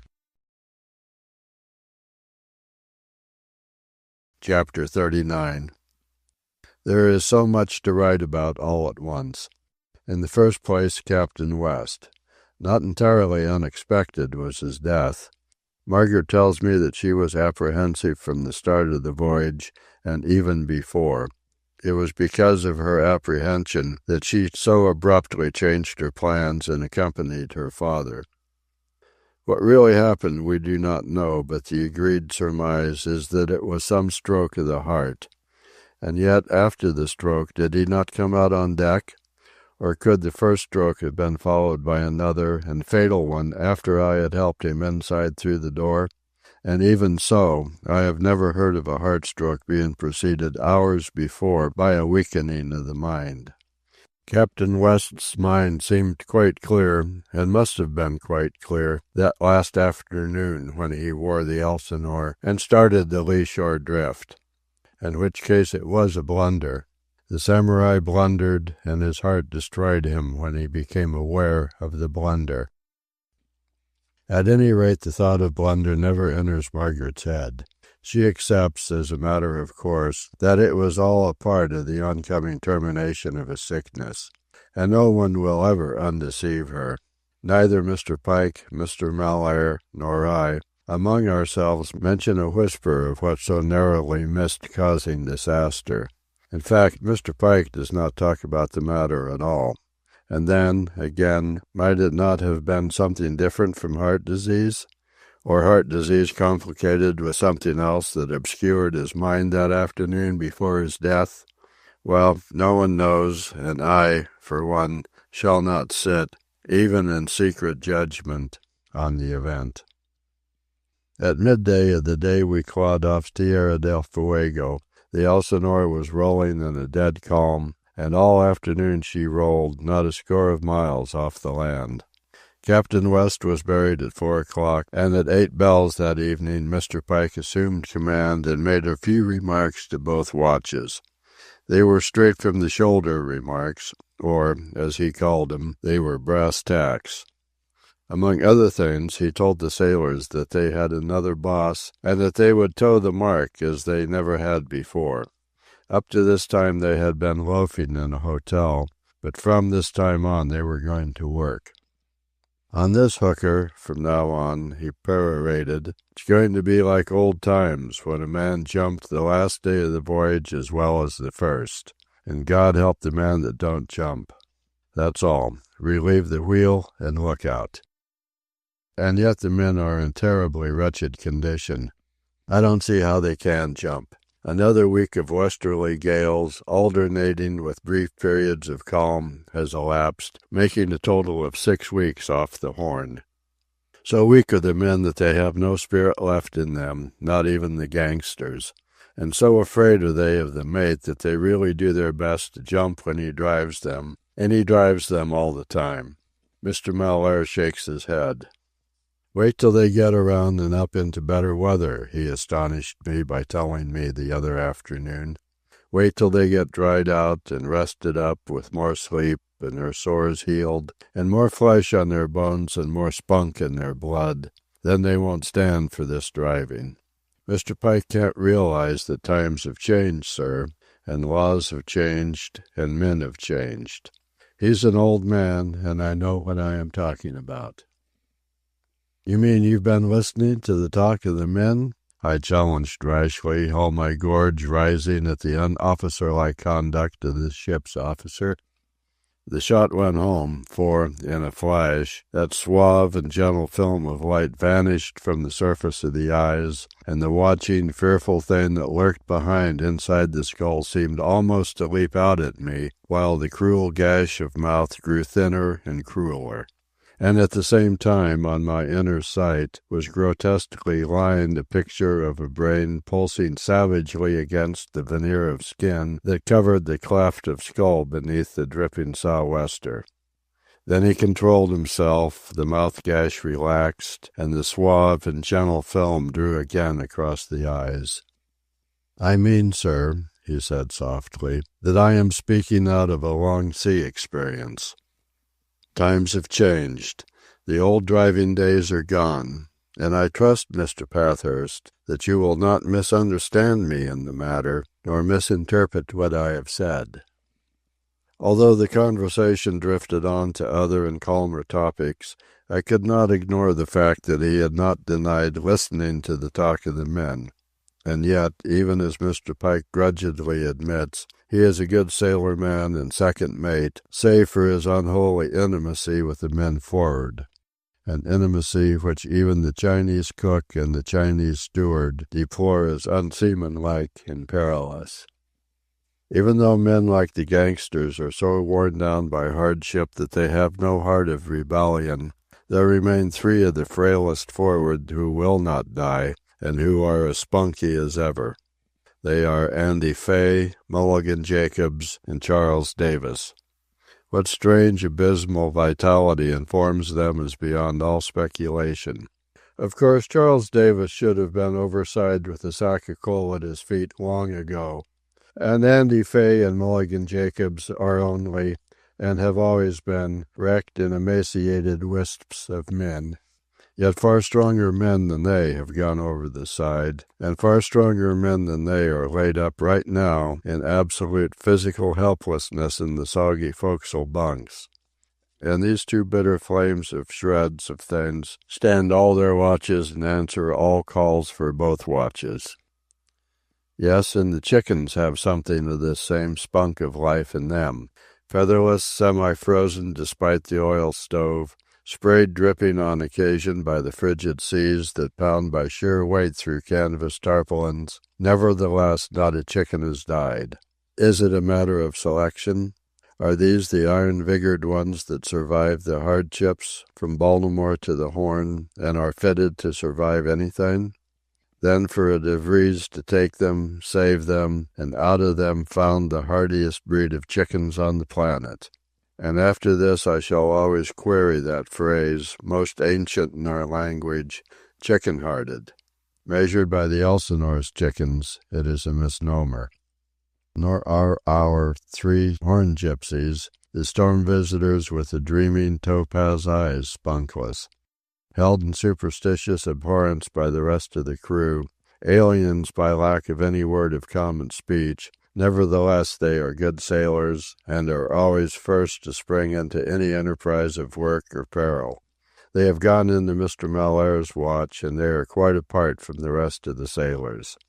And when there is a delay, or wait with nothing to do for long minutes, they shoulder together and stand and sway to the heave of deck and dream far dreams in those pale topaz eyes of a country, I am sure, where mothers with pale topaz eyes and sandy hair birth sons and daughters that breed true in terms of topaz eyes and sandy hair. But the rest of the crew, take the Maltese Cockney.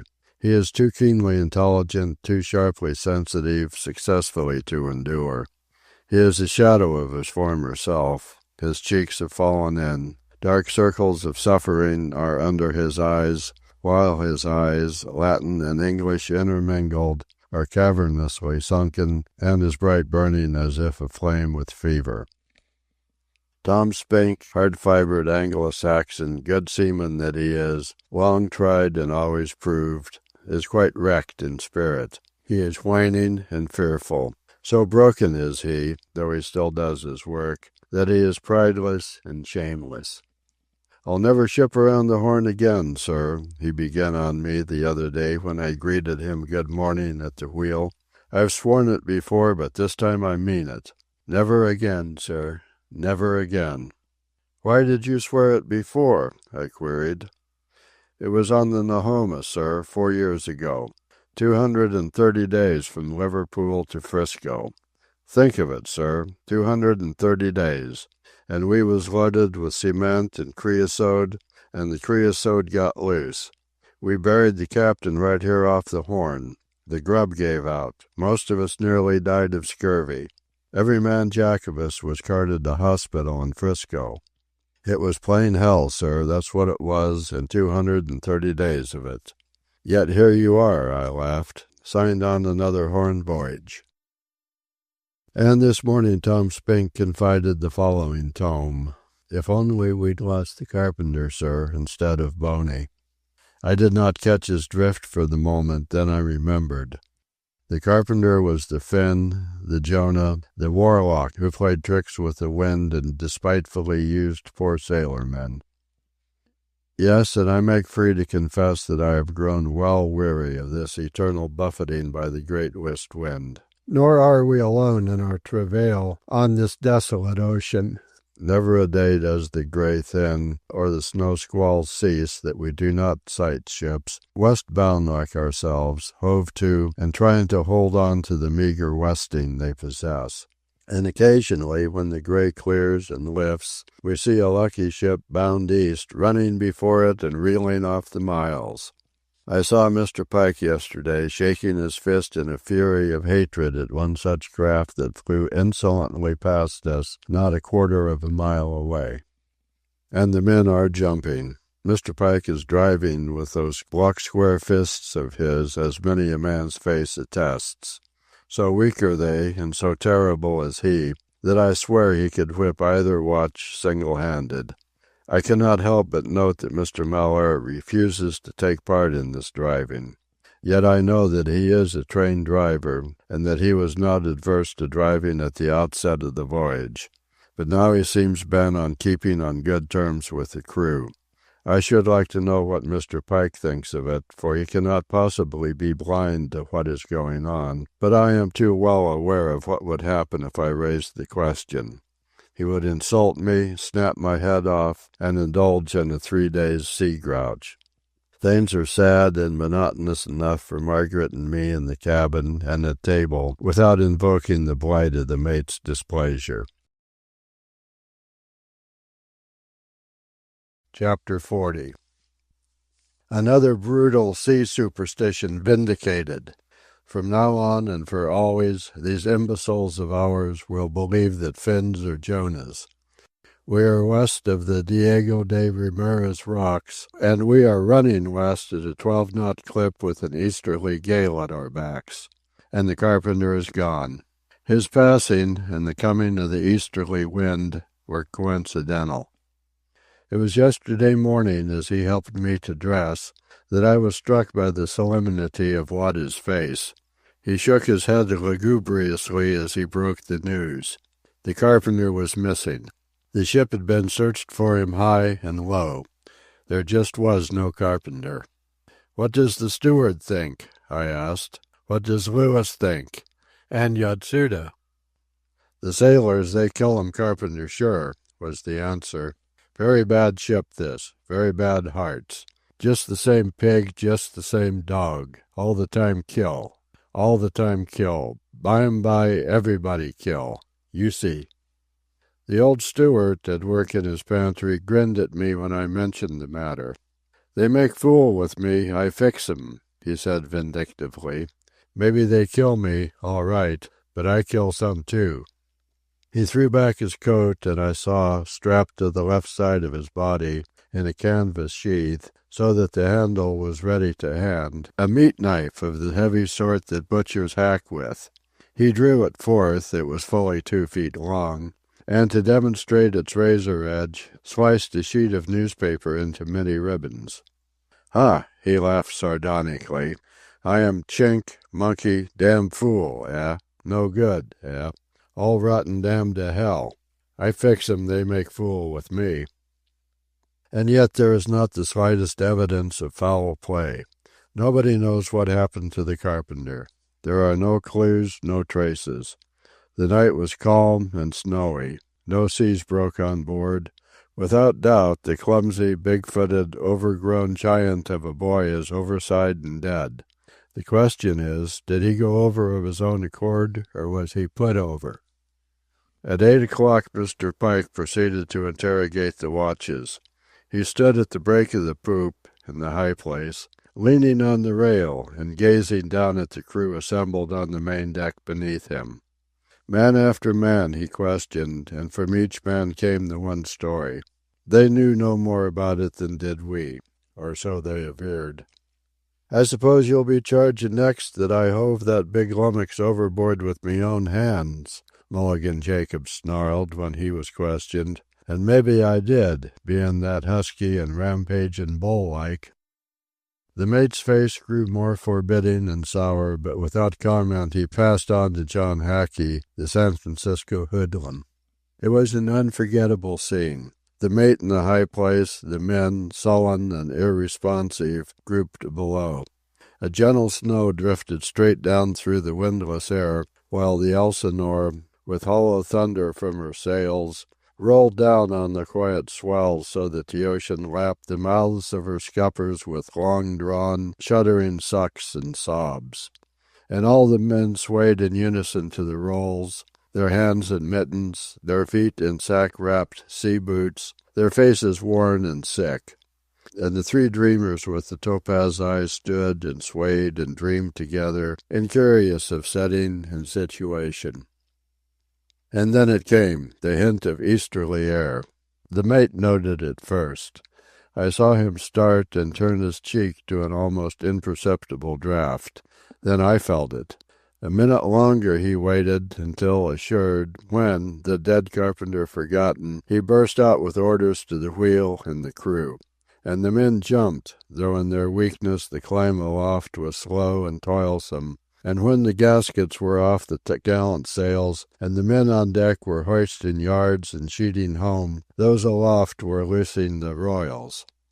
While this work went on, and while the yards were being braced around, the Elsinore, her bow pointing to the west, began moving through the water before the first fair wind in a month and a half. Slowly that light air fanned to a gentle breeze, while all the time the snow fell steadily. The barometer down to 28.80 continued to fall, and the breeze continued to grow upon itself. Tom Spink, passing by me on the poop to lend a hand at the final finicky trimming of the mizzen yards, gave me a triumphant look. Superstition was vindicated. Events had proven him right. Fair wind had come with the going of the carpenter, which said warlock had incontestably taken with him overside his bag of wind tricks. Mr. Pike strode up and down the poop, rubbing his hands, which he was too disdainfully happy to mitten, chuckling and grinning to himself, glancing at the draw of every sail, stealing adoring looks astern into the gray snow out of which blew the favoring wind. He even paused beside me to gossip for a moment about the French restaurants of San Francisco and how, therein, the delectable California fashion of cooking wild duck obtained. "Throw 'em through the fire," he chanted. "That's the way. Throw 'em through the fire. A hot oven, 16 minutes. I take mine 14 to the second, and squeeze the carcasses." By midday the snow had ceased, and we were bowling along before a stiff breeze. At 3 in the afternoon we were running before a growing gale. It was across a mad ocean we tore, for the mounting sea that made from eastward bucked into the west end drift and battled and battered down the huge southwesterly swell. And the big grinning dolt of a Finnish carpenter, already food for fish and bird, was astern there, somewhere in the freezing rack and drive. Make westing. We ripped it off across these narrowing degrees of longitude at the southern tip of the planet, where 1 mile counts for 2. And Mr. Pike, staring at his bending to gallant yards, swore that they could carry away for all he cared ere he eased an inch of canvas. More he did. He set the huge crojack, biggest of all sails, and challenged God or Satan to start a seam of it or all its seams. He simply could not go below. In such auspicious occasions all watches were his, and he strove the poop perpetually with all age-lag banished from his legs. Margaret and I were with him in the chart-room when he hurrahed the barometer down to 28.55 and falling. And we were near him, on the poop, when he drove by an eastbound lime juicer hove to under upper topsails.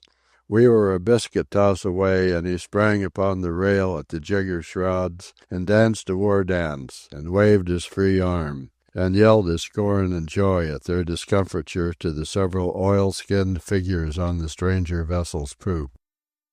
Through the pitch-black night we continued to drive. The crew was sadly frightened, and I sought in vain, in the 2 dog watches, for Tom Spink, to ask him if he thought the carpenter, astern, had opened wide the bag mouth and loosed all his tricks.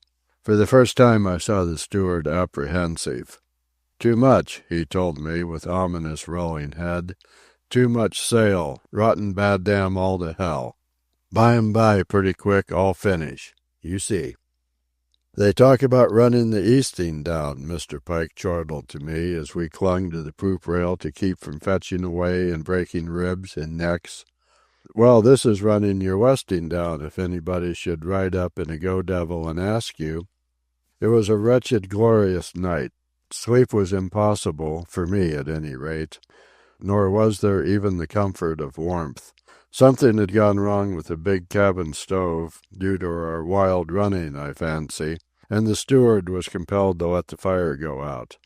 So we were getting a taste of the hardship of the forecastle, though in our case everything was dry instead of soggy or afloat. The kerosene stoves burned in our staterooms, but so smelly was mine that I preferred the cold. To sail on one's nerve in an over-canvassed harbor catboat is all the excitement any glutton can desire. But to sail, in the same fashion, in a big ship off the Horn is incredible and terrible.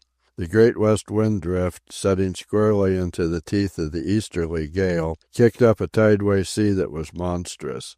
2 men toiled at the wheel, relieving in pairs every half hour, and in the face of the cold they streamed with sweat long ere their half-hour shift was up. Mr. Pike is of the elder race of men. His endurance is prodigious. Watch, and all watches, he held the poop. "I never dreamed of it," he told me at midnight, as the great gusts tore by and as we listened for our lighter spars to smash aloft and crash upon the deck. "I thought my last whirling sailing was past, and here we are. Here we are. Lord, I sailed third mate in the little Vampire before you were born. 56 men before the mast, and the last jack of 'em an able seaman. And there were 8 boys, and boatswains that was boatswains, and sailmakers, and carpenters, and stewards, and passengers to jam the decks. And 3 driving mates of us, and Captain Brown, the little wonder.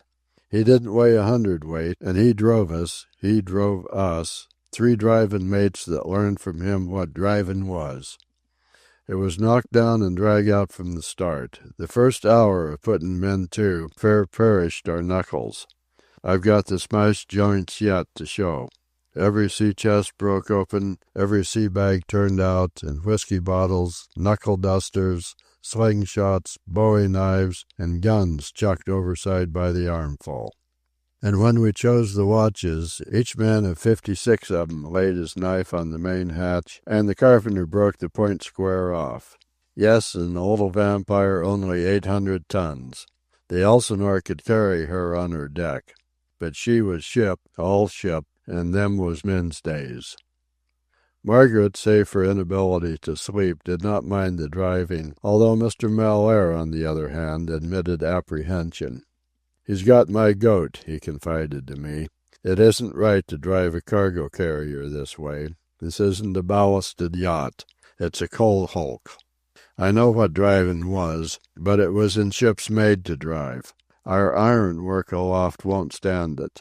Mr. Pathurst, I tell you frankly that it is criminal, it is sheer murder, to run the Elsinore with that crojack on her. You can see yourself, sir. It's an aftersail. All its tendency is to throw her stern off and her bow up to it. And if it ever happens, sir, if she ever gets away from the wheel for 2 seconds and broaches to—" "Then what?" I asked, or rather shouted, for all conversation had to be shouted close to ear in that blast of gale. He shrugged his shoulders, and all of him was eloquent with the unuttered, unmistakable word, "finish." At 8 this morning Margaret and I struggled up to the poop, and there was that indomitable, iron old man. He had never left the deck all night. His eyes were bright, and he appeared in the pink of well-being. He rubbed his hands and chuckled greetings to us and took up his reminiscences.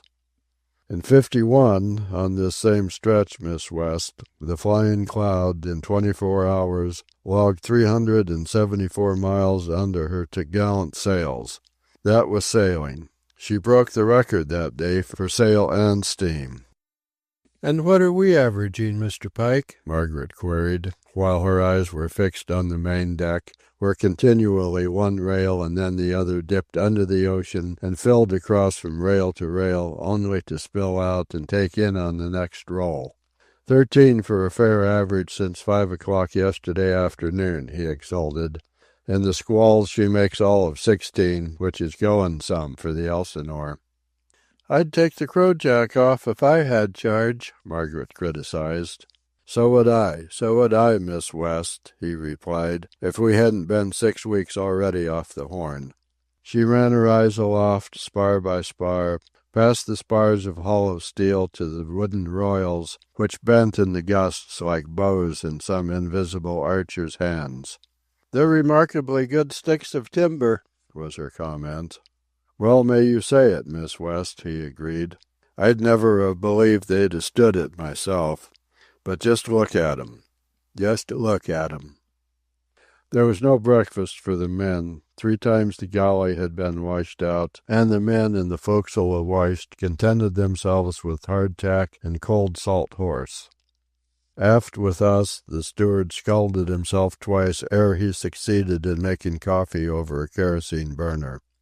At noon we picked up a ship ahead, a lime juicer, traveling in the same direction, under lower topsails and one upper topsail. The only one of her courses set was the foresail. "The way that skipper's carrying on is shocking," Mr. Pike sneered. "He should be more cautious and remember God, the owners, the underwriters, and the Board of Trade." Such was our speed that in almost no time we were up with a stranger vessel and passing her. Mr. Pike was like a boy just leashed from school.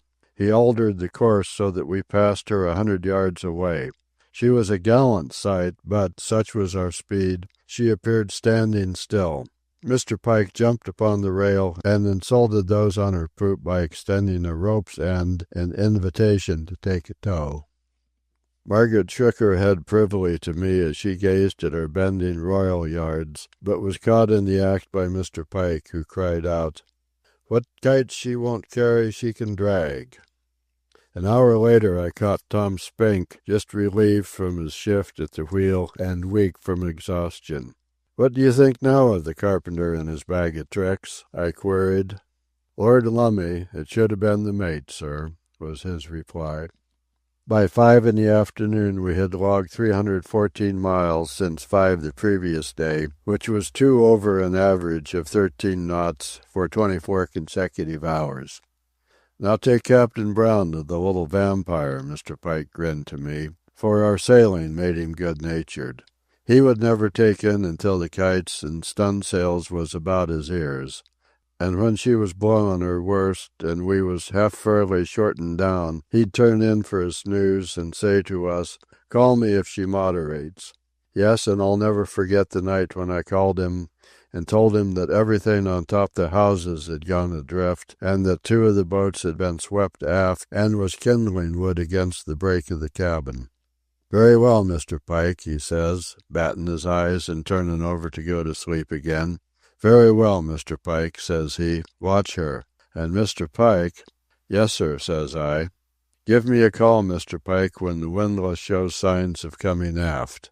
That's what he said, his very words, and the next moment, damn me, he was snoring.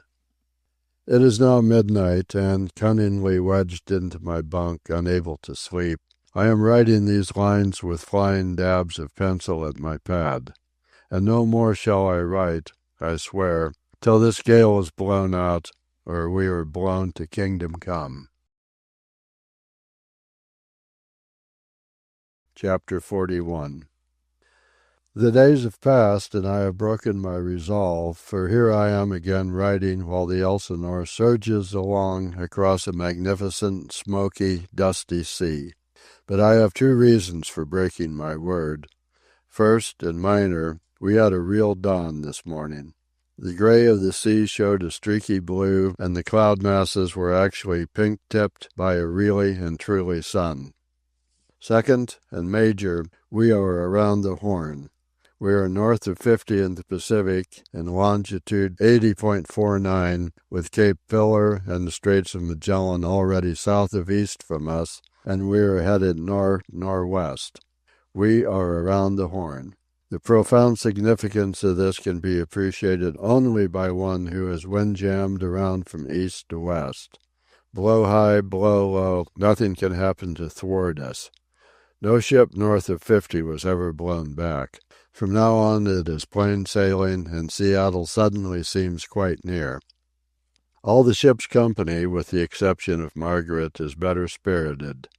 She is quiet and a little down, though she is anything but prone to the wastage of grief.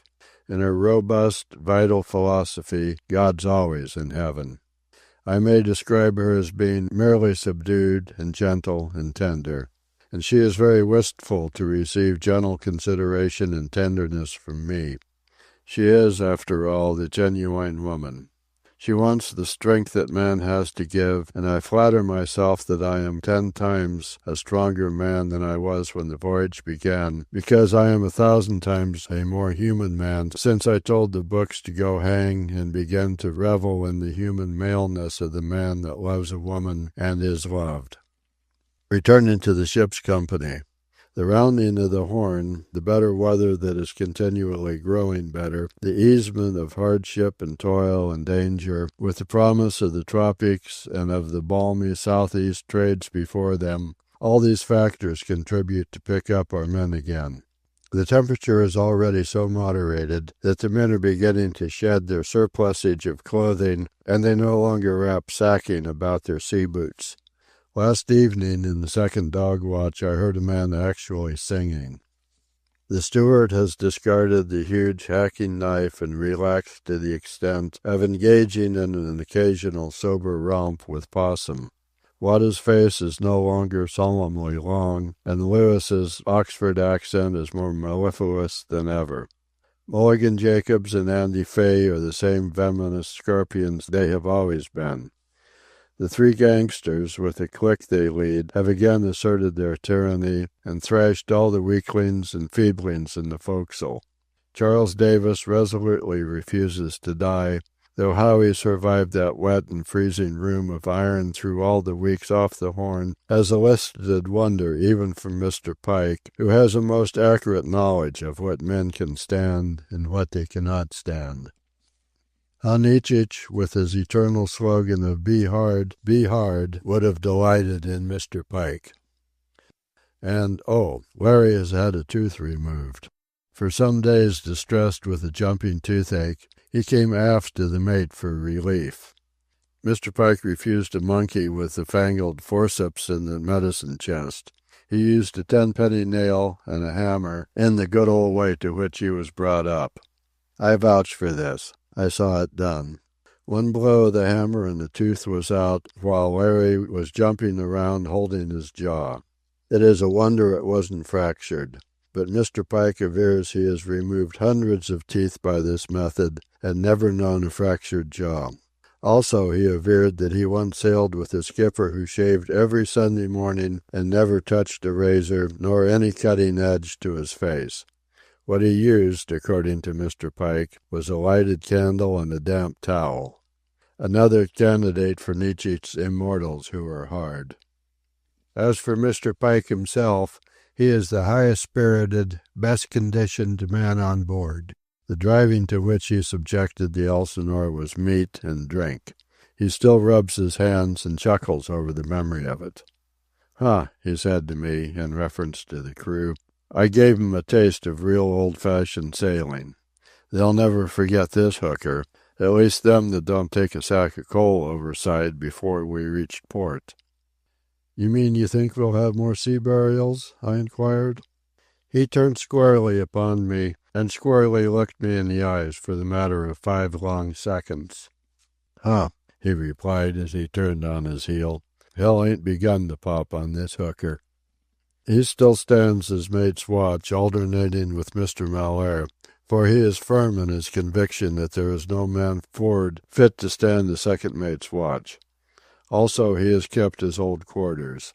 Perhaps it is out of delicacy for Margaret, for I have learned that it is the invariable custom for the mate to occupy the captain's quarters when the latter dies.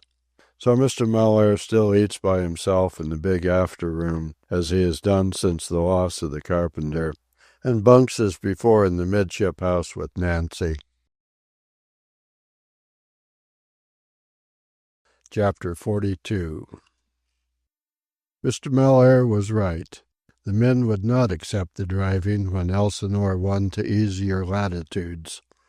Mr. Pike was right. Hell had not begun to pop.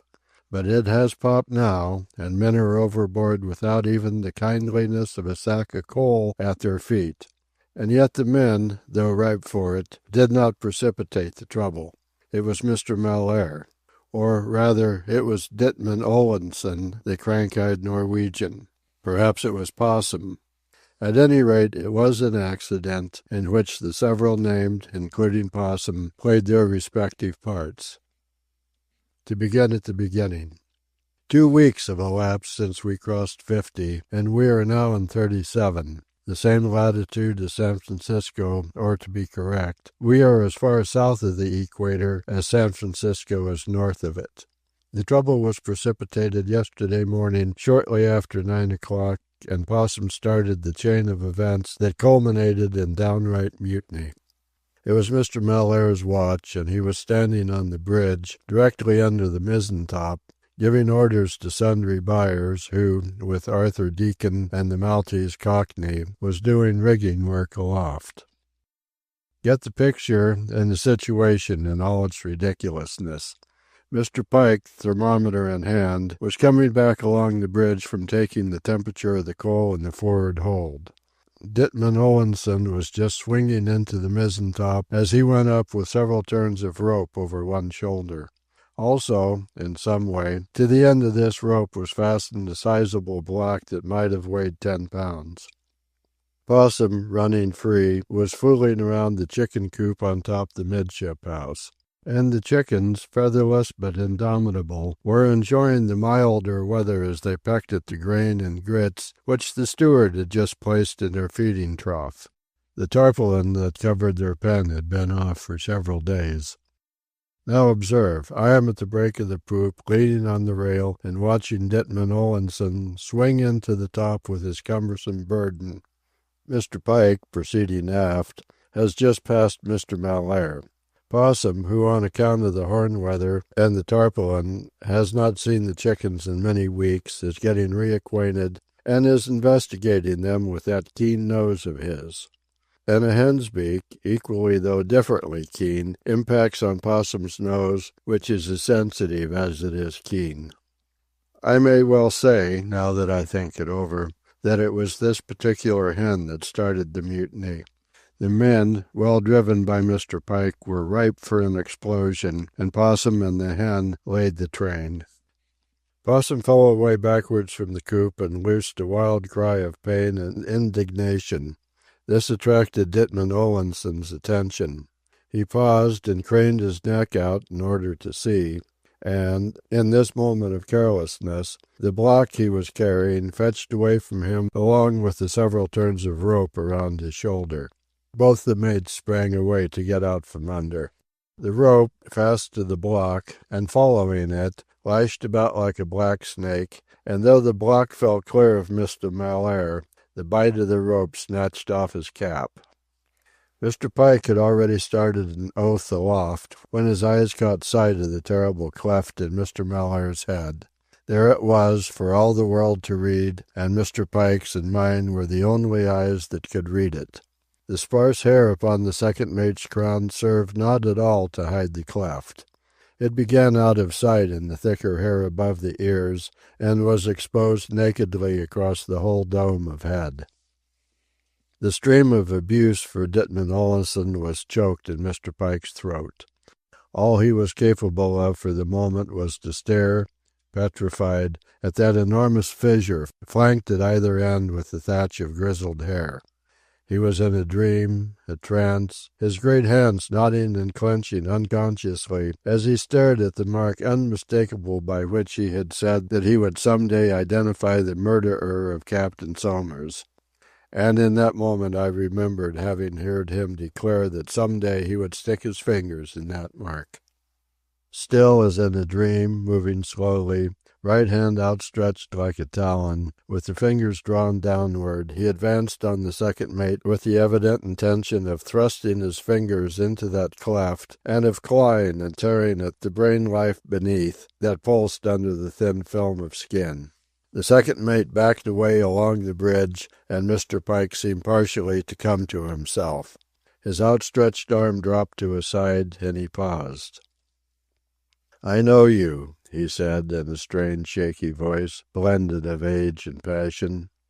18 years ago you were dismasted off the Plate in the Cyrus Thompson. She foundered after you were on your beam ends and lost your sticks. You were in the only boat that was saved. 11 years ago, on the Jason Harrison, in San Francisco, Captain Somers was beaten to death by his second mate.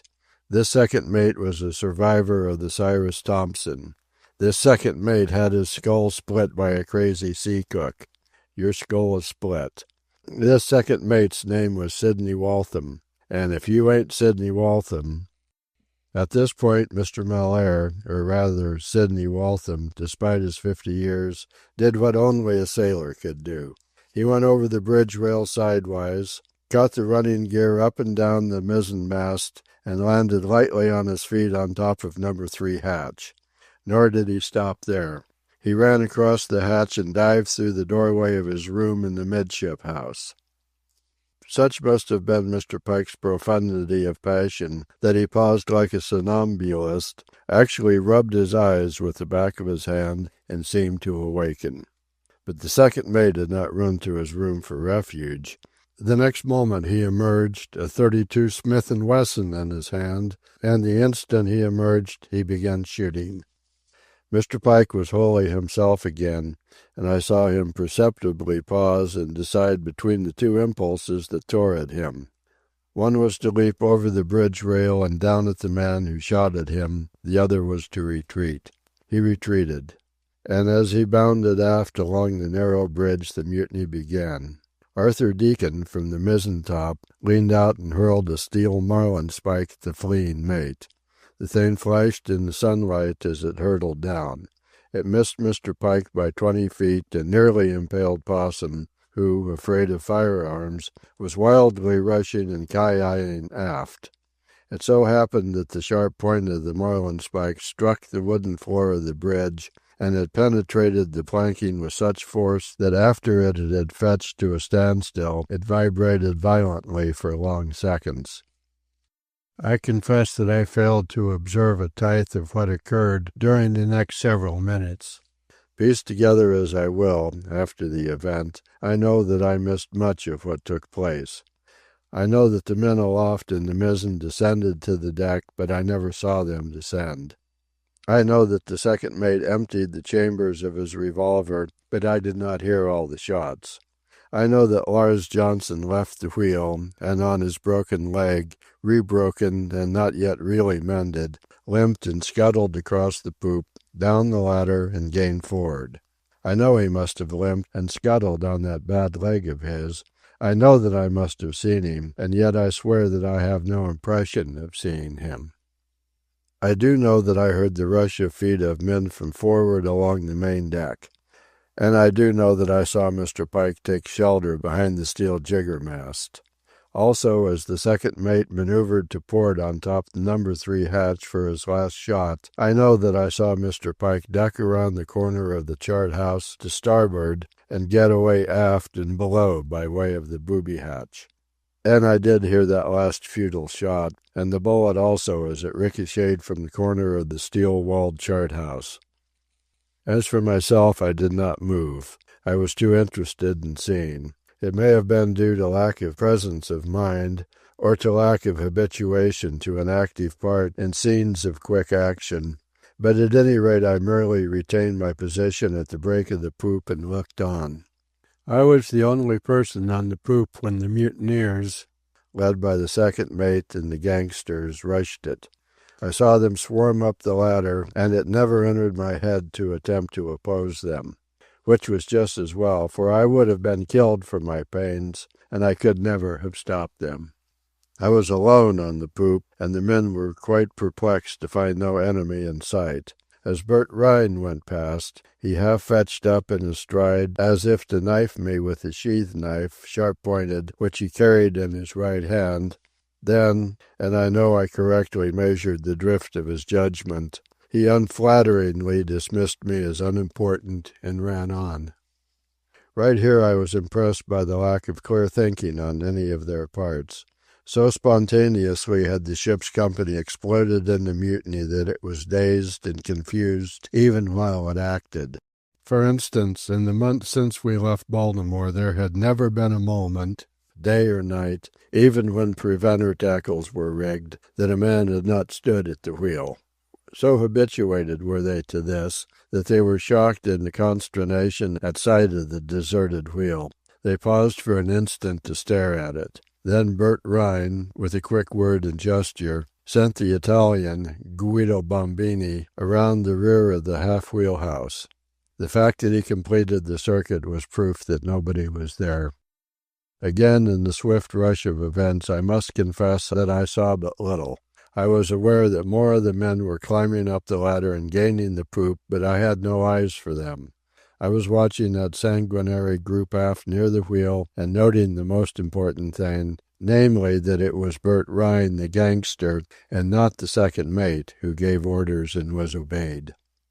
He motioned to the Jew Isaac Chance, who had been wounded earlier in the voyage by O'Sullivan, and Chance led the way to the starboard chart-house door. While this was going on, all in flashing fractions of seconds, Bert Rhine was cautiously inspecting the lazarette through the open booby hatch. Isaac Chance jerked open the chart-house door, which swung outward. Things did happen so swiftly. As he jerked the iron door open, a 2-foot hacking butcher knife at the end of a withered yellow hand flashed out and down on him. It missed head and neck, but got him on top of the left shoulder. All hands recoiled before this, and the Jew reeled across to the rail, his right hand clutching at his wound, and between the fingers I could see the blood welling darkly. Bert Rhine abandoned his inspection of the booby hatch, and, with the second mate, the latter still carrying his empty Smith & Wesson, sprang into the press about the chart-house door. Oh, wise, clever, cautious old Chinese steward! He made no emergence.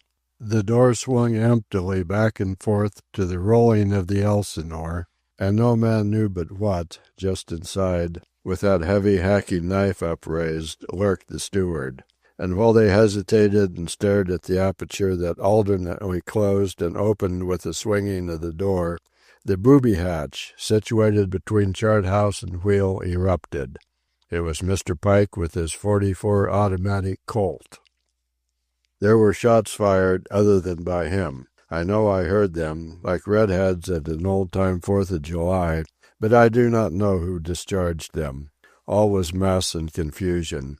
Many shots were being fired, and through the uproar I heard the reiterant, monotonous explosions from the Colt's .44. I saw the Italian, Mike Cipriani, clutch savagely at his abdomen and sink slowly to the deck. Shorty, the Japanese half-caste, clown that he was, dancing and grinning on the outskirts of the struggle, with a final grimace and hysterical giggle, led the retreat across the poop and down the poop ladder. Never had I seen a finer exemplification of mob psychology. Shorty, the most unstable-minded of the individuals who composed this mob, by his own instability precipitated the retreat in which the mob joined. When he broke before the steady discharge of the automatic in the hand of the mate, on the instant the rest broke with him. Least balanced, his balance was the balance of all of them. Chance, bleeding prodigiously, was one of the first on Shorty's heels. I saw Nosey Murphy pause long enough to throw his knife at the mate. The missile went wide with a metallic clang, struck the brass tip of one of the spokes of the Elsinore's wheel, and clattered on the deck. The second mate, with his empty revolver, and Bert Rhine, with his sheathed knife, fled past me side by side. Mr. Pike emerged from the booby hatch and with an unaimed shot brought down Bill Quigley, one of the bricklayers, who fell at my feet. The last man off the poop was the Maltese Cockney, and at the top of the ladder he paused to look back at Mr. Pike, who, holding the automatic in both hands, was taking careful aim. The Maltese Cockney, disdaining the ladder, leaped through the air to the main deck. But the Colt merely clicked. It was the last bullet in it that had fetched down Bill Quigley. And the poop was ours. Events still crowded so closely that I missed much. I saw the steward, belligerent and cautious, his long knife poised for a slash, emerge from the chart-house. Margaret followed him, and behind her came Wada, who carried my .22 Winchester automatic rifle. As he told me afterwards, he had brought it up under instructions from her. Mr. Pike was glancing with cool haste at his Colt to see whether it was jammed or empty, when Margaret asked him the course. "By the wind," he shouted at her, as he bounded forward. Put your helm hard up or we'll be all aback." Ah, yeoman and henchman of the race, he could not fail in his fidelity to the ship under his command. The iron of all his years of iron training was there manifest. While mutiny spread red and death was on the wing, he could not forget his charge, the ship, the Elsinore, the insensate fabric compounded of steel and hemp and woven cotton that was to him glorious with personality. Margaret waved Wada in my direction as she ran to the wheel. As Mr. Pike passed the corner of the chart house, simultaneously there was a report from amidships and the ping of a bullet against the steel wall. I saw the man who fired the shot. It was the cowboy, Steve Roberts. As for the mate, he ducked in behind the shouldering jiggermast, and even as he ducked, his left hand dipped into a side coat pocket, so that when he had gained shelter, it was coming out with a fresh clip of cartridges. The empty clip fell to the deck, the loaded clip slipped up the hollow butt, and he was good for 8 more shots. Wada turned the little automatic rifle over to me, where I still stood under the weathercloth at the break of the poop. "All ready," he said. "You take off safety." "Get Roberts," Mr. Pike called to me. "He's the best shot forward. If you can't get him, jolt the fear of God into him anyway." It was the first time I had a human target, and let me say, here and now, that I am convinced I am immune to buck fever. There he was before me, less than 100 feet distant, in the gangway between the door to Davis's room and the starboard rail, maneuvering for another shot at Mr. Pike. I must have missed Steve Roberts that first time, but I came so near him that he jumped. The next instant he had located me and turned his revolver on me, but he had no chance.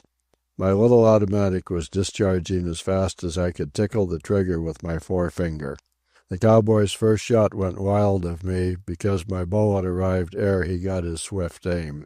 He swayed and stumbled backward, but the bullets, 10 of them, poured from the muzzle of my Winchester like water from a garden hose.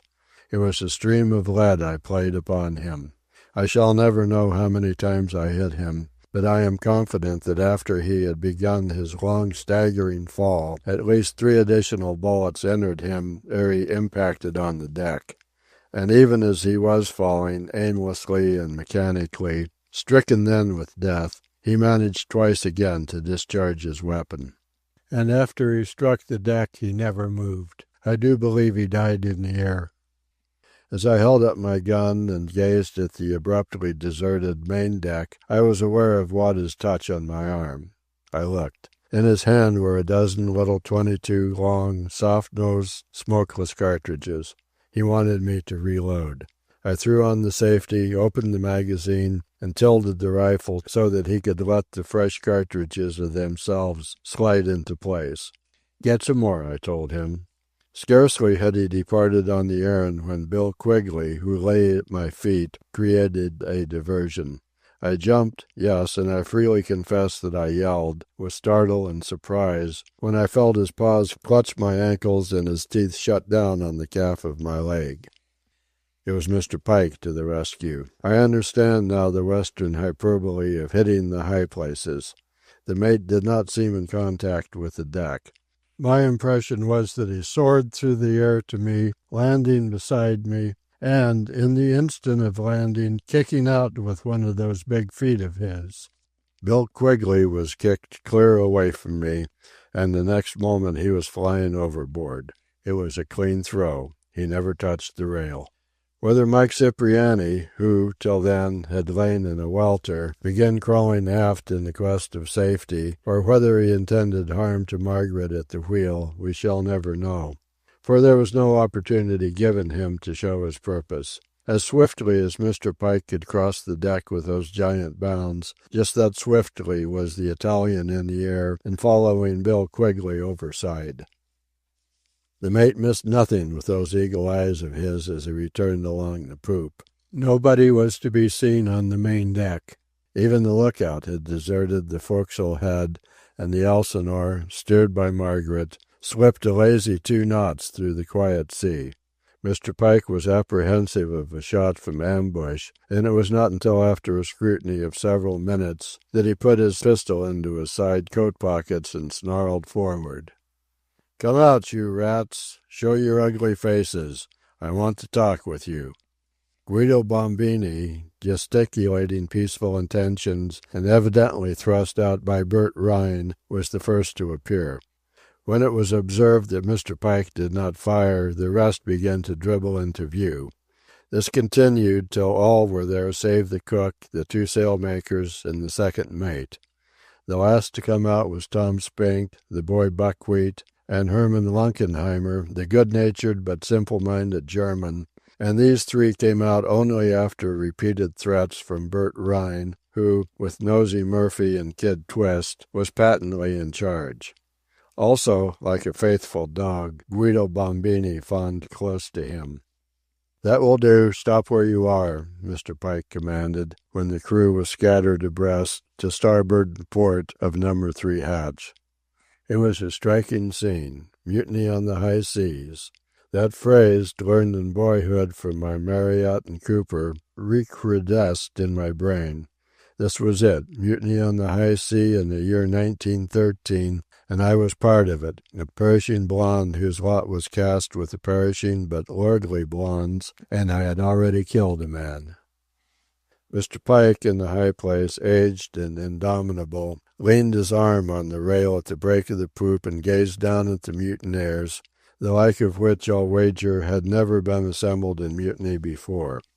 There were the three gangsters and ex-jailbirds, anything but seamen, yet in control of this affair that was particularly an affair of the sea. With them was the Italian hound, Bombini, and beside them were such strangely assorted men as Anton Sorensen, Lars Jacobsen, Frank Fitzgibbon, and Richard Giller, also Arthur Deacon the white slaver, John Hackey the San Francisco hoodlum, the Maltese cockney, and Tony the suicidal Greek. I noticed the three strange ones shouldering together and standing apart from the others as they swayed to the lazy roll and dreamed with their pale topaz eyes. And there was the fawn, stone-deaf but observant, straining to understand what was taking place. Yes, and Mulligan Jacobs and Andy Fay were bitterly and eagerly side by side, and Dittman Owenson, crank-eyed, as if drawn by some affinity of bitterness, stood behind them, his head appearing between their heads. Farthest advanced of all was Charles Davis, the man who by all rights should long since be dead, his face with its wax-like pallor startling in contrast to the weathered faces of the rest. I glanced back at Margaret, who was coolly steering, and she smiled to me, and love was in her eyes. She, too, of the perishing and lordly race of blondes, her place the high place, her heritage government and command and mastery over the stupid lowly of her kind and over the ruck and spawn of the dark pigmented breeds. "Where's Sidney Waltham?" the mate snarled. "I want him. Bring him out. After that, the rest of you filth get back to work, or God have mercy on you." The men moved about restlessly, shuffling their feet on the deck. "Sidney Waltham, I want you. Come out," Mr. Pike called, addressing himself beyond them to the murderer of the captain under whom once he had sailed. That prodigious old hero! It never entered his head that he was not the master of the rabble there below him. He had but one idea, an idea of passion, and that was his desire for vengeance on the murderer of his old skipper. "You old stiff," Mulligan Jacobs snarled back. "Shut up, Mulligan," was Bert Rhine's command, in receipt of which he received a venomous stare from the cripple. "Oh ho, my hearty," Mr. Pike sneered at the gangster. "I'll take care of your case, never fear. In the meantime, and right now, fetch out that dog." Whereupon he ignored the leader of the mutineer and began calling, "Waltham, you dog, come out. Come out, you sneaking cur. Come out." Another lunatic was the thought that flashed through my mind, another lunatic, the slave of a single idea. He forgets the mutiny, his fidelity to the ship, and his personal thirst for vengeance. But did he? Even as he forgot and called his heart's desire, which was the life of the second mate. Even then, without intention, mechanically, his sailor's considerative eye lifted to note the draw of the sails and roved from sail to sail. Thereupon, so reminded, he returned to his fidelity. "Well," he snarled at Bert Rhine, "go on and get forward before I spit on you, you scum and slum. I'll give you and the rest of the rats 2 minutes to return to duty." And the leader, with his two fellow gangsters, laughed their weird, silent laughter. "I guess you'll listen to our talk first, old horse," Bert Rhine retorted. "Davis, get up now and show what kind of spielier you are. Don't get cold feet. Spit it out to Foxy Grandpa and tell him what's doing." "You damn sea lawyer," Mr. Pike snarled as Davis opened his mouth to speak. Bert Rhine shrugged his shoulders and half turned on his heel as if to depart, as he said quietly, "Oh, well, if you don't want to talk." Mr. Pike conceded a point. "Go on," he snarled. "Spit the dirt out of your system, Davis, but remember one thing. You'll pay for this, and you'll pay through the nose. Go on." The sea lawyer cleared his throat in preparation. "First of all, I ain't got no part in this," he began. "I'm a sick man, and I ought to be in my bunk right now. I ain't fit to be on my feet. But they've asked me to advise 'em on the law, and I have advised 'em. "And the law, what is it?" Mr. Pike broke in. But Davis was uncowed.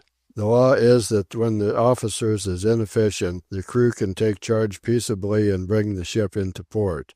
It's all law and in the records.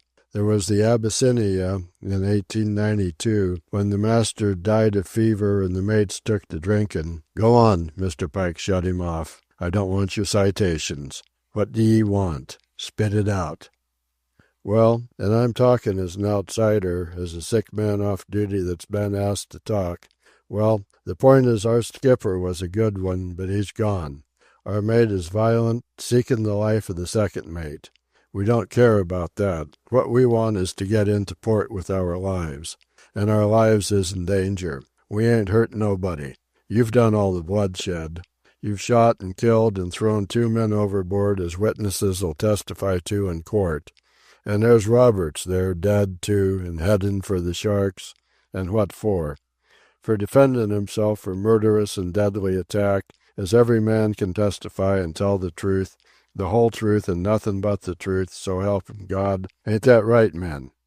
A confused murmur of assent arose from many of them. "You want my job, eh?" Mr. Pike grinned. "And what are you going to do with me?"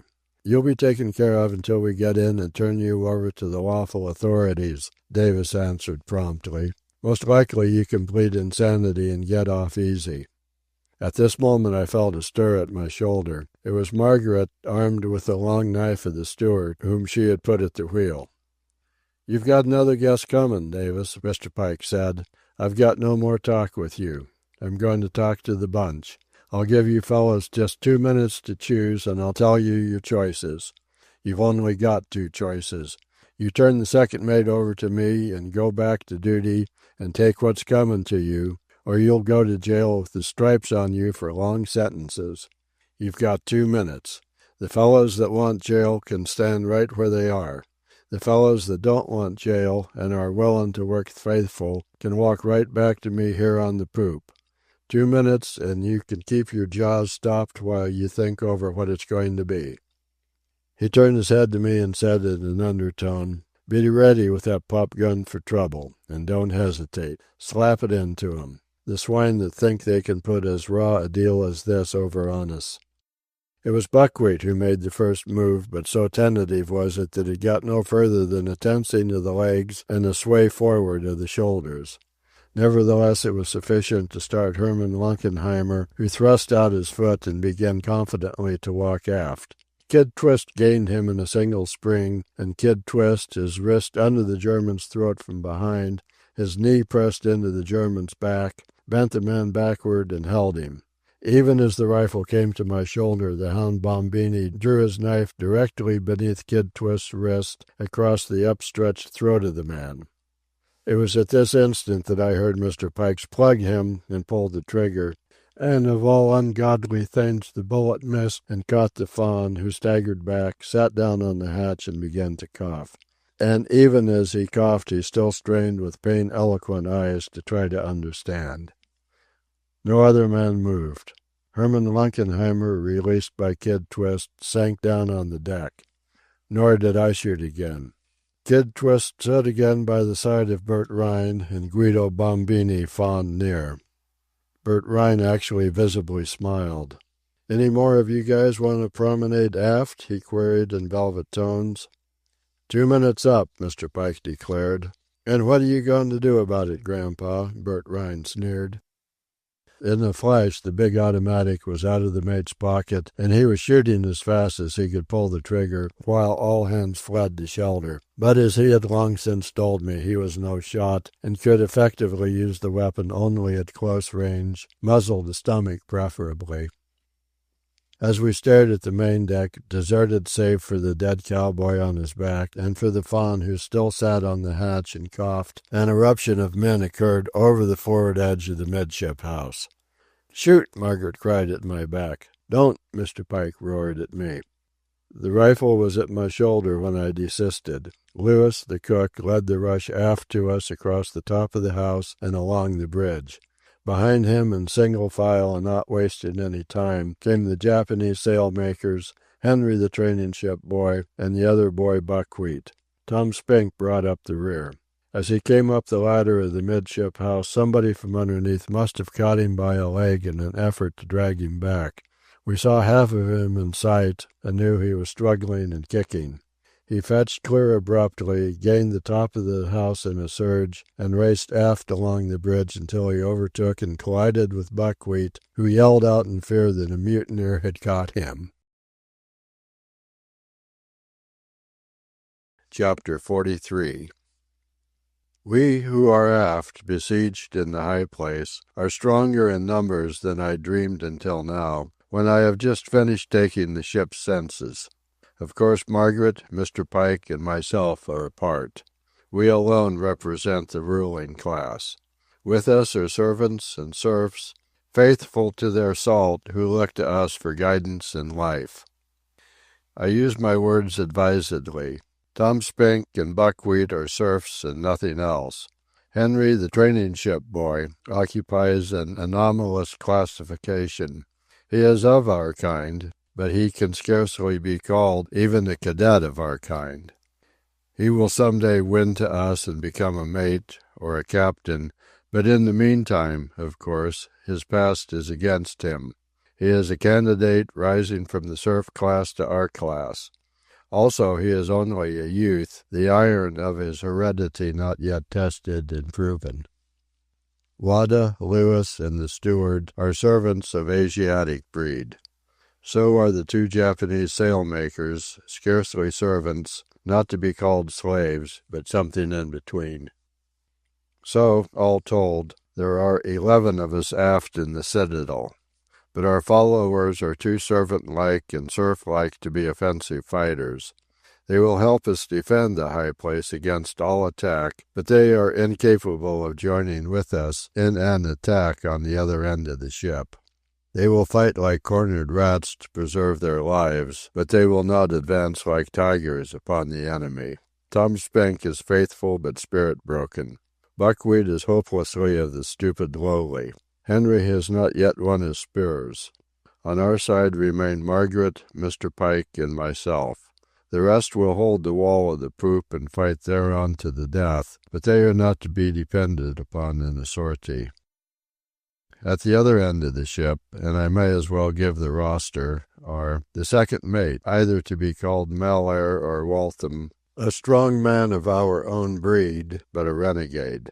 The 3 gangsters, killers, and jackals, Bert Rhine, Nosey Murphy, and Kid Twist, the Maltese Cockney and Tony the Crazy Greek, Frank Fitzgibbon and Richard Giller, the survivors of the trio of bricklayers, Anton Sorensen and Lars Jacobsen, stupid Scandinavian sailormen, Dittman Olensen, the crank-eyed berserk, John Hackey and Arthur Deacon, respectively hoodlum and white slaver, Shorty, the mixed-breed clown, Guido Bombini, the Italian hound, Andy Fay and Mulligan Jacobs, the bitter ones, the three topaz-eyed dreamers, who were unclassifiable, Isaac Chance, the wounded Jew, Bob, the overgrown dolt, the feeble-minded fawn, lung-wounded, Nancy and Sundry Byers, the two hopeless, helpless boatswains, and finally the sea lawyer, Charles Davis.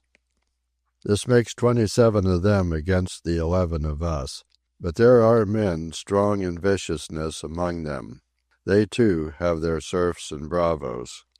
Guido Bombini and Isaac Chance are certainly bravos, and weaklings like Sorensen and Jacobson and Bob cannot be anything else than slaves to the men who compose the gangster clique.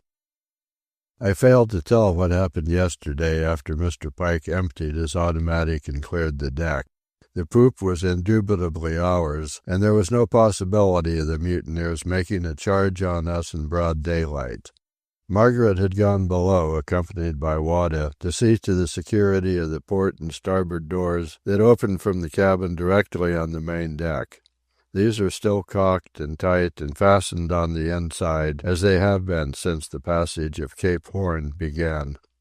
Mr. Pike put one of the sailmakers at the wheel, and the steward, relieved and starting below, was attracted to the port quarter where the patent log that towed astern was made fast. Margaret had returned his knife to him, and he was carrying it in his hand when his attention was attracted astern to our wake. Mike Cipriani and Bill Quigley had managed to catch the lazily moving log line and were clinging to it. The Elsinore was moving just fast enough to keep them on the surface instead of dragging them under. Above them and about them circled curious and hungry albatrosses, cape hens, and mollyhawks. Even as I glimpsed the situation, one of the big birds, a 10-footer at least, with a 10-inch beak to the fore, dropped down on the Italian. Releasing his hold with one hand, he struck with his knife at the bird.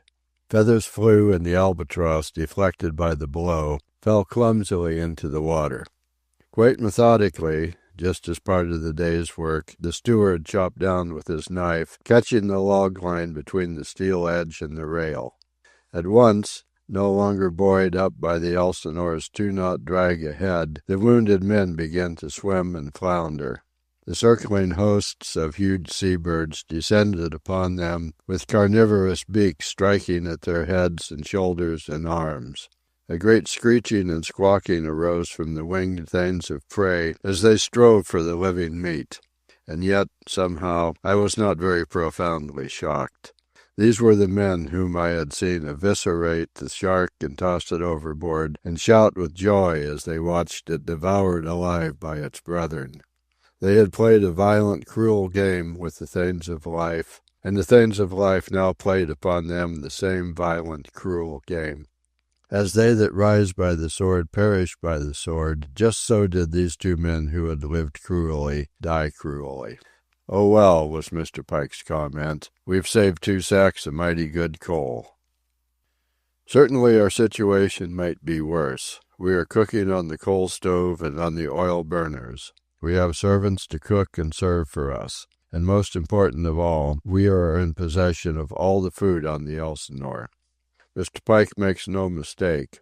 Realizing that with our crowd we cannot rush the crowd at the other end of the ship, he accepts the siege, which, as he says, consists of the besieged holding all food supplies, while the besiegers are on the imminent edge of famine.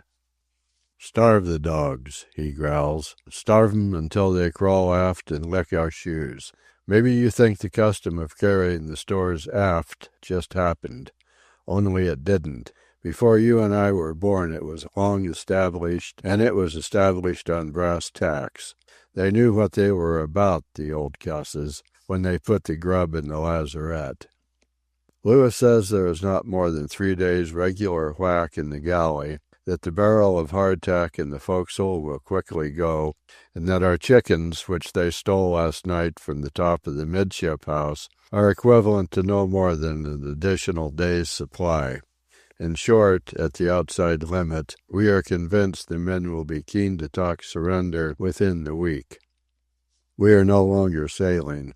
In last night's darkness we helplessly listened to the men loosing headsail halyards and letting yards go down on the run. On orders of Mr. Pike I shot blindly and many times into the dark, but without result, save that we heard the bullets of answering shots strike against the chart house. So today we have not even a man at the wheel. The Elsinore drifts idly on an idle sea, and we stand regular watches in the shelter of chart house and jiggermast. Mr. Pike says it is the laziest time he has had on the whole voyage. I alternate watches with him, although when on duty there is little to be done, save, in the daytime, to stand rifle in hand behind the jiggermast and, in the night, to lurk along the break of the poop.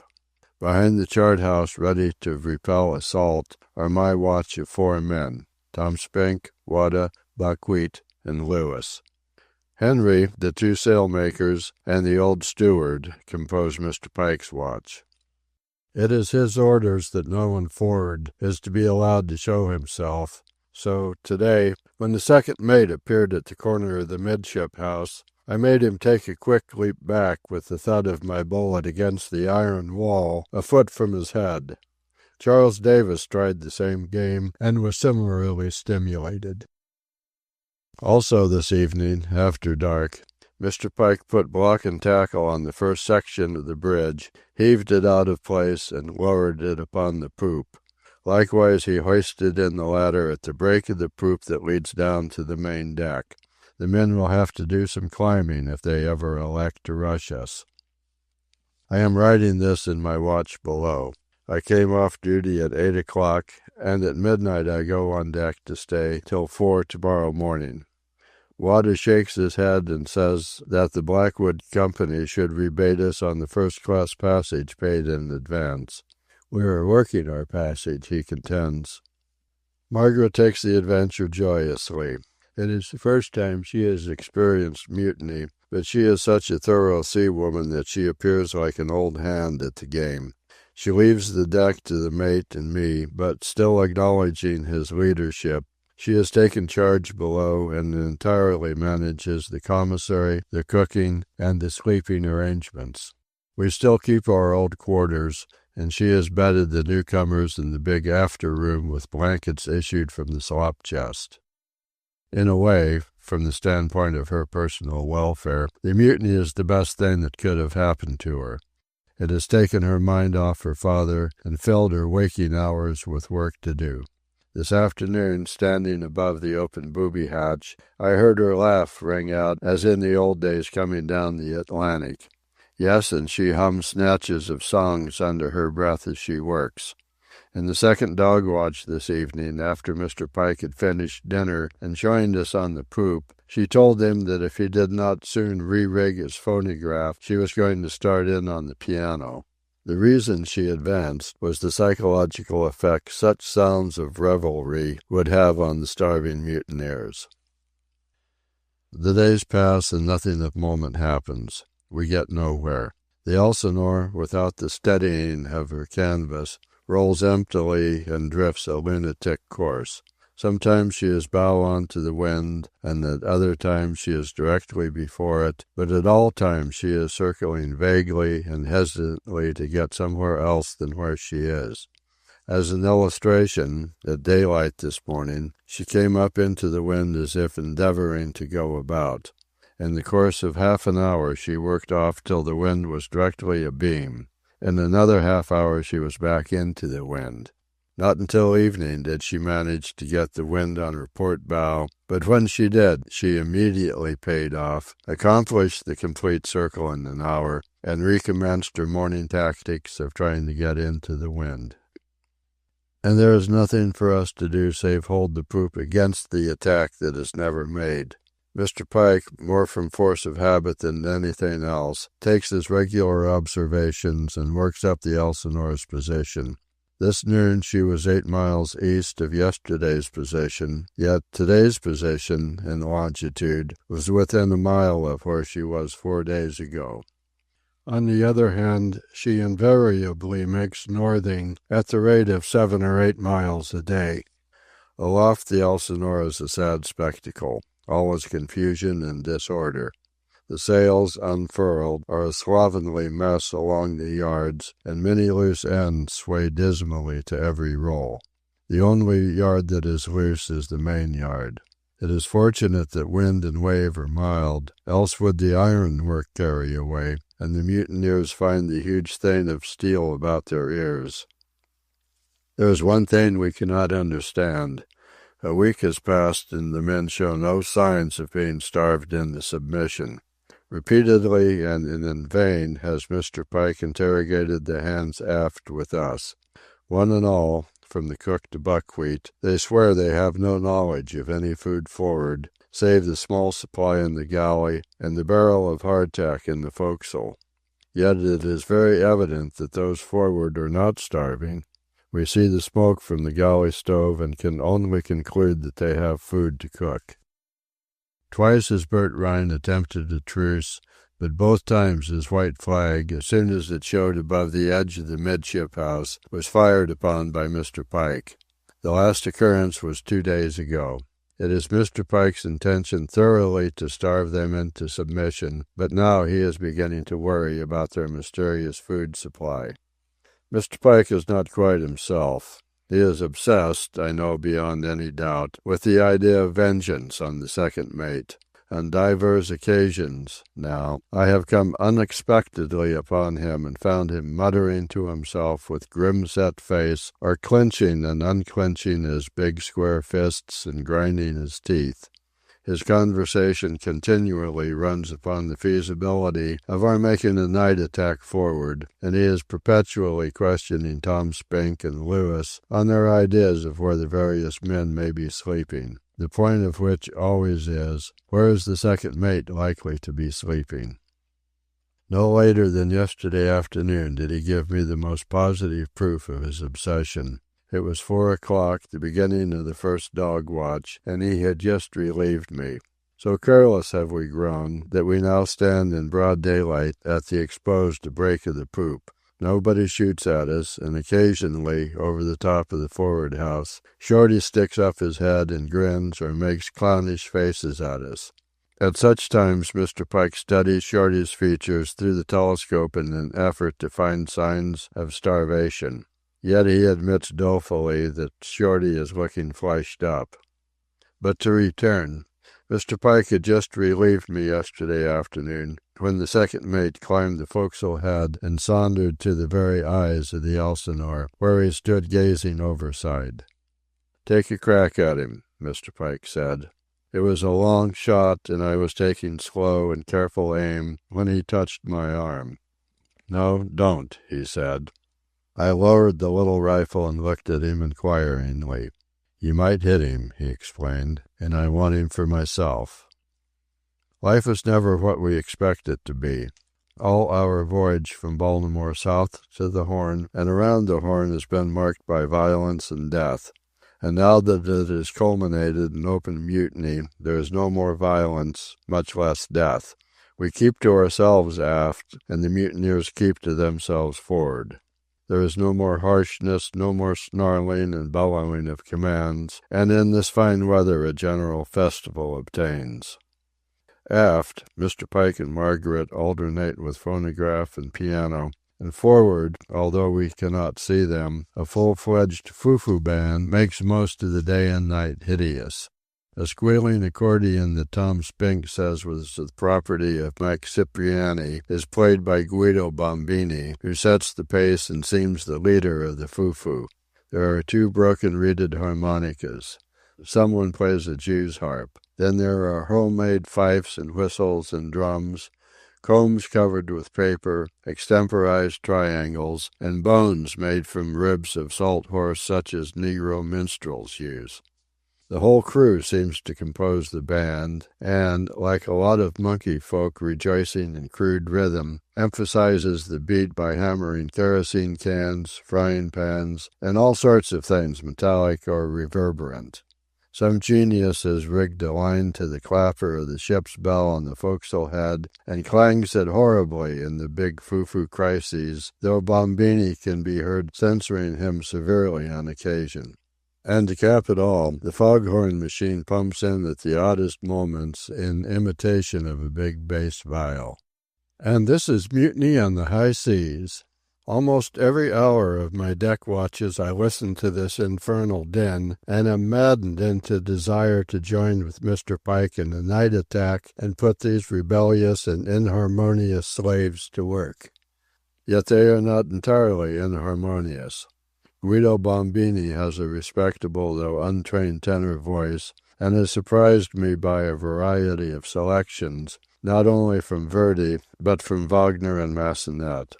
Bert Rhine and his crowd are full of ragtime junk, and one phrase that has caught the fancy of all hands, and which they roar out at all times, is, "It's a bear, it's a bear, it's a bear."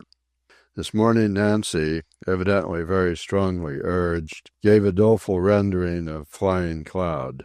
Yes, and in the second dog watch last evening, our three topaz-eyed dreamers sang some folk songs strangely sweet and sad. And this is Mutiny. As I write, I can scarcely believe it. Yet I know Mr. Pike keeps the watch over my head. I hear the shrill laughter of the steward and Lewis over some ancient Chinese joke. Wada and the sailmakers in the pantry are, I know, talking Japanese politics. And from across the cabin, along the narrow halls, I can hear Margaret softly humming as she goes to bed. But all doubts vanish at the stroke of 8 bells when I go on deck to relieve Mr. Pike, who lingers for a moment for a gam, as he calls it. "Say," he says confidentially, "you and I can clean out the whole gang. All we got to do is sneak forward and turn loose. Soon as we begin to shoot up, half of 'em will bolt aft. Lobsters like Nancy and Sundry Byers and Jacobson and Bob and Shorty and them 3 castaways, for instance. And while they're doing that, and our bunch on the poop is taking them in, you and me can make a pretty big hole in them that's left. What do ye say?" I hesitated, thinking of Margaret. "Why, say," he urged, "once I jumped into that forecastle, at close range, I'd start right in, blim, blam, blim, fast as you could wink, nailing them gangsters and Bombini and the Sheeny and Deacon and the Cockney and Mulligan Jacobs and Waltham." "That would be 9, I smiled. "You've only 8 shots in your Colt." Mr. Pike considered a moment and revised his list. "All right," he agreed. "I guess I'll have to let Jacobs go. What do you say? Are you game?" Still I hesitated, but before I could speak he anticipated me and returned to his fidelity. "No, you can't do it, Mr. Pathurst. If by any luck they got the both of us... No, we'll just stay aft and sit tight until they're starved to it. But where they get their tucker gets me. For'ard she's as bare as a bone, as any decent ship ought to be, and yet look at 'em, rolling hog fat. And by rights they ought to have quit eating a week ago." Chapter 44. Yes, it is certainly mutiny. Collecting water from the leaders of the chart house in a shower of rain this morning, Buckwheat exposed himself, and a long, lucky revolver shot from forward caught him in the shoulder. The bullet was small caliber and spent ere it reached him, so that he received no more than a flesh wound, though he carried on as if he were dying until Mr. Pike hushed his noise by cuffing his ears. I should not like to have Mr. Pike for my surgeon. He probed for the bullet with his little finger, which was far too big for the aperture, and with his little finger, while with his other hand he threatened another ear clout, he gouged out the leaden pellet. Then he sent the boy below, where Margaret took him in charge with antiseptics and dressings. I see her so rarely that a half-hour alone with her these days is an adventure. She is busy morning to night in keeping her house in order. As I write this, through my open door I can hear her laying the law down to the men in the after room. She has issued underclothes all around from the slop chest, and is ordering them to take a bath in the rainwater just caught.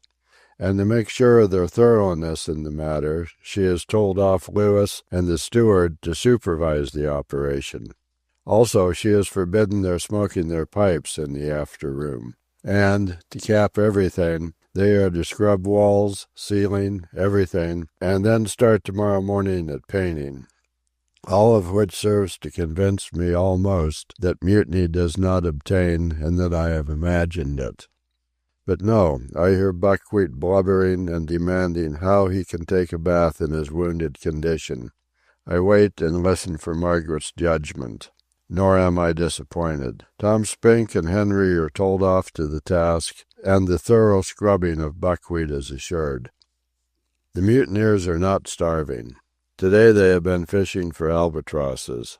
A few minutes after they caught the first one, its carcass was flung overboard. Mr. Pike studied it through his sea-glasses, and I heard him grit his teeth when he made certain that it was not the mere feathers and skin, but the entire carcass. They had taken only its wing bones to make into pipe stems. The inference was obvious. Starving men do not throw meat away in such fashion. But where do they get their food? It is a sea mystery in itself, although I might not so deem it were it not for Mr. Pike. I think and think till my brain is all frazzled out, he tells me, and yet I can't get a line on it. I know every inch of space on the Elsinore, and know there isn't an ounce of grub anywhere forward, and yet they eat. I've overhauled the lazarette. As near as I can make it out, nothing is missing. Then where do they get it? That's what I want to know. Where do they get it? I know that this morning he spent hours in the lazarette with the steward and the cook, overhauling and checking off from the lists of the Baltimore agents. And I know that they came up out of the lazarette, the three of them, dripping with perspiration and baffled. The steward has raised the hypothesis that, first of all, there were extra stores left over from the previous voyage, or from previous voyages, and next, that the stealing of these stores must have taken place during the night watches when it was Mr. Pike's turn below. At any rate, the mate takes the food mystery almost as much to heart as he takes the persistent and propinquitous existence of Sidney Waltham. I am coming to realize the meaning of watch and watch. To begin with, I spend on deck 12 hours and a fraction more of each 24. A fair portion of the remaining 12 is spent in eating and dressing and in undressing and with Margaret. As a result, I feel the need for more sleep than I am getting. I scarcely read at all now. The moment my head touches the pillow, I am asleep.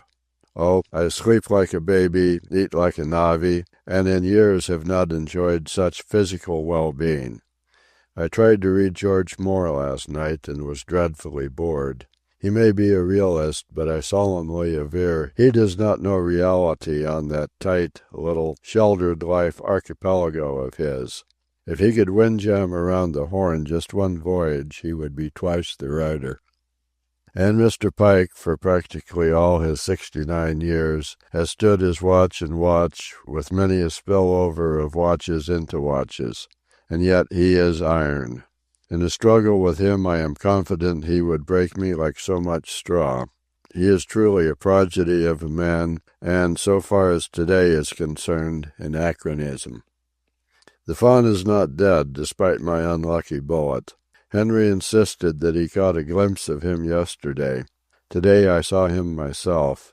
He came to the corner of the midship house and gazed wistfully aft at the poop, straining and eager to understand. In the same way, I have often seen Possum gaze at me. It has just struck me that of our 8 followers, 5 are Asiatic and only 3 are our own breed. Somehow it reminds me of India and of Clive and Hastings. And the fine weather continues, and we wonder how long a time must elapse ere our mutineers eat up their mysterious food and are starved back to work. We are almost due west of Valparaiso, and quite a bit less than 1,000 miles off the west coast of South America. The light northerly breezes, varying from northeast to west, would, according to Mr. Pike, work us in nicely for Valparaiso if only we had sail on the Elsinore. As it is, sailless, she drifts around and about and makes nowhere, save for the slight northerly drift each day. Mr. Pike is beside himself. In the past 2 days he has displayed increasing possession of himself by the one idea of vengeance on the second mate. It is not the mutiny, irksome as it is and helpless as it makes him. It is the presence of the murderer of his old-time and admired skipper, Captain Salmers. The mate grins at the mutiny, calls it a snap, speaks gleefully of how his wages are running up, and regrets that he is not ashore, where he would be able to take a hand in gambling on the reinsurance. But the sight of Sidney Waltham, calmly gazing at sea and sky from the forecastle head, or astride the far end of the bowsprit and fishing for sharks, maddens him. Yesterday, coming to relieve me, he borrowed my rifle and turned to loose the stream of tiny pellets on the second mate, who coolly made his line secure ere he scrambled inboard. Of course, it was only 1 chance in 100 that Mr. Pike might have hit him, but Sidney Waltham did not care to encourage the chance. And yet it is not like mutiny, not like the conventional mutiny I absorbed as a boy, and which has become classic in the literature of the sea. There is no hand-to-hand fighting, no crash of cannon and flash of cutlass, no sailors drinking grog, no lighted matches held over open powder magazines. Heavens, there isn't a single cutlass nor a powder magazine on board. And as for grog, not a man has had a drink since Baltimore. Well, it is mutiny after all. I shall never doubt it again. It may be 1913 mutiny on a coal carrier, with feeblings and imbeciles and criminals for mutineers, but at any rate mutiny it is, and at least in the number of deaths it is reminiscent of the old days. For things have happened since I last had opportunity to write up this log. For that matter, I am now the keeper of the Elsinore's official log as well, in which work Margaret helps me. And I might have known it would happen. At 4 yesterday morning I relieved Mr. Pike. When in the darkness I came up to him at the break of the poop, I had to speak to him twice to make him aware of my presence. And then he merely grunted acknowledgment in an absent sort of way. The next moment he brightened up, and was himself save that he was too bright. He was making an effort. I felt this, but was quite unprepared for what followed. "I'll be back in a minute," he said, as he put his leg over the rail and lightly and swiftly lowered himself down into the darkness. There was nothing I could do. To cry out or to attempt to reason with him would only have drawn the mutineers' attention. I heard his feet strike the deck beneath as he let go. Immediately he started forward. Little enough precaution he took. I swear that clear to the midship house I heard the dragging age-lag of his feet. Then that ceased, and that was all. I repeat, that was all. Never a sound came from forward. I held my watch till daylight. I held it till Margaret came on deck with her cheery, "What ho of the night, brave mariner?" I held the next watch, which should have been the mate's, till midday, eating both breakfast and lunch behind the sheltering jiggermast. And I held all afternoon and through both dog watches, my dinner served likewise on the deck. And that was all. Nothing happened. The galley stove smoked 3 times, advertising the cooking of 3 meals. Shorty made faces at me as usual across the rim of the forward house. The Maltese Cockney caught an albatross. There was some excitement when Tony the Greek hooked a shark off the jib boom, so big that 6 tailed on to the line and failed to land it. But I caught no glimpse of Mr. Pike nor of the renegade Sidney Waltham. In short, it was a lazy, quiet day of sunshine and gentle breeze. There was no inkling to what had happened to the mate. Was he a prisoner? Was he already overside? Why were there no shots? He had his big automatic. It is inconceivable that he did not use it at least once. Margaret and I discussed the affair till we were well aweary, but reached no conclusion. She is a true daughter of the race. At the end of the second dog watch, armed with her father's revolver, she insisted on standing the first watch of the night. I compromised with the inevitable by having Wada make up my bed on the deck in the shelter of the cabin skylight just forward of the jiggermast. Henry, the two sailmakers, and the steward, variously equipped with knives and clubs, were stationed along the break of the poop. And right here I wish to pass my first criticism on modern mutiny. On ships like the Elsinore, there are not enough weapons to go around. The only firearms now aft are Captain West's .38 Colt revolver and my .22 automatic Winchester. The old steward, with a penchant for hacking and chopping, has his long knife and a butcher's cleaver. Henry, in addition to his sheath knife, has a short bar of iron. Lewis, despite a most sanguinary array of butcher knives and a big poker, pins his cook's faith on hot water and sees to it that 2 kettles are always piping on top the cabin stove. Buckwheat, who on account of his wound is getting all night in for a couple of nights, cherishes a hatchet.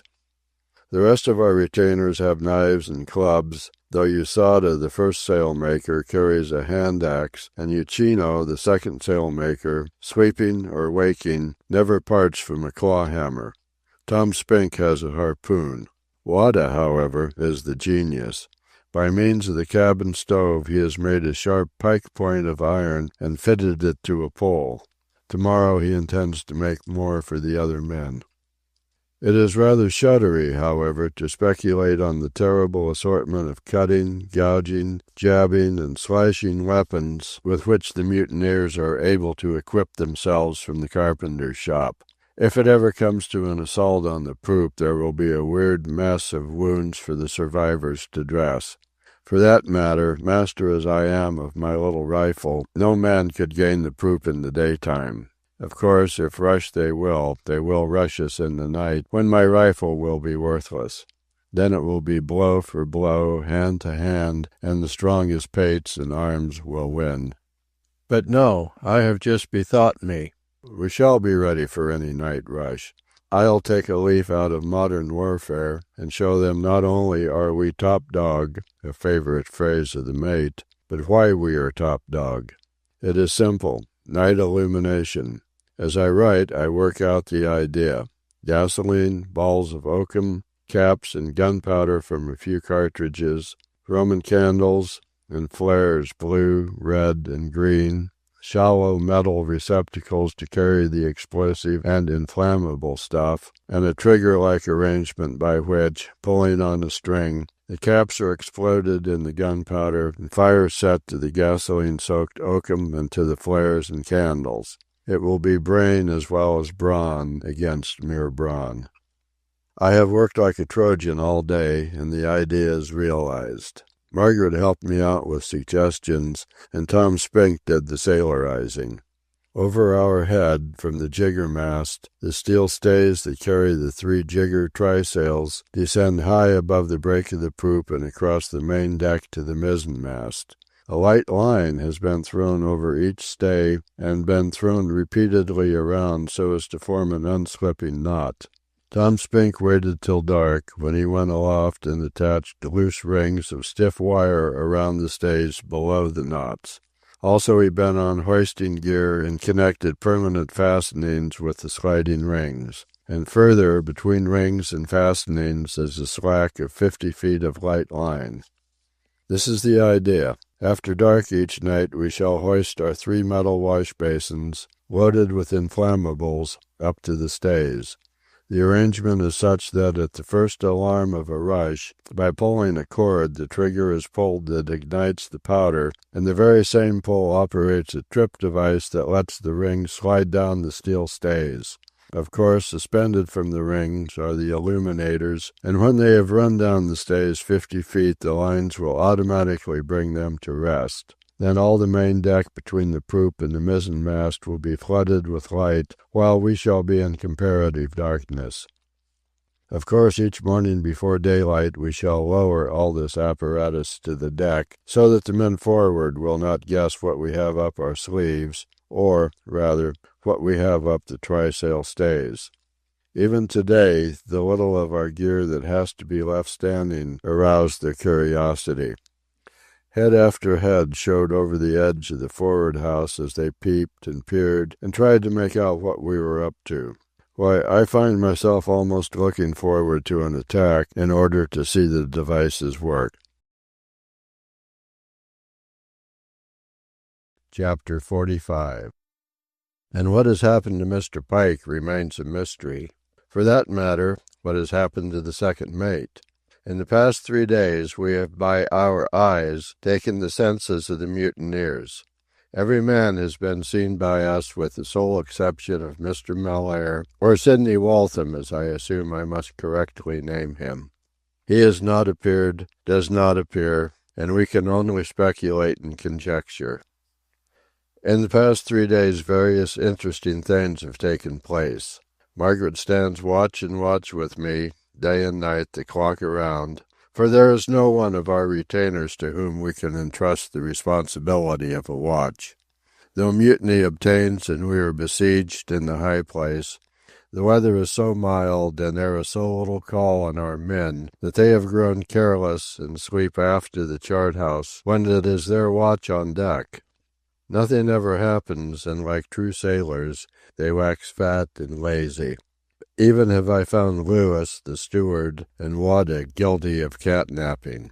In fact, the training ship boy, Henry, is the only one who has never lapsed. Oh yes, and I gave Tom Spink a thrashing yesterday. Since the disappearance of the mate he has had little faith in me, and has been showing vague signs of insolence and insubordination. Both Margaret and I had noted it independently. Day before yesterday we talked it over. "He is a good sailor, but weak," she said. "If we let him go on, he will infect the rest." "Very well, I'll take him in hand," I announced valorously. "You will have to," she encouraged. Be hard. You must be hard." Those who sit in the high places must be hard, yet I have discovered that it is hard to be hard. For instance, easy enough it was to drop Steve Roberts as he was in the act of shooting at me. Yet it is most difficult to be hard with a chuckle-headed retainer like Tom Spink, especially when he continually fails by a shade to give sufficient provocation. For 24 hours after my talk with Margaret I was on pins and needles to have it out with him, yet rather than have it out with him I should have preferred to see the poop rushed by the gang from the other side. Not in a day can the tyro learn to employ the snarling immediacy of mastery of Mr. Pike, nor the reposeful, voiceless mastery of a Captain West. Truly the situation was embarrassing. I was not trained in the handling of men, and Tom Spink knew it in his chuckle-headed way. Also, in his chuckle-headed way, he was dispirited by the loss of the mate. Fearing the mate, nevertheless he had depended on the mate to fetch him through with a whole skin, or at least alive. On me he has no dependence. What chance had the gentleman passenger and the captain's daughter against the gang forward? So he must have reasoned, and so reasoning, become despairing and desperate. After Margaret had told me to be hard, I watched Tom Spink with an eagle eye, and he must have sensed my attitude, for he carefully forbore from overstepping, while all the time he palpitated just on the edge of overstepping. Yes, and it was clear that Buckwheat was watching to learn the outcome of this veiled refractoriness. For that matter, the situation was not being missed by our keen-eyed Asiatics, and I know that I caught Lewis several times verging on the offence of offering me advice. But he knew his place, and managed to keep his tongue between his teeth. At last, yesterday, while I held the watch, Tom Spink was guilty of spitting tobacco juice on the deck. Now it must be understood that such an act is as grave an offence of the sea as blasphemy is of the church. It was Margaret who came to where I was stationed by the jigger-mast and told me what had occurred, and it was she who took my rifle and relieved me so that I could go aft. There was the offensive spot, and there was Tom Spink, his cheek bulging with a quid. "Here, you, get a swab and mop that up," I commanded in my harshest manner. Tom Spink merely rolled his quid with his tongue and regarded me with sneering thoughtfulness. I am sure that he was no more surprised than was I by the immediateness of what followed. My fist went out like an arrow from a released bow, and Tom Spink staggered back, tripped against the corner of the tarpaulin-covered sounding machine, and sprawled on the deck. He tried to make a fight of it, but I followed him up, giving him no chance to set himself or recover from the surprise of my first onslaught. Now it so happens that not since I was a boy have I struck a person with my naked fist, and I candidly admit that I enjoyed the trouncing I administered to poor Tom Spink. Yes, and in the rapid play about the deck I caught a glimpse of Margaret. She had stepped out of the shelter of the mast and was looking on from the corner of the chart house. Yes, and more, she was looking on with a cool, measuring eye. Oh, it was all very grotesque, to be sure. But then, mutiny on the high seas in the year 1913 is also grotesque. No lists here between mailed knights for a lady's favour, but merely the trouncing of a chucklehead for spitting on the deck of a coal carrier. Nevertheless, the fact that my lady looked on added zest to my enterprise, and, doubtlessly, speed and weight to my blows, and at least half a dozen additional clouts to the unlucky sailor. Yes, man is strangely and wonderfully made. Now that I coolly consider the matter, I realize that it was essentially the same spirit with which I enjoyed beating up Tom Spink that I have in the past enjoyed contests of the mind in which I out-epigrammed clever opponents. In the one case, one proves himself top dog of the mind, in the other top dog of the muscle. Whistler and Wilde were just as much intellectual bullies as I was a physical bully yesterday morning when I punched Tom Spink in the lying down and staying down. And my knuckles are sore and swollen.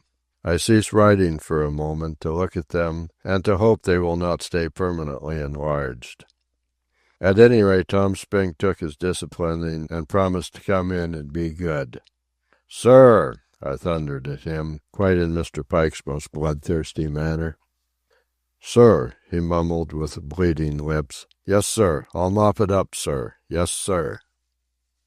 I could scarcely keep from laughing in his face, the whole thing was so ludicrous, but I managed to look my haughtiest and sternest and fiercest while I superintended the deck cleansing. The funniest thing about the affair was that I must have knocked Tom Spink's quid down his throat, for he was gagging and hiccuping all the time he mopped and scrubbed. The atmosphere aft has been wonderfully clear ever since. Tom Spink obeys all orders on the jump, and Buckwheat jumps with equal celerity.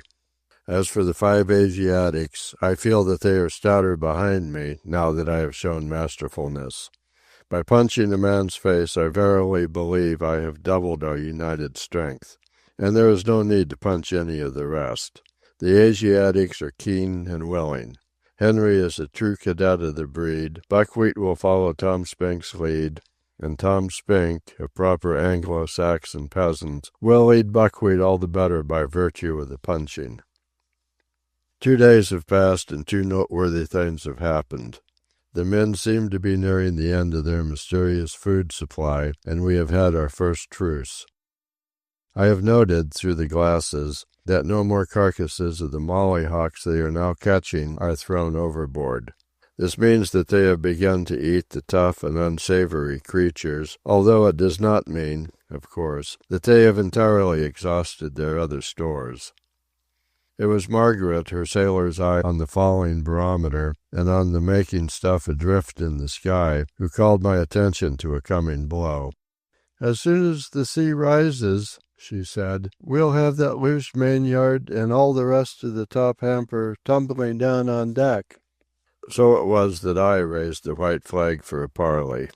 Bert Rhine and Charles Davis came abaft the midship house, and, while we talked, many faces peered over the forward edge of the house, and many forms slouched into view on the deck on each side of the house.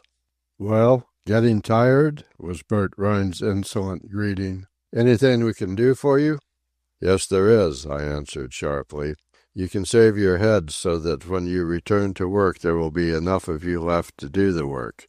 "If you are making threats," Charles Davis began, but was silenced by a glare from the gangster.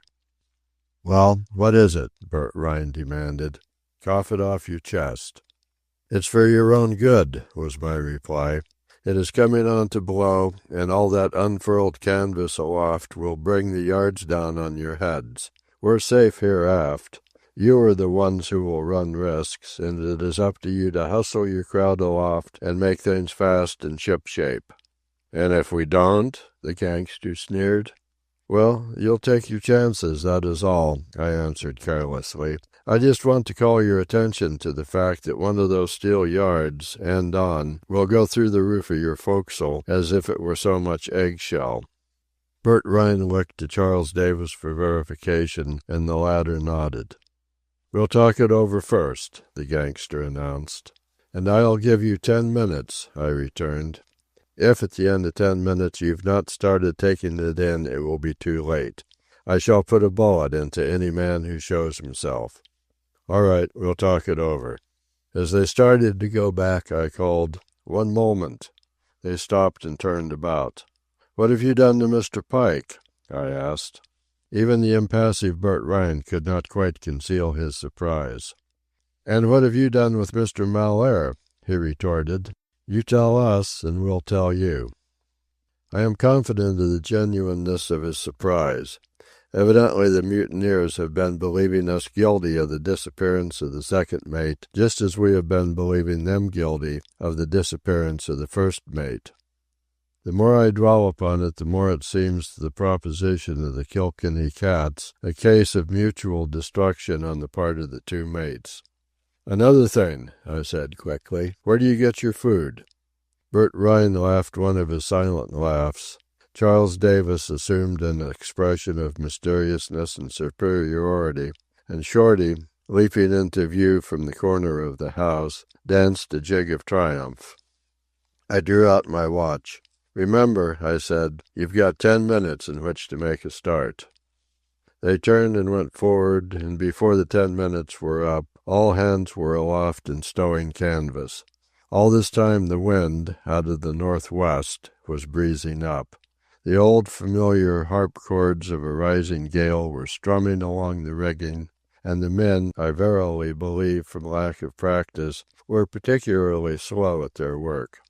"It would be better if the upper and lower topsails are set so that we can heave to," Margaret suggested. "They will steady her and make it more comfortable for us." I seized the idea and improved upon it. "Better set the upper and lower topsails so that we can handle the ship," I called to the gangster, who was ordering the men about, quite like a mate, from the top of the midship house. He considered the idea, and then gave the proper orders, although it was the Maltese Cockney, with Nancy and sundry buyers under him, who carried the orders out. I ordered Tom Spink to the long idle wheel, and gave him the course, which was due east by the steering compass.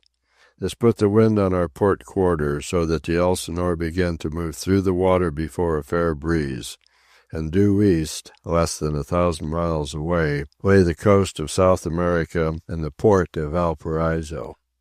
Strange to say, none of our mutineers objected to this, and after dark, as we tore along before a full-sized gale, I sent my own men up on top of the chart house to take the gaskets off the spanker. This was the only sail we could set and trim and in every way control. It is true the mizzen braces were still rigged aft to the poop, according to horn practice. But while we could thus trim the mizzen yards, the sails themselves, in setting or furling, were in the hands of the forward crowd. Margaret, beside me in the darkness at the break of the poop, put her hand in mine with a warm pressure, as both our tiny watches swayed up the spanker and as both of us held our breaths in an effort to feel the added draw on the Elsinore speed. "I never wanted to marry a sailor," she said, "and I thought I was safe in the hands of a landsman like you. And yet here you are, with all the stuff of the sea in you, running down your easting for port. Next thing, I suppose, I'll see you out with a sextant, shooting the sun or making star observations." Chapter 46. 4 more days have passed. The gale has blown itself out. We are not more than 350 miles off Valparaiso, and the Elsinore, this time due to me and my own stubbornness, is rolling in the wind and heading nowhere in a light breeze at the rate of nothing but driftage per hour. In the height of the gusts, in the 3 days and nights of the gale, we logged as much as 8 or even 9 knots. What bothered me was the acquiescence of the mutineers in my program. They were sensible enough in the simple matter of geography to know what I was doing. They had control of the sails, and yet they permitted me to run for the South American coast. More than that, as the gale eased on the morning of the 3rd day, they actually went aloft, set to gallant sails, royals, and skysails, and trimmed the yards to the quartering breeze. This was too much for the Saxon streak in me, whereupon I wore the Elsinore about before the wind, fetched her up upon it, and lashed the wheel. Margaret and I are agreed in the hypothesis that their plan is to get inshore until land is sighted, at which time they will desert in the boats. "But we don't want them to desert," she proclaims with flashing eyes. "We are bound for Seattle. They must return to duty. They've got to soon, for they are beginning to starve." "There isn't a navigator aft," I oppose. Promptly she withers me with her scorn. "You, a master of books, by all the sea blood in your body should be able to pick up the theoretics of navigation while I snap my fingers. Furthermore, remember that I can supply the seamanship. Why, any square-head peasant, in a 6-month cramming course at any seaport navigation school, can pass the examiners for his navigator's papers. That means 6 hours for you, and less. If you can't, after an hour's reading and an hour's practice with the sextant, take a latitude observation and work it out, I'll do it for you." "You mean you know?" She shook her head. "I mean, from the little I know I can learn to know a meridian sight and the working out of it. I mean I can learn to know inside of 2 hours." Strange to say, the gale, after easing to a mild breeze, reproduced in a sort of afterclap. With sails untrimmed and flapping, the consequent smashing, crashing, and rending of our gear can be imagined. It brought out in alarm every man forward. "Trim the yards," I yelled at Bert Rhine, who, backed for consul by Charles Davis and the Maltese Cockney, actually came directly beneath me on the main deck in order to hear above the commotion aloft. "Keep her running and you won't have to trim," the gangster shouted up to me. "Want to make land, eh?" I girded down at him. "Getting hungry, eh? Well, you won't make land or anything else in 1,000 years, once you get all your top hamper piled down on deck." I have forgotten to state that this occurred at midday yesterday. "What are you going to do if we trim?" Charles Davis broke in. "Run offshore," I replied, "and get your gang out in deep sea where it will be starved back to duty." "We'll furl and let you heave to," the gangster proposed. I shook my head and held up my rifle. "You'll have to go aloft to do it, and the first man that gets into the shrouds will get this." "Then she can go to hell for all we care," he said with emphatic conclusiveness. And just then the fore-topgallant yard carried away, luckily as the bow was down-pitched into a trough of sea, and when the slow, confused, and tangled descent was accomplished, the big stick lay across the wreck of both bulwarks and of that portion of the bridge between the foremast and the forecastle head. Bert Rhine heard, but could not see, the damage wrought. He looked up at me challengingly and sneered, "Want some more to come down?" It could not have happened more apropos. The port brace and immediately afterwards the starboard brace of the crojack yard carried away. This was the big, lowest spar on the mizzen, and as the huge thing of steel swung wildly back and forth, the gangster and his followers turned and crouched as they looked up to see. Next, the gooseneck of the truss on which it pivoted smashed away. Immediately the lifts and lower topsail sheets parted, and with the fore and aft pitch of the ship, the spar upended and crashed to the deck upon No. 3 hatch, destroying that section of the bridge in its fall. All this was new to the gangster, as it was to me, but Charles Davis and the Maltese Cockney thoroughly apprehended the situation. "Stand out from under," I yelled sardonically, and the three of them cowered and shrank away as their eyes sought aloft for what new spar was thundering down upon them. The lower topsail, its sheets parted by the fall of the crojack yard, was tearing out of the bolt ropes and ribboning away to leeward, and making such an uproar that they might well expect its yard to carry away. Since this wreckage of our beautiful gear was all new to me, I was quite prepared to see the thing happen.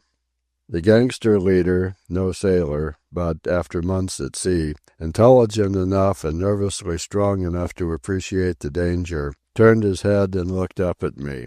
And I will do him the credit to say that he took his time, while all our world of gear aloft seemed smashing to destruction. "I guess we'll trim yards," he capitulated. "Better get the skysails and royals off," Margaret said in my ear. "While you're about it, get in the skysails and royals," I shouted down, "and make a decent job of the gasketing." Both Charles Davis and the Maltese Cockney advertised their relief in their faces as they heard my words, and, at a nod from the gangster, they started forward on the run to put the orders into effect. Never, in the whole voyage, did our crew spring to in more lively fashion, and lively fashion was needed to save our gear. As it was, they cut away the remnants of the mizzen lower topsail with their sheath knives, and they loosed the main skysail out of its bolt ropes. The first infraction of our agreement was on the main lower topsail. This they attempted to furl. The carrying away of the crojack and the blowing away of the mizzen lower topsail gave me freedom to see and aim, and when the tiny messengers from my rifle began to spat through the canvas and to spat against the steel of the yard, the men strung along it desisted from passing the gaskets. I waved my will to Bert Rhine, who acknowledged me, and ordered the sail set again and the yard trimmed. "What is the use of running offshore?" I said to Margaret, when the kites were snugged down and all yards trimmed on the wind. 350 miles off the land is as good as 3,500 so far as starvation is concerned. So, instead of making speed through the water toward deep sea, I hove the Elsinore to on the starboard tack with no more than leeway driftage to the west and south. But our gallant mutineers had their will of us that very night.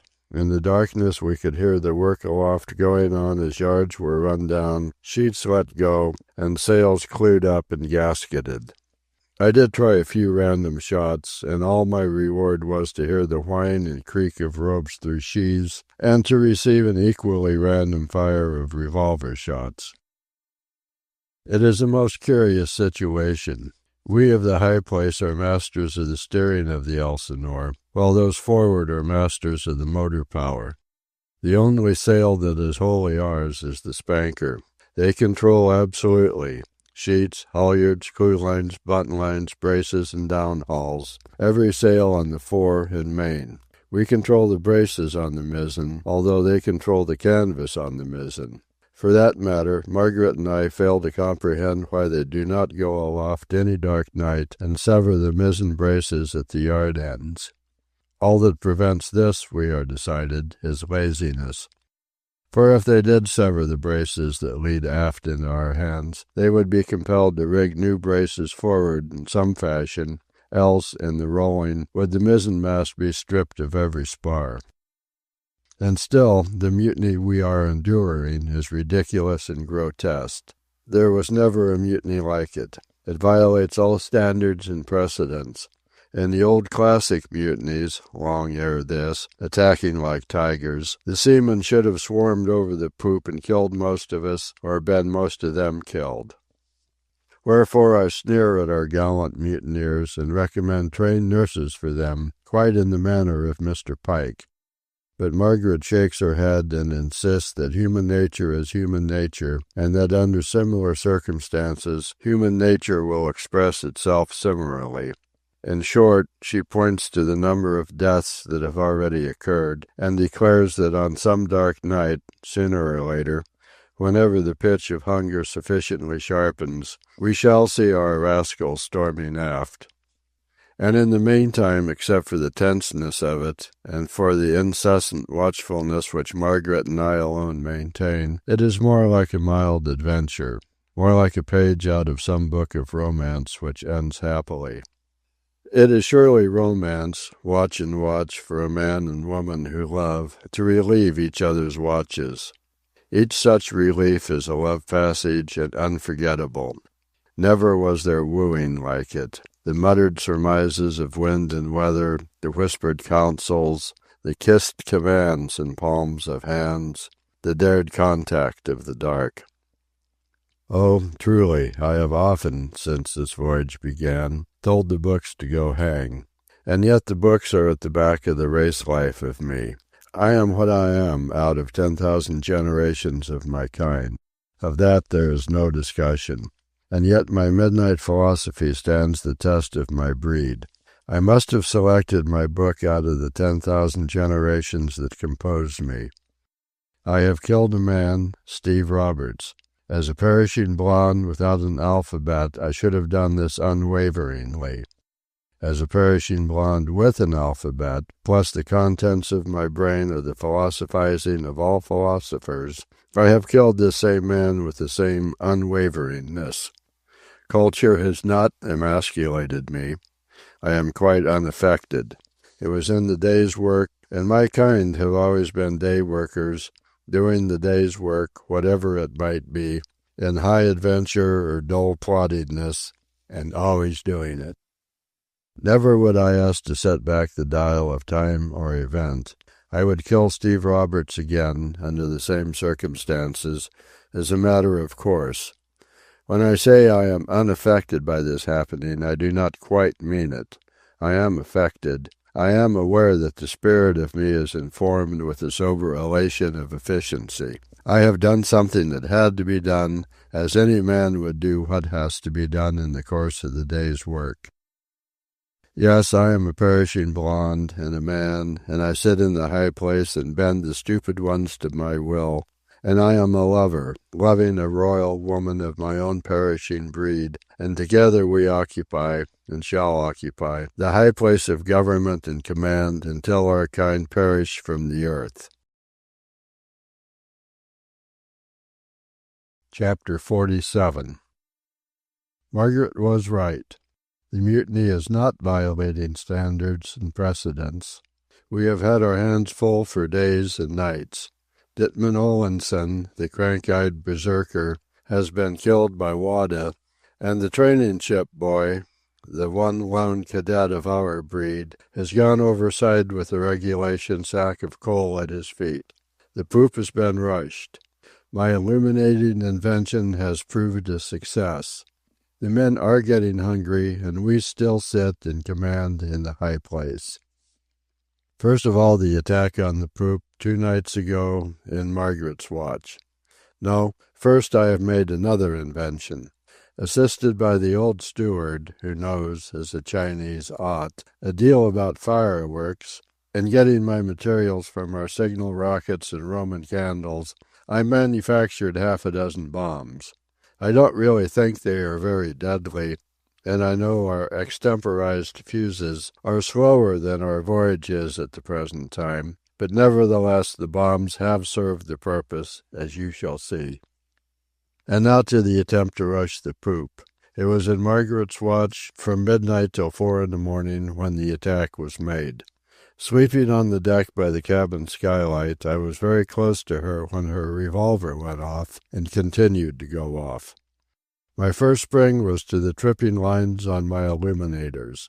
The igniting and releasing devices worked cleverly.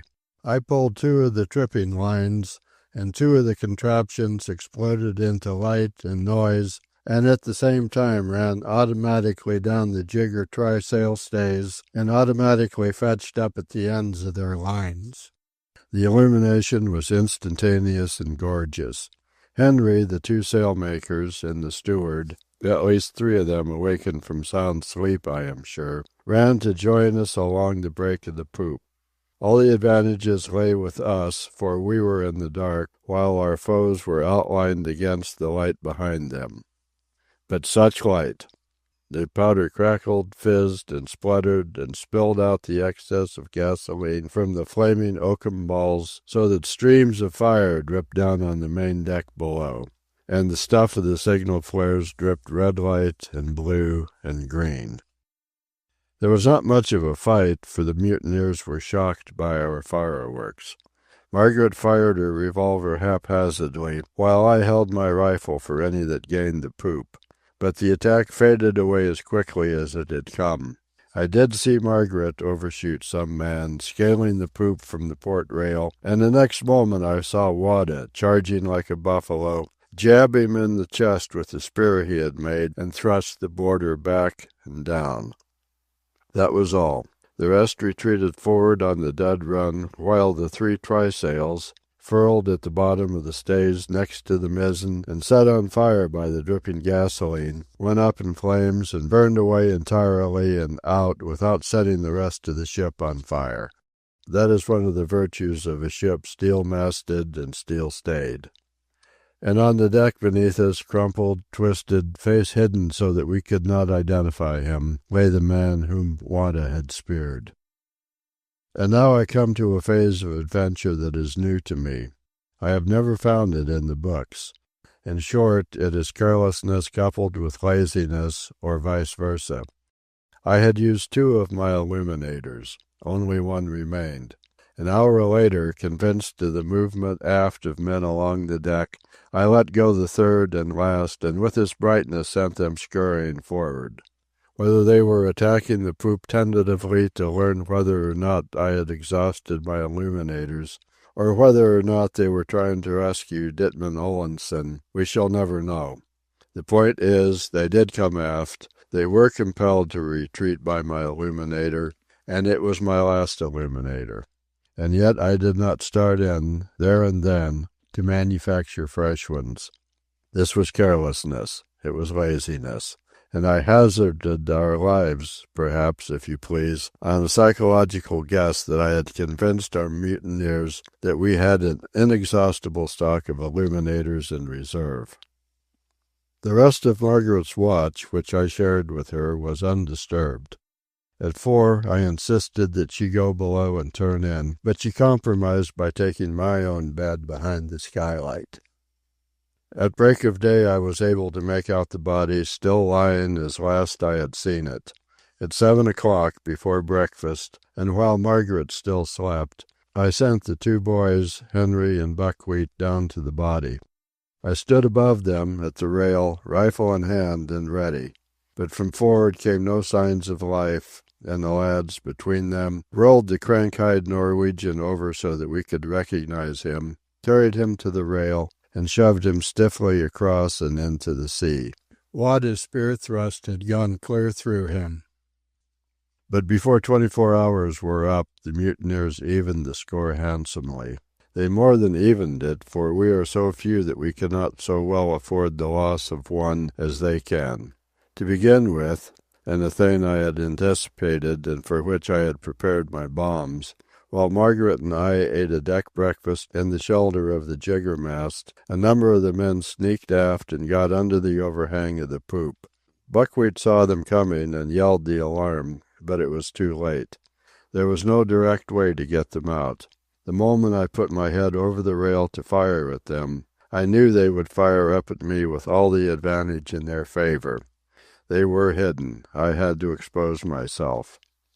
2 steel doors, tight fastened and cocked against the Cape Horn seas, opened under the overhang of the poop from the cabin onto the main deck. These doors the men proceeded to attack with sledgehammers, while the rest of the gang, sheltered by the midship house, showed that it stood ready for the rush when the doors were battered down. Inside, the steward guarded one door with his hacking knife, while with his spear Wada guarded the other door. Nor, while I had dispatched them to this duty, was I idle. Behind the jiggermast I lighted the fuse of one of my extemporized bombs. When it was sputtering nicely, I ran across the poop to the break and dropped the bomb to the main deck beneath, at the same time making an effort to toss it in under the overhang where the men battered at the port door. But this effort was distracted and made futile by the popping of several revolver shots from the gangways amidships. One is jumpy when soft-nosed bullets putt-putt around him. As a result, the bomb rolled about on the open deck. Nevertheless, the illuminators had earned the respect of the mutineers for my fireworks. The sputtering and fizzling of the fuse were too much for them, and from under the poop they ran forward like so many scuttling rabbits. I know I could have got a couple with my rifle had I not been occupied with lighting the fuse of the second bomb. Margaret managed 3 wild shots with her revolver, and the poop was immediately peppered by a scattering revolver fire from forward. Being provident and lazy, for I have learned that it takes time and labor to manufacture homemade bombs, I pinched off the live end of the fuse in my hand. But the fuse of the first bomb, rolling about on the main deck, merely fizzled on, and as I waited I resolved to shorten my remaining fuses. Any of the men who fled, had he had the courage, could have pinched off the fuse, or tossed the bomb overboard. Or better yet, he could have tossed it up amongst us on the poop. It took fully 5 minutes for that blessed fuse to burn its slow length, and when the bomb did go off it was a sad disappointment. I swear it could have been sat upon with nothing more than a jar to one's nerves. And yet, in so far as the intimidation goes, it did its work. The men have not since ventured under the overhang of the poop. That the mutineers were getting short of food was patent. The Elsinore, sailless, drifted about that morning, the sport of wind and wave, and the gang put many lines overboard for the catching of mollyhawks and albatrosses. Oh, I worried the hungry fishers with my rifle. No man could show himself forward without having a bullet whop against the ironwork perilously near him. And still they caught birds. Not, however, without danger to themselves, and not without numerous losses of birds due to my rifle. Their procedure was to toss their hooks and bait over the rail from shelter, and slowly to pay the lines out as the slight windage of the Elsinore's hull, spars, and rigging drifted her through the water. When a bird was hooked, they hauled in the line, still from shelter, till it was alongside. This was the ticklish moment.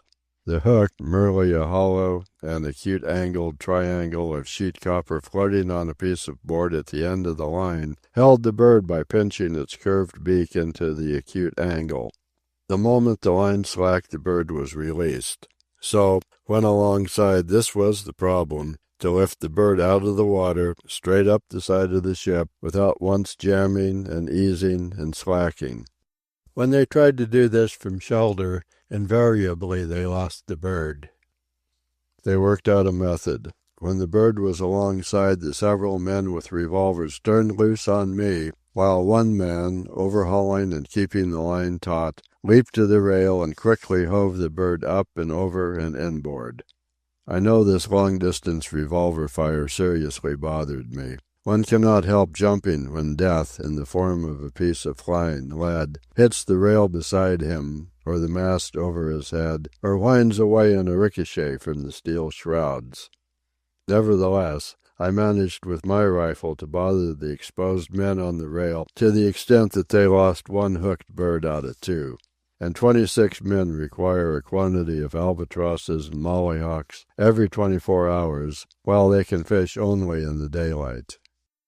As the day wore along, I improved on my obstructive tactics. When the Elsinore was up in the eye of the wind and making sternway, I found that by putting the wheel sharply over, one way or the other, I could swing her bow off. Then, when she had paid off till the wind was abeam, by reversing the wheel hard across to the opposite hard over, I could take advantage of her momentum away from the wind and work her off squarely before it. This made all the wood-floated triangles of bird snares tow aft along her sides. The first time I was ready for them. With hooks and sinkers on our own lines aft, we tossed out, grappled, captured, and broke off 9 of their lines. But the next time, so slow is the movement of so large a ship, the mutineers hauled all their lines safely inboard ere they towed aft within striking distance of my grapples. Still, I improved. As long as I kept the Elsinore before the wind, they could not fish. I experimented. Once before it, by means of a winged-out spanker coupled with patient and careful steering, I could keep her before it. This I did, hour by hour, one of my men relieving another at the wheel. As a result, all fishing ceased. Margaret was holding the first dog watch 4 to 6. Henry was at the wheel steering. Wada and Lewis were below cooking the evening meal over the big coal stove and the oil burners.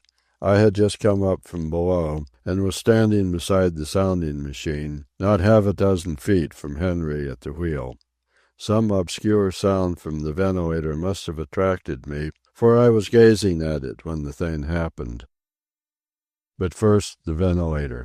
This is a steel shaft that leads up from the coal-carrying bowels of the ship beneath the lazarette and that winds to the outside world via the after wall of the chart house. In fact, it occupies the hollow inside of the double walls of the after wall of the chart house. Its opening, at the height of a man's head, is screened with iron bars so closely set that no mature-bodied rat can squeeze between. Also, this opening commands the wheel, which is a scant 15 feet away and directly across the booby hatch. Some mutineer, crawling along the space between the coal and the deck of the lower hold, had climbed the ventilator shaft and was able to take aim through the slits between the bars. Practically simultaneously, I saw the outrush of smoke and heard the report. I heard a grunt from Henry, and, turning my head, saw him cling to the spokes and turn the wheel half a revolution as he sank to the deck. It must have been a lucky shot. The boy was perforated through the heart, or very near to the heart. We have no time for post-mortems on the Elsinore. Tom Spink and the second sailmaker, Chino, sprang to Henry's side. The revolver continued to go off through the ventilator slits, and the bullets thudded into the front of the half-wheelhouse all about them. Fortunately, they were not hit, and they immediately scrambled out of range. The boy quivered for the space of a few seconds and ceased to move, and one more cadet of the perishing breed perished as he did his day's work at the wheel of the Elsinore off the southwest coast of South America, bound from Baltimore to Seattle with a cargo of coal. Chapter 48. The situation is hopelessly grotesque. We in the high place command the food of the Elsinore, but the mutineers have captured her steering gear. That is to say, they have captured it without coming into possession of it. They cannot steer, neither can we. The poop, which is the high place, is ours. The wheel is on the poop, yet we cannot touch the wheel. From that slitted opening in the ventilator shaft, they are able to shoot down any man who approaches the wheel. And with that steel wall of the chart house as a shield, they laugh at us as from a conning tower.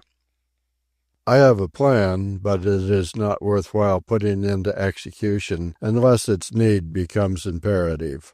In the darkness of night, it would be an easy trick to disconnect the steering gear from the short tiller on the rudder head, and then, by re-rigging the preventer tackles, steer from both sides of the poop well enough forward to be out of range of the ventilator.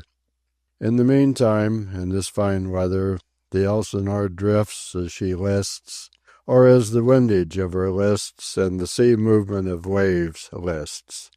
And she can well drift. Let the mutineers starve. They can best be brought to their senses through their stomachs. And what are wits for, if not for use? I am breaking the men's hungry hearts. It is great fun in its way.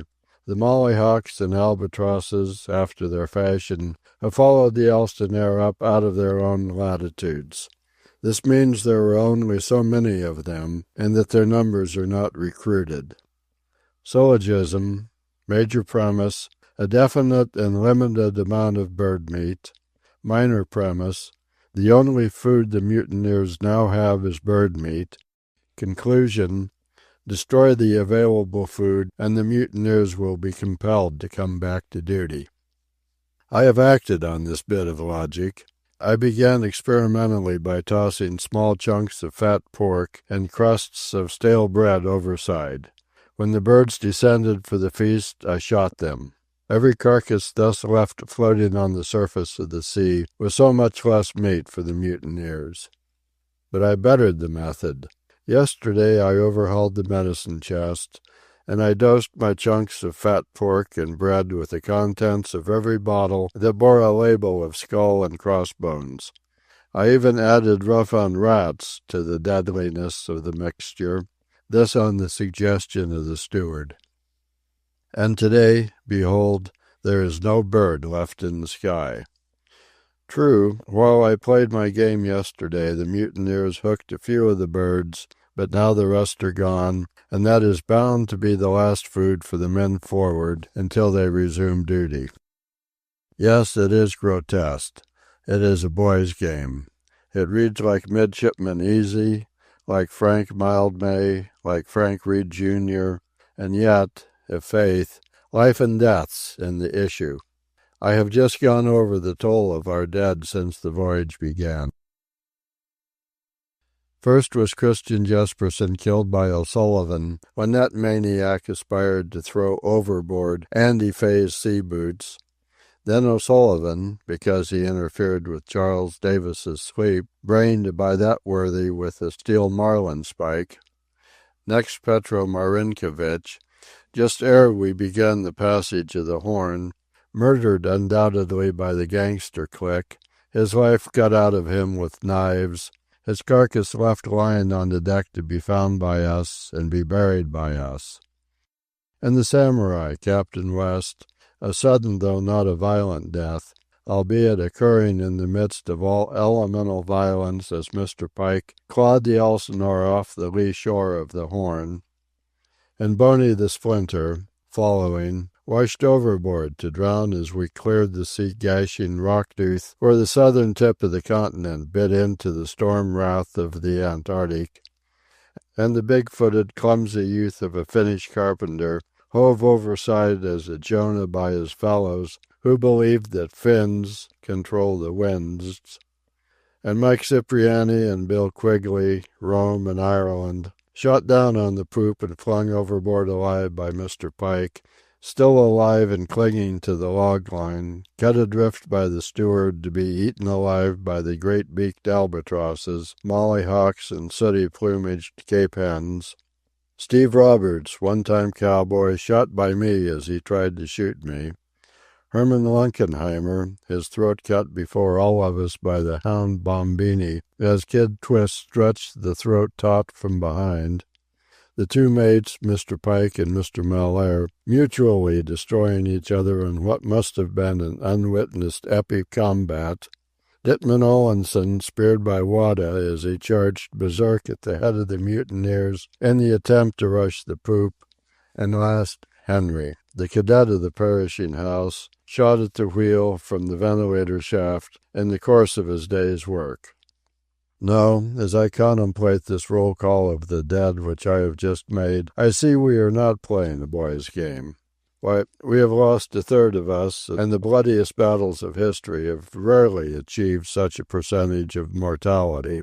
14 of us have gone overside, and who can tell the end? Nevertheless, here we are, masters of matter, adventurers in the micro-organic, planet-weighers, sun-analyzers, star rovers, god-dreamers, equipped with the human wisdom of all the ages, and yet, quoting Mr. Pike, to come down to brass tacks, we are a lot of primitive beasts, fighting bestially, slaying bestially, pursuing bestially food and water, air for our lungs, a dry space above the deep, and carcasses skin-covered and intact. And over this menagerie of beasts, Margaret and I, with our Asiatics under us, rule top dog. We are all dogs, there is no getting away from it. And we, the fair pigmented ones, by the seed of our ancestry rulers in the high place, shall remain top dog over the rest of the dogs. Oh, there is material in plenty for the cogitation of any philosopher on a windjammer and mutiny in this year of our Lord, 1913. Henry was the 14th of us to go overside into the dark and salty disintegration of the sea, and in one day he has been well avenged, for 2 of the mutineers have followed him. The steward called my attention to what was taking place. He touched my arm half beyond his servant's self as he gloated forward at the men heaving 2 corpses overside. Weighed with coal, they sank immediately, so that we could not identify them. "They have been fighting," I said. "It is good that they should fight among themselves." But the old Chinese merely grinned and shook his head. "You don't think they have been fighting?" I queried. "No fight. They eat 'em mollyhawk and albatross. Mollyhawk and albatross eat 'em fat pork. 2 men he die, plenty men much sick, you bet. Damn to hell. Me very much glad. I savvy." And I think he was right. While I was busy baiting the sea-birds, the mutineers were catching them, and of a surety they must have caught some that had eaten of my various poisons. The 2 poisoned ones went over the side yesterday. Since then we have taken the census. 2 men only have not appeared, and they are Bob, the fat and overgrown, feebling youth, and, of all creatures, the fawn. It seems my fate that I had to destroy the fawn, the poor, tortured fawn, always willing and eager, ever desirous to please. There is a madness of ill luck in all this. Why couldn't the 2 dead men have been Charles Davis and Tony the Greek, or Bert Rhine and Kid Twist, or Bombini and Andy Fay?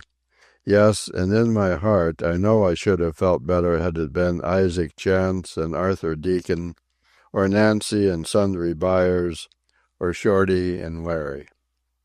The steward has just tendered me a respectful bit of advice. Next time we chuck him overboard like Henry, much better we use old iron. "Getting short of coal?" I asked. He nodded affirmation. "We use a great deal of coal in our cooking, and when the present supply gives out we shall have to cut through a bulkhead to get at the cargo." Chapter 49. The situation grows tense. There are no more seabirds, and the mutineers are starving. Yesterday I talked with Bert Rhine. Today I talked with him again, and he will never forget, I am certain, the little talk we had this morning. To begin with, last evening, at 5 o'clock, I heard his voice issuing from between the slits of the ventilator in the after wall of the chart house. Standing at the corner of the house, quite out of range, I answered him. "Getting hungry?" I jeered. "Let me tell you what we are going to have for dinner. I have just been down and seen the preparations. Now listen. First, caviar on toast, then clam bouillon, and creamed lobster, and tinned lamb chops with French peas. You know, the peas that melt in one's mouth. And California asparagus with mayonnaise, and, oh, I forgot to mention fried potatoes and cold pork and beans and peach pie and coffee, real coffee. Doesn't it make you hungry for your East Side? And say, think of the free lunch going to waste right now in 1,000 saloons in good old New York." I had told him the truth. The dinner I described, principally coming out of tins and bottles, to be sure, was the dinner we were to eat. "Got that," he snarled. "I want to talk business with you." "Right down to brass tacks," I jibed. "Very well. When are you and the rest of your rats going to turn to?" "Got that," he reiterated. "I've got you where I want you now. Take it from me, I'm giving it straight. I'm not telling you how, but I've got you under my thumb. When I come down on you, you'll crack."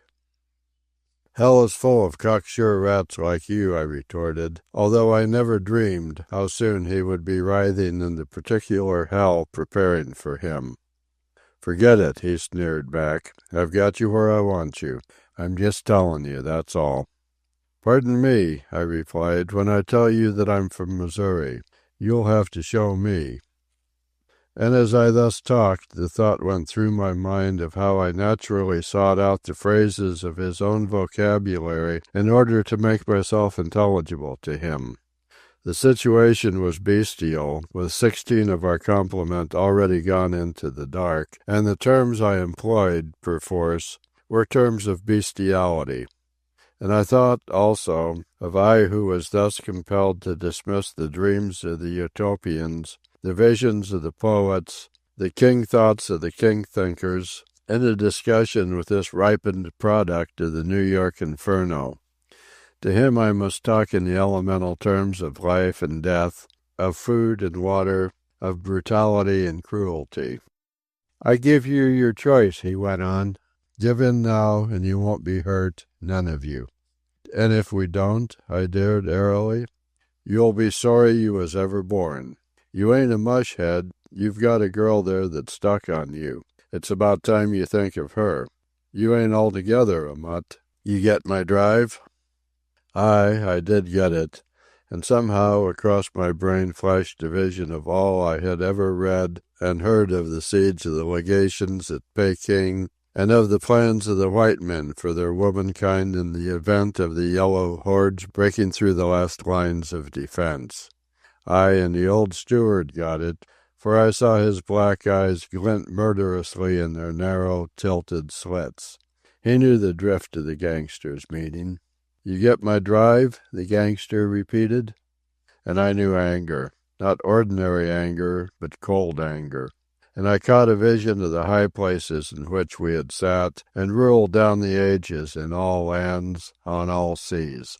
I saw my kind, our women with us, in forlorn hopes and lost endeavors, pent in hill fortresses, rotted in jungle fastnesses, cut down to the last one on the decks of the rocking ships. And always our women with us had we ruled the beasts. We might die, our women with us, but, living, we had ruled. It was a royal vision I glimpsed. And in the purple of it I grasped the ethic, which was the stuff of the fabric of which it was builded. It was the sacred trust of the seed, the bequest of duty handed down from all ancestors. And I flamed more coldly. It was not red brute anger. It was intellectual. It was based on concept and history. It was the philosophy of action of the strong and the pride of the strong in their own strength. Now at last I knew Nietzsche. I knew the rightness of the books, the relation of the high thinking to high conduct, the transmutation of midnight thought into action in the high place of the poop of a coal carrier in the year 1913, my woman beside me, my ancestors behind me, my slant-eyed servitors under me, the beasts beneath me and beneath the heel of me. God, I felt kingly. I knew at last the meaning of kingship. My anger was white and cold. This subterranean rat of a miserable human, crawling through the bowels of the ship to threaten me and mine. A rat in the shelter of a knothole making a noise as beast-like as any rat ever made. And it was in this spirit that I answered the gangster. "When you crawl on your belly along the open deck in the broad light of day, like a yellow cur that has been licked to obedience, and when you show by your every action that you like it and are glad to do it, then, and not until then, will I talk with you." Thereafter, for the next 10 minutes, he shouted all the Billingsgate of his kind at me through the slits in the ventilator. But I made no reply. I listened, and I listened coldly. And as I listened, I knew why the English had blown their mutinous sepoys from the mouths of cannon in India long years ago. And when this morning I saw the steward struggling with a 5-gallon carboy of sulfuric acid, I never dreamed the use he intended for it. In the meantime I was devising another way to overcome that deadly ventilator shaft. The scheme was so simple that I was shamed in that it had not occurred to me at the very beginning. The slitted opening was small.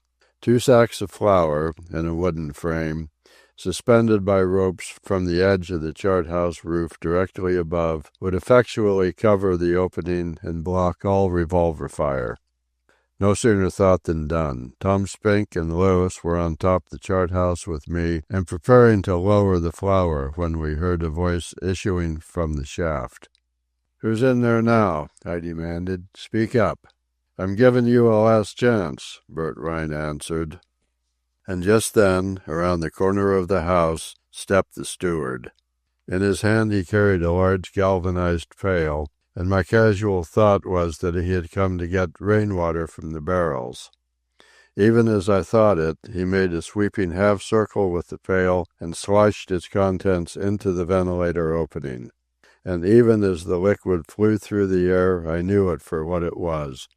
Undiluted sulfuric acid, 2 gallons of it from the carboy. The gangster must have received the liquid fire in the face and eyes, and in the shock of pain he must have released all holds and fallen upon the coal at the bottom of the shaft. His cries and shrieks of anguish were terrible, and I was reminded of the starving rats which had squealed up that same shaft during the first months of the voyage. The thing was sickening. I prefer that men be killed cleanly and easily. The agony of the wretch I did not fully realize until the steward, his bare forearm sprayed by the splash from the ventilator slats, suddenly felt the bite of the acid through his tight, whole skin and made a mad dash for the water barrel at the corner of the house. And Bert Rhine, the silent man of soundless laughter, screaming below there on the coal, was enduring the bite of the acid in his eyes. We covered the ventilator opening with our flour device. The screams from below ceased as the victim was evidently dragged forward across the coals by his mates, and yet I confess to a miserable forenoon. As Carlyle has said, death is easy, all men must die, but to receive 2 gallons of full-strength sulfuric acid full in the face is a vastly different and vastly more horrible thing than merely to die. Fortunately, Margaret was below at the time, and after a few minutes, in which I recovered my balance, I bullied and swore all our hands into keeping the happening from her. Oh well, and we have got ours in retaliation. Off and on, through all of yesterday, after the ventilator tragedy, there were noises beneath the cabin floor or deck. We heard them under the dining table, under the steward's pantry, under Margaret's stateroom. This deck is overlaid with wood, but under the wood is iron, or steel rather, such as of which the whole Elsinore is builded. Margaret and I, followed by Lewis, Wada, and the steward, walked about from place to place, wherever the sounds arose of tapping and of cold chisels against iron. The tapping seemed to come from everywhere, but we concluded that the concentration necessary on any spot to make an opening large enough for a man's body would inevitably draw our attention to that spot. And, as Margaret said, if they do manage to cut through, they must come up head first, and in such emergence, what chance would they have against us? So I relieved Buckwheat from deck duty, placed him on watch over the cabin floor, to be relieved by the steward and Margaret's watches. In the late afternoon, after prodigious hammerings and clangings in a score of places, all noise ceased. Neither in the first and second dog watches, nor in the first watch of the night, were the noises resumed. When I took charge of the poop at midnight, Buckwheat relieved the steward and the vigil over the cabin floor, and, as I leaned on the rail at the break of the poop, while my 4 hours dragged slowly by, least of all did I apprehend danger from the cabin, especially when I considered the 2-gallon pail of raw sulfuric acid ready to hand for the first head that might arise through an opening in the floor not yet made. Our rascals forward might scale the poop, or cross aloft from mizzenmast to jigger and descend upon our heads, but how they could invade us through the floor was beyond me. But they did invade. A modern ship is a complex affair. How was I to guess the manner of the invasion? It was 2 in the morning, and for an hour I had been puzzling my head with watching the smoke arise from the after division of the forward house, and with wondering why the mutineers should have got up steam in the donkey engine at such an ungodly hour. Not on the whole voyage had the donkey engine been used. 4 bells had just struck, and I was leaning on the rail at the break of the poop when I heard a prodigious coughing and choking from aft. Next, water ran across the deck to me. "Big trouble with buckwheat," he blurted at me. "You go quick." I shoved him my rifle and left him on guard while I raced around the chart house. A lighted match, in the hands of Tom Spink, directed me. Between the booby hatch and the wheel, sitting up and rocking back and forth with wringings of hands and waving of arms, tears of agony bursting from his eyes, was Buckwheat. My first thought was that in some stupid way he had got the acid into his own eyes. But the terrible fashion in which he coughed and strangled would quickly have undeceived me, had not Lewis, bending over the booby companion, uttered a startled exclamation. I joined him, and one whiff of the air that came up from below made me catch my breath and gasp. I had inhaled sulfur. On the instant I forgot the Elsinore, the mutineers forward, everything save one thing. The next I know, I was down the booby ladder and reeling dizzily about the big after room as the sulfur fumes bit my lungs and strangled me. By the dim light of a sea lantern I saw the old steward, on hands and knees, coughing and gasping, the while he shook awake Yasuda, the first sailmaker. Uchino, the second sailmaker, still strangled in his sleep. It struck me that the air might be better nearer the floor, and I proved it when I dropped on my hands and knees. I rolled Uchino out of his blankets with a quick jerk, wrapped the blankets about my head, face, and mouth, arose to my feet, and dashed forward into the hall. After a couple of collisions with the woodwork, I again dropped to the floor and rearranged the blankets so that, while my mouth remained covered, I could draw or withdraw a thickness across my eyes. The pain of the fumes was bad enough, but the real hardship was the dizziness I suffered.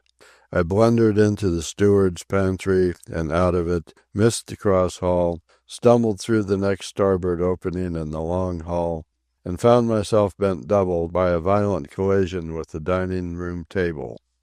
But I had my bearings. Feeling my way around the table and bumping most of the poisoned breath out of me against the rotund-bellied stove, I emerged in the cross hall and made my way to starboard. Here, at the base of the chart-room stairway, I gained the hall that led aft. By this time my own situation seemed so serious that, careless of any collision, I went aft in long leaps. Margaret's door was open. I plunged into her room. The moment I drew the blanket thickness from my eyes, I knew blindness and a modicum of what Bert Rhine must have suffered. Oh, the intolerable bite of the sulfur in my lungs, nostrils, eyes, and brain. No light burned in the room. I could only strangle and stumble forward to Margaret's bed, upon which I collapsed. She was not there. I felt about, and I felt only the warm hollow her body had left in the undersheet. Even in my agony and helplessness, the intimacy of that warmth her body had left was very dear to me. Between the lack of oxygen in my lungs, due to the blankets, the pain of the sulfur, and the mortal dizziness in my brain, I felt that I might well cease there where the linen warmed my hand. Perhaps I should have ceased, had I not heard a terrible coughing from along the hall. It was new life to me. I fell from bed to floor, and managed to get upright until I gained the hall, where again I fell. Thereafter I crawled on hands and knees to the foot of the stairway. By means of the newel post I drew myself upright and listened. Near me something moved and strangled. I fell upon it and found in my arms all the softness of Margaret. How to describe that battle up the stairway? It was a crucifixion of struggle, an age-old nightmare of agony. Time after time, as my consciousness blurred, the temptation was upon me to cease all effort and let myself blur down into the ultimate dark. I fought my way step by step. Margaret was now quite unconscious, and I lifted her body step by step, or dragged it several steps at a time, and fell with it, and back with it, and lost much of that which had been so hardly gained.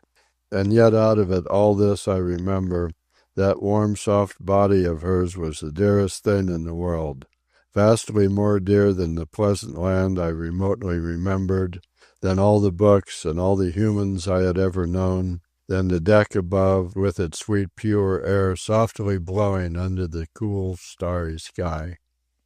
As I look back upon it, I am aware of one thing. The thought of leaving her there and saving myself never crossed my mind.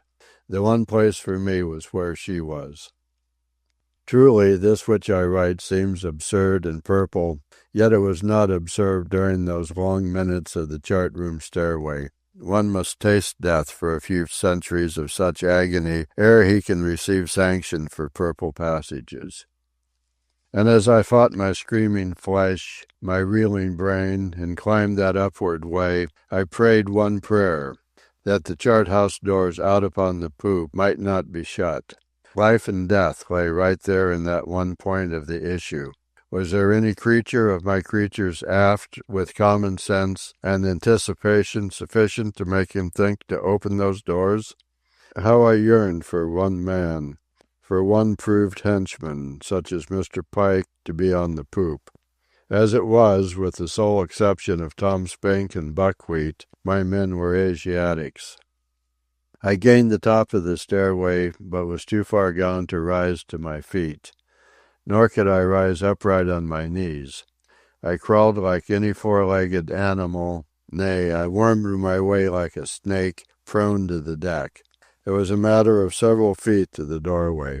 I died a score of times in those several feet, but ever I endured the agony of resurrection and dragged Margaret with me. Sometimes the full strength I could exert did not move her, and I lay with her and coughed and strangled my way through to another resurrection. And the door was open. The doors to starboard and to port were both open, and as the Elsinore rolled a draught through the chart-house hall, my lungs filled with pure, cool air. As I drew myself across the high threshold and pulled Margaret after me, from very far away I heard the cries of men and the reports of rifle and revolver. And, ere I fainted into the blackness, on my side, staring, my pain gone so beyond endurance that it had achieved its own anesthesia, I glimpsed, dreamlike and distant, the sharply silhouetted poop rail, dark forms that cut and thrust and smote, and, beyond the mizzen-mast, brightly lighted by our illuminators. Well, the mutineers failed to take the poop. My 5 Asiatics and 2 white men had held the citadel, while Margaret and I lay unconscious side by side. The whole affair was very simple. Modern maritime quarantine demands that ships shall not carry vermin that are themselves plague carriers, and the donkey engine section of the forward house is a complete fumigating apparatus. The mutineers had merely to lay and fasten the pipes aft across the coal, to chisel a hole through the double deck of steel and wood under the cabin, and to connect up and begin to pump. Buckwheat had fallen asleep and been awakened by the strangling sulfur fumes. We in the high place had been smoked out by our rascals like so many rats. It was Wada who had opened one of the doors. The old steward had opened the other. Together they had attempted the descent of the stairway and been driven back by the fumes. Then they had engaged in the struggle to repel the rush from forward. Margaret and I are agreed that sulfur, excessively inhaled, leaves the lungs sore. Only now, after a lapse of a dozen hours, can we draw breath in anything that resembles comfort. But still my lungs were not so sore as to prevent my telling her what I had learned she meant to me. And yet she is only a woman. I tell her so. I tell her that there are at least 750 million of two-legged, long-haired, gentle-voiced, soft-bodied female humans like her on the planet, and that she is really swamped by the immensity of numbers of her sex and kind. But I tell her something more. I tell her that of all of them she is the only one. And better yet, to myself and for myself, I believe it. I know it. The last least part of me and all of me proclaims it. Love is wonderful. It is the everlasting and miraculous amazement. Oh, trust me, I know the old, hard, scientific method of weighing and calculating and classifying love. It is a profound foolishness, a cosmic trick and quip to the contemplative eye of the philosopher, yes, and of the futurist. But when one forsakes such intellectual flesh-pots and becomes mere human and male human, in short, a lover, then all he may do, and which is what he cannot help doing, is to yield to the compulsions of being, and throw both his arms around love, and hold it closer to him than is his own heart close to him. This is the summit of his life and of man's life. Higher than this no man may rise. The philosophers toil and struggle on molehill peaks far below. He who has not loved has not tasted the ultimate sweet of living. I know. I love Margaret, a woman. She is desirable. Chapter 50. In the past 24 hours many things have happened. To begin with, we nearly lost the steward in the second dog watch last evening. Through the slits in the ventilator, some man thrust a knife into the sacks of flour and cut them wide open from top to bottom.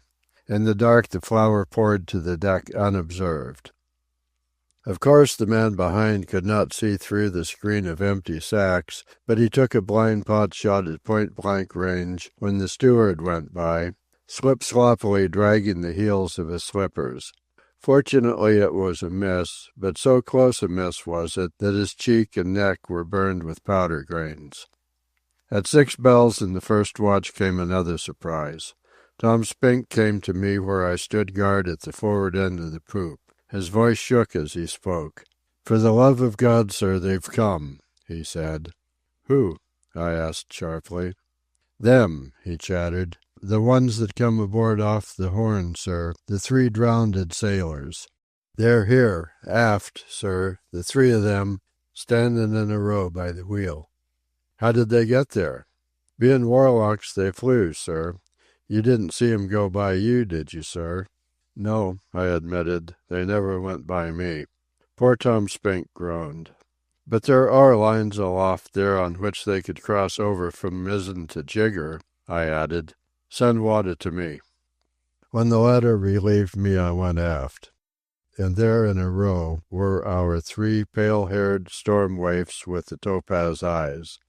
In the light of a bull's-eye held on them by Lewis, their eyes never seemed more like the eyes of great cats. And heavens, they purred. At least the inarticulate noises they made sounded more like purring than anything else. That these sounds meant friendliness was very evident. Also, they held out their hands, palms upward, in unmistakable sign of peace. Each in turn doffed his cap and placed my hand for a moment on his head. Without doubt this meant their offer of fealty, their acceptance of me as master. I nodded my head. There was nothing to be said to men who purred like cats, while sign language in the light of the bull's-eye was rather difficult. Tom Spink groaned protest when I told Lewis to take them below and give them blankets. I made the sleep sign to them, and they nodded gratefully, hesitated, then pointed to their mouths and rubbed their stomachs. "Drowned men do not eat," I laughed to Tom Spink. "Go down and watch them. Feed them up, Lewis, all they want. It's a good sign of short rations for'ard." At the end of half an hour Tom Spink was back. "Well, did they eat?" I challenged him. But he was unconvinced. The very quantity they had eaten was a suspicious thing, and, further, he had heard of a kind of ghost that devoured dead bodies in graveyards. Therefore, he concluded, mere not eating was no test for a ghost. The third event of moment occurred this morning at 7 o'clock. The mutineers called for a truce, and when Nosey Murphy, the Maltese Cockney, and the inevitable Charles Davis stood beneath me on the main deck, their faces showed lean and drawn. Famine had been my great ally. And in truth, with Margaret beside me in that high place at the break of the poop, as I looked down on the hungry wretches, I felt very strong. Never had the inequality of numbers fore and aft been less than now. The 3 deserters, added to our own 9, made 12 of us, while the mutineers, after subtracting Dittman Olenson, Bob, and the Fawn, totaled only an even score. And of these Bert Rhine must certainly be in a bad way, while there were many weaklings such as Sundry Byers, Nancy, Larry, and Lars Jacobson. "Well, what do you want?" I demanded. "I haven't much time to waste. Breakfast is ready and waiting."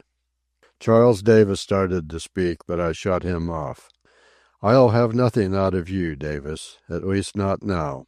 Later on, when I'm in that court of law you've bothered me with for half the voyage, you'll get your turn at talking. And when that time comes, don't forget that I shall have a few words to say." Again he began, but this time was stopped by Nosey Murphy. "Ah, shut your trap, Davis," the gangster snarled, "or I'll shut it for you." He glanced up at me. "We want to go back to work, that's what we want." "Which is not the way to ask for it," I answered. "Sir," he said hastily. "That's better," I commented. "Oh, my God, sir, don't let him come aft," Tom Spink muttered hurriedly in my ear. "That'd be the end of all of us. And even if they didn't get you and the rest, they'd heave me over some dark night. They ain't never going to forgive me, sir, for joining in with the afterguard." I ignored the interruption and addressed the gangster. "There's nothing like going to work when you want to as badly as you seem to. Suppose all hands get sail on her just to show good intention." "We'd like to eat first, sir," he objected. "I'd like to see you setting sail first," was my reply. "And you may as well get it from me straight that what I like goes aboard this ship." I almost said hooker. Nosey Murphy hesitated and looked to the Maltese Cockney for counsel. The latter debated, as if gauging the measure of his weakness, while he stared aloft at the work involved. Finally he nodded. "All right, sir," the gangster spoke up. "We'll do it. But can't something be cooking in the galley while we're doing it?" I shook my head.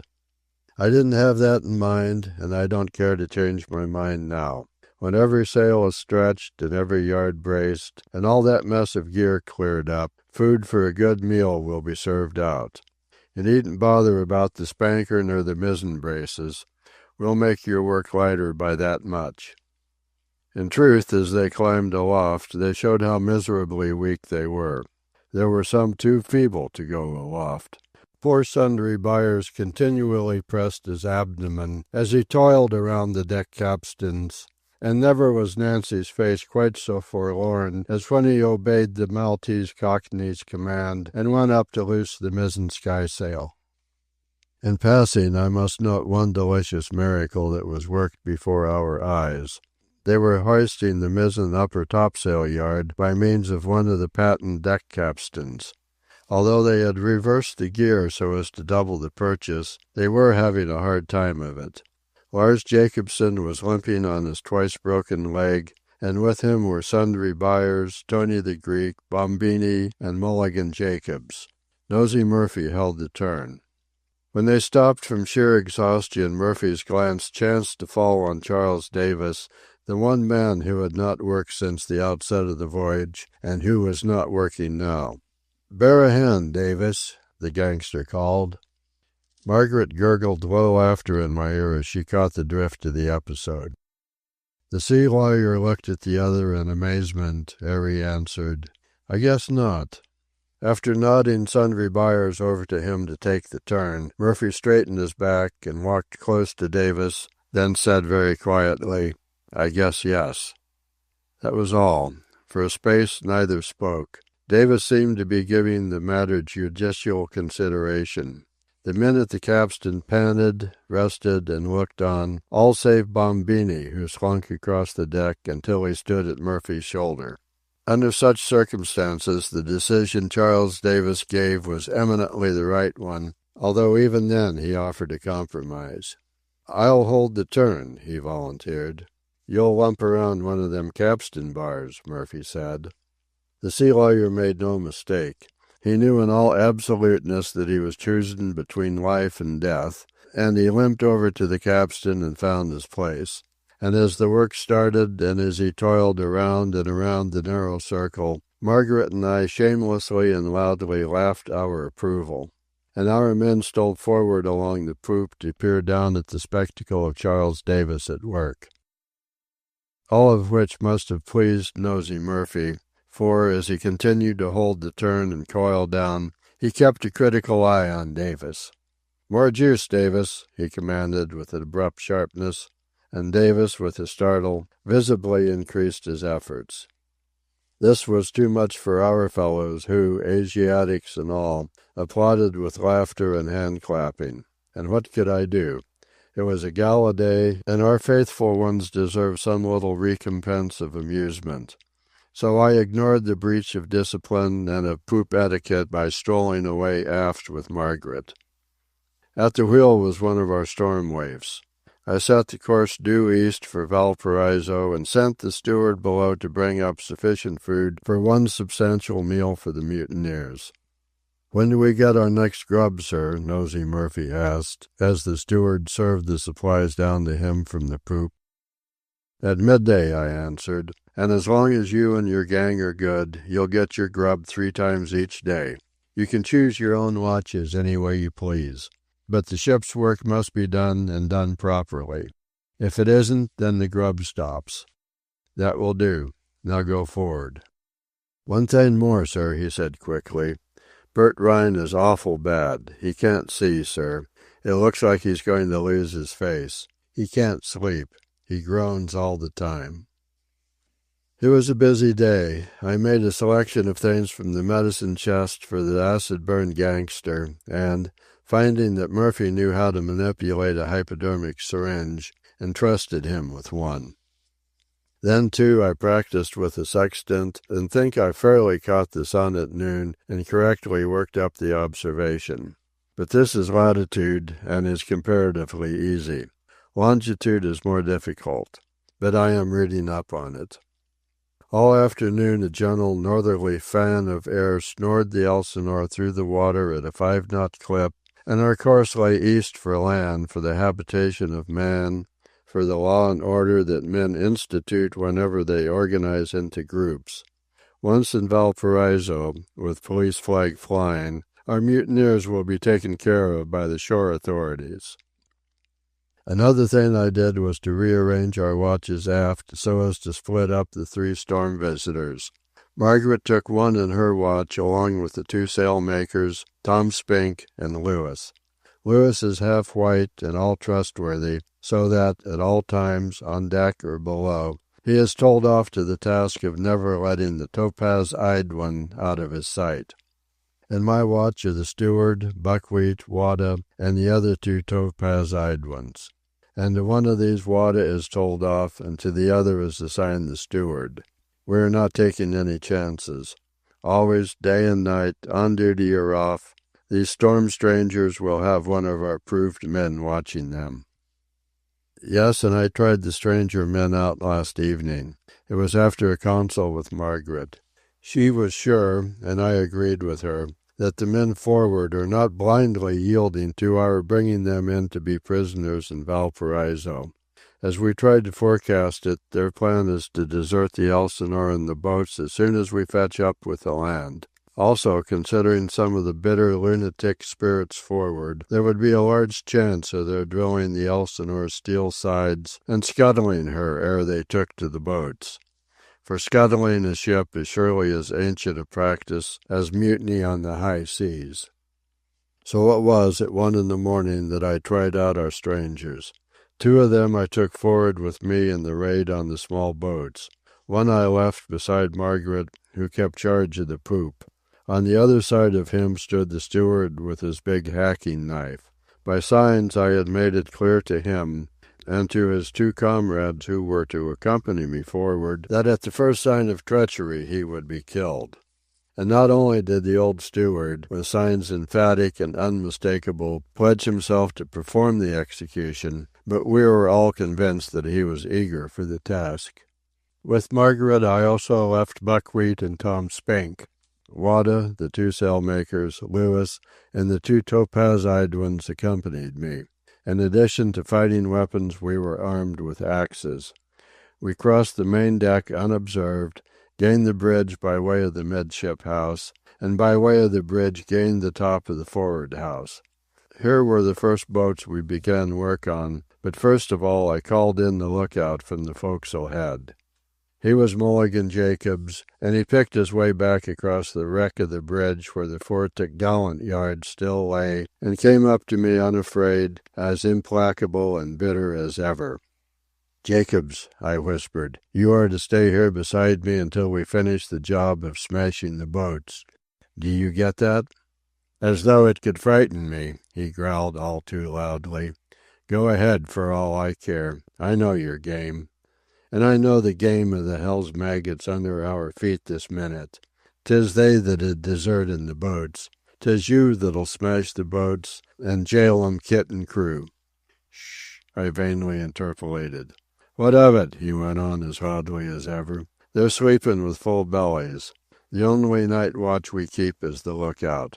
Even Rhine's asleep. A few jolts of the needle has put a clapper to his eternal moaning. Go on with your work. Smash the boats. 'Tis nothing I care. 'Tis well I know my own crooked back is worth more to me than the next of the scum of the world below there." "If you felt that way, why didn't you join us?" I queried. "Because I like you no better than them, and not half so well.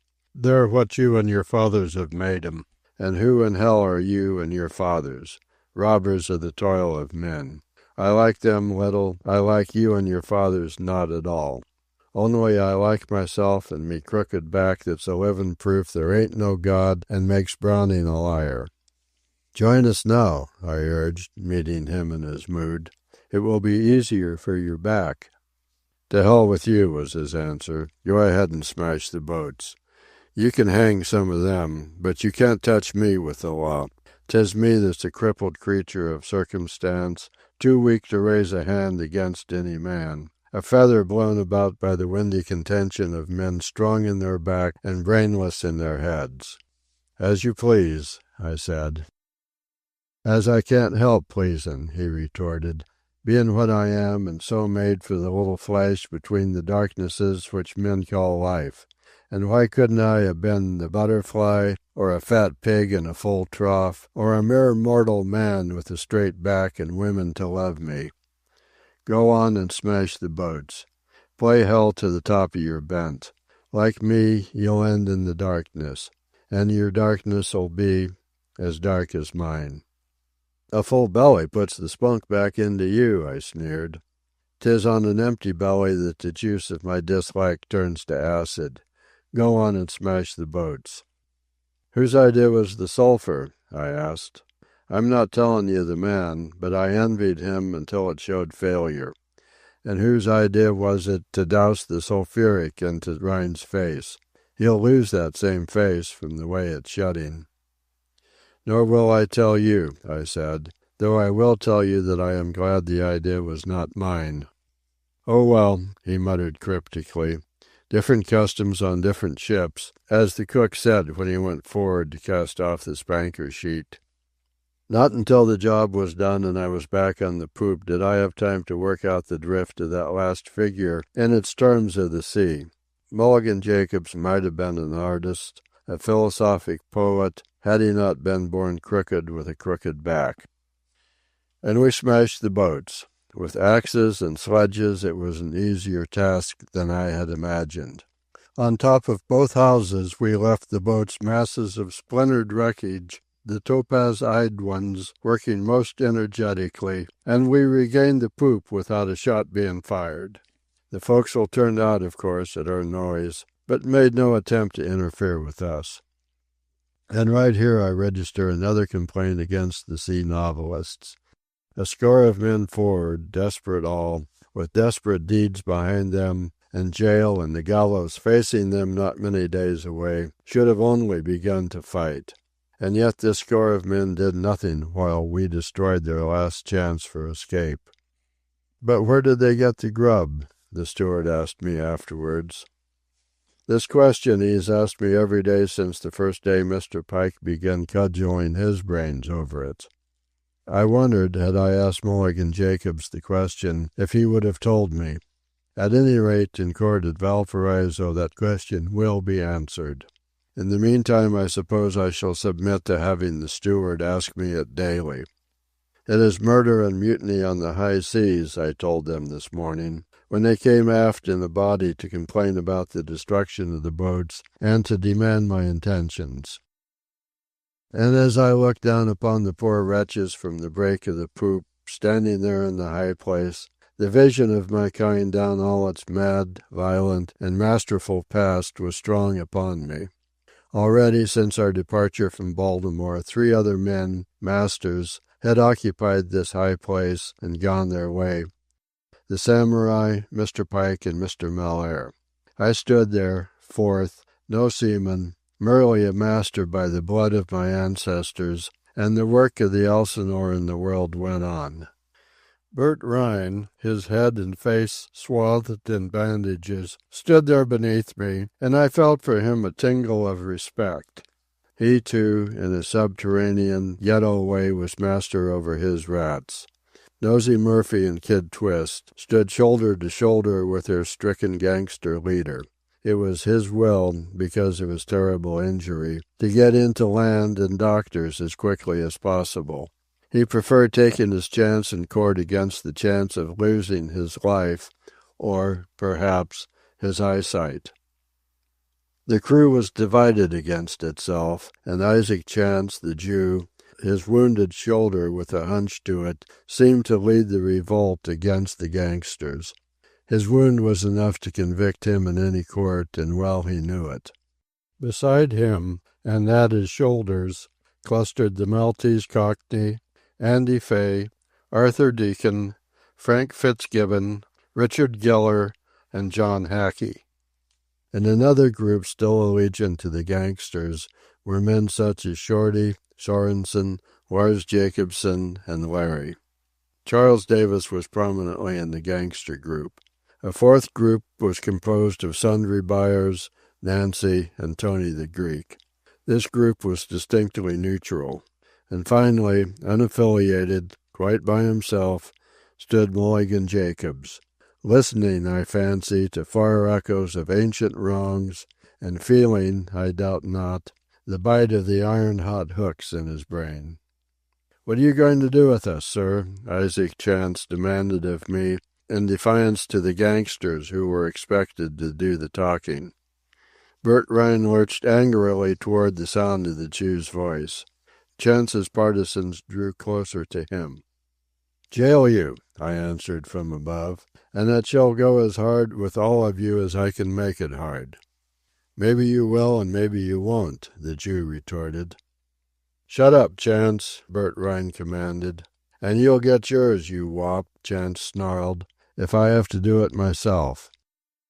I am afraid that I am not so successfully the man of action that I have been priding myself on being, for, so curious and interested was I in observing the moving drama beneath me, that for the moment I failed to glimpse the tragedy into which it was culminating. "Bombini," Bert Rhine said. His voice was imperative. It was the order of a master to the dog at heel. Bombini responded. He drew his knife and started to advance upon the Jew.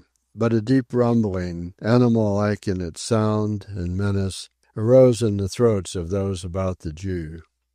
Bombini hesitated and glanced back across his shoulder at the leader, whose face he could not see for bandages, and who he knew could not see. "'Tis a good deed. Do it, Bombini," Charles Davis encouraged. "Shut your face, Davis," came out from Bert Rhine's bandages. Kid Twist drew a revolver, shoved the muzzle of it first into Bombini's side, then covered the men about the Jew. Really, I felt a momentary twinge of pity for the Italian. He was caught between the millstones. "Bombini, stick that Jew," Bert Rhine commanded. The Italian advanced a step, and, shoulder to shoulder, on either side, Kid Twist and Nosey Murphy advanced with him. "I cannot see him," Bert Rhine went on, "but by God I will see him." And so speaking, with one single virile movement, he tore away the bandages. The toll of pain he must have paid is beyond measurement. I saw the horror of his face, but the description of it is beyond the limits of any English I possess. I was aware that Margaret, at my shoulder, gasped and shuddered. "Bombini, stick him," the gangster repeated, "and stick any man that raises a yap. Murphy, see that Bombini does his work." Murphy's knife was out and at the bravo's back. Kid Twist covered the Jew's group with his revolver, and the three advanced. It was at this moment that I suddenly recollected myself and passed from dream to action. "Bombini," I said sharply. He paused and looked up. "Stand where you are," I ordered, "till I do some talking. Chance, make no mistake, Rhine is boss forward. You take his orders. Until we get into Valparaiso, then you'll take your chances along with him in jail. In the meantime, what Rhine says goes. Get that and get it straight. I am behind Rhine until the police come on board. Bombini, do whatever Rhine tells you. I'll shoot the man who tries to stop you. Deacon, stand away from Chance. Go over to the fife rail." All hands knew the stream of lead my automatic rifle could throw, and Arthur Deacon knew it. He hesitated barely a moment, then obeyed. "Fitzgibbon, Giller, Hackey," I called in turn, and was obeyed. "Fay," I called twice ere the response came. Isaac Chance stood alone, and Bombini now showed eagerness. "Chance," I said, "don't you think it would be healthier to go over to the fife rail and be good?" He debated the matter not many seconds, resheathed his knife, and complied. The tang of power. I was minded to let literature get the better of me and read the rascals a lecture, but thank heaven I had sufficient proportion and balance to refrain. "Rhine," I said. He turned his corroded face up to me and blinked in an effort to see. "As long as Chance takes your orders, leave him alone. We'll need every hand to work the ship in. As for yourself, send Murphy aft in half an hour, and I'll give him the best the medicine chest affords. That is all. Go forward." And they shambled away, beaten and dispirited. "But that man, his face, what happened to him?" Margaret asked of me. Sad it is to end love with lies. Sadder still it is to begin love with lies. I had tried to hide this one happening from Margaret, and I had failed. It could no longer be hidden save by lying, and so I told her the truth, told her how and why the gangster had had his face dashed with sulfuric acid by the old steward who knew white men and their ways. There is little more to write.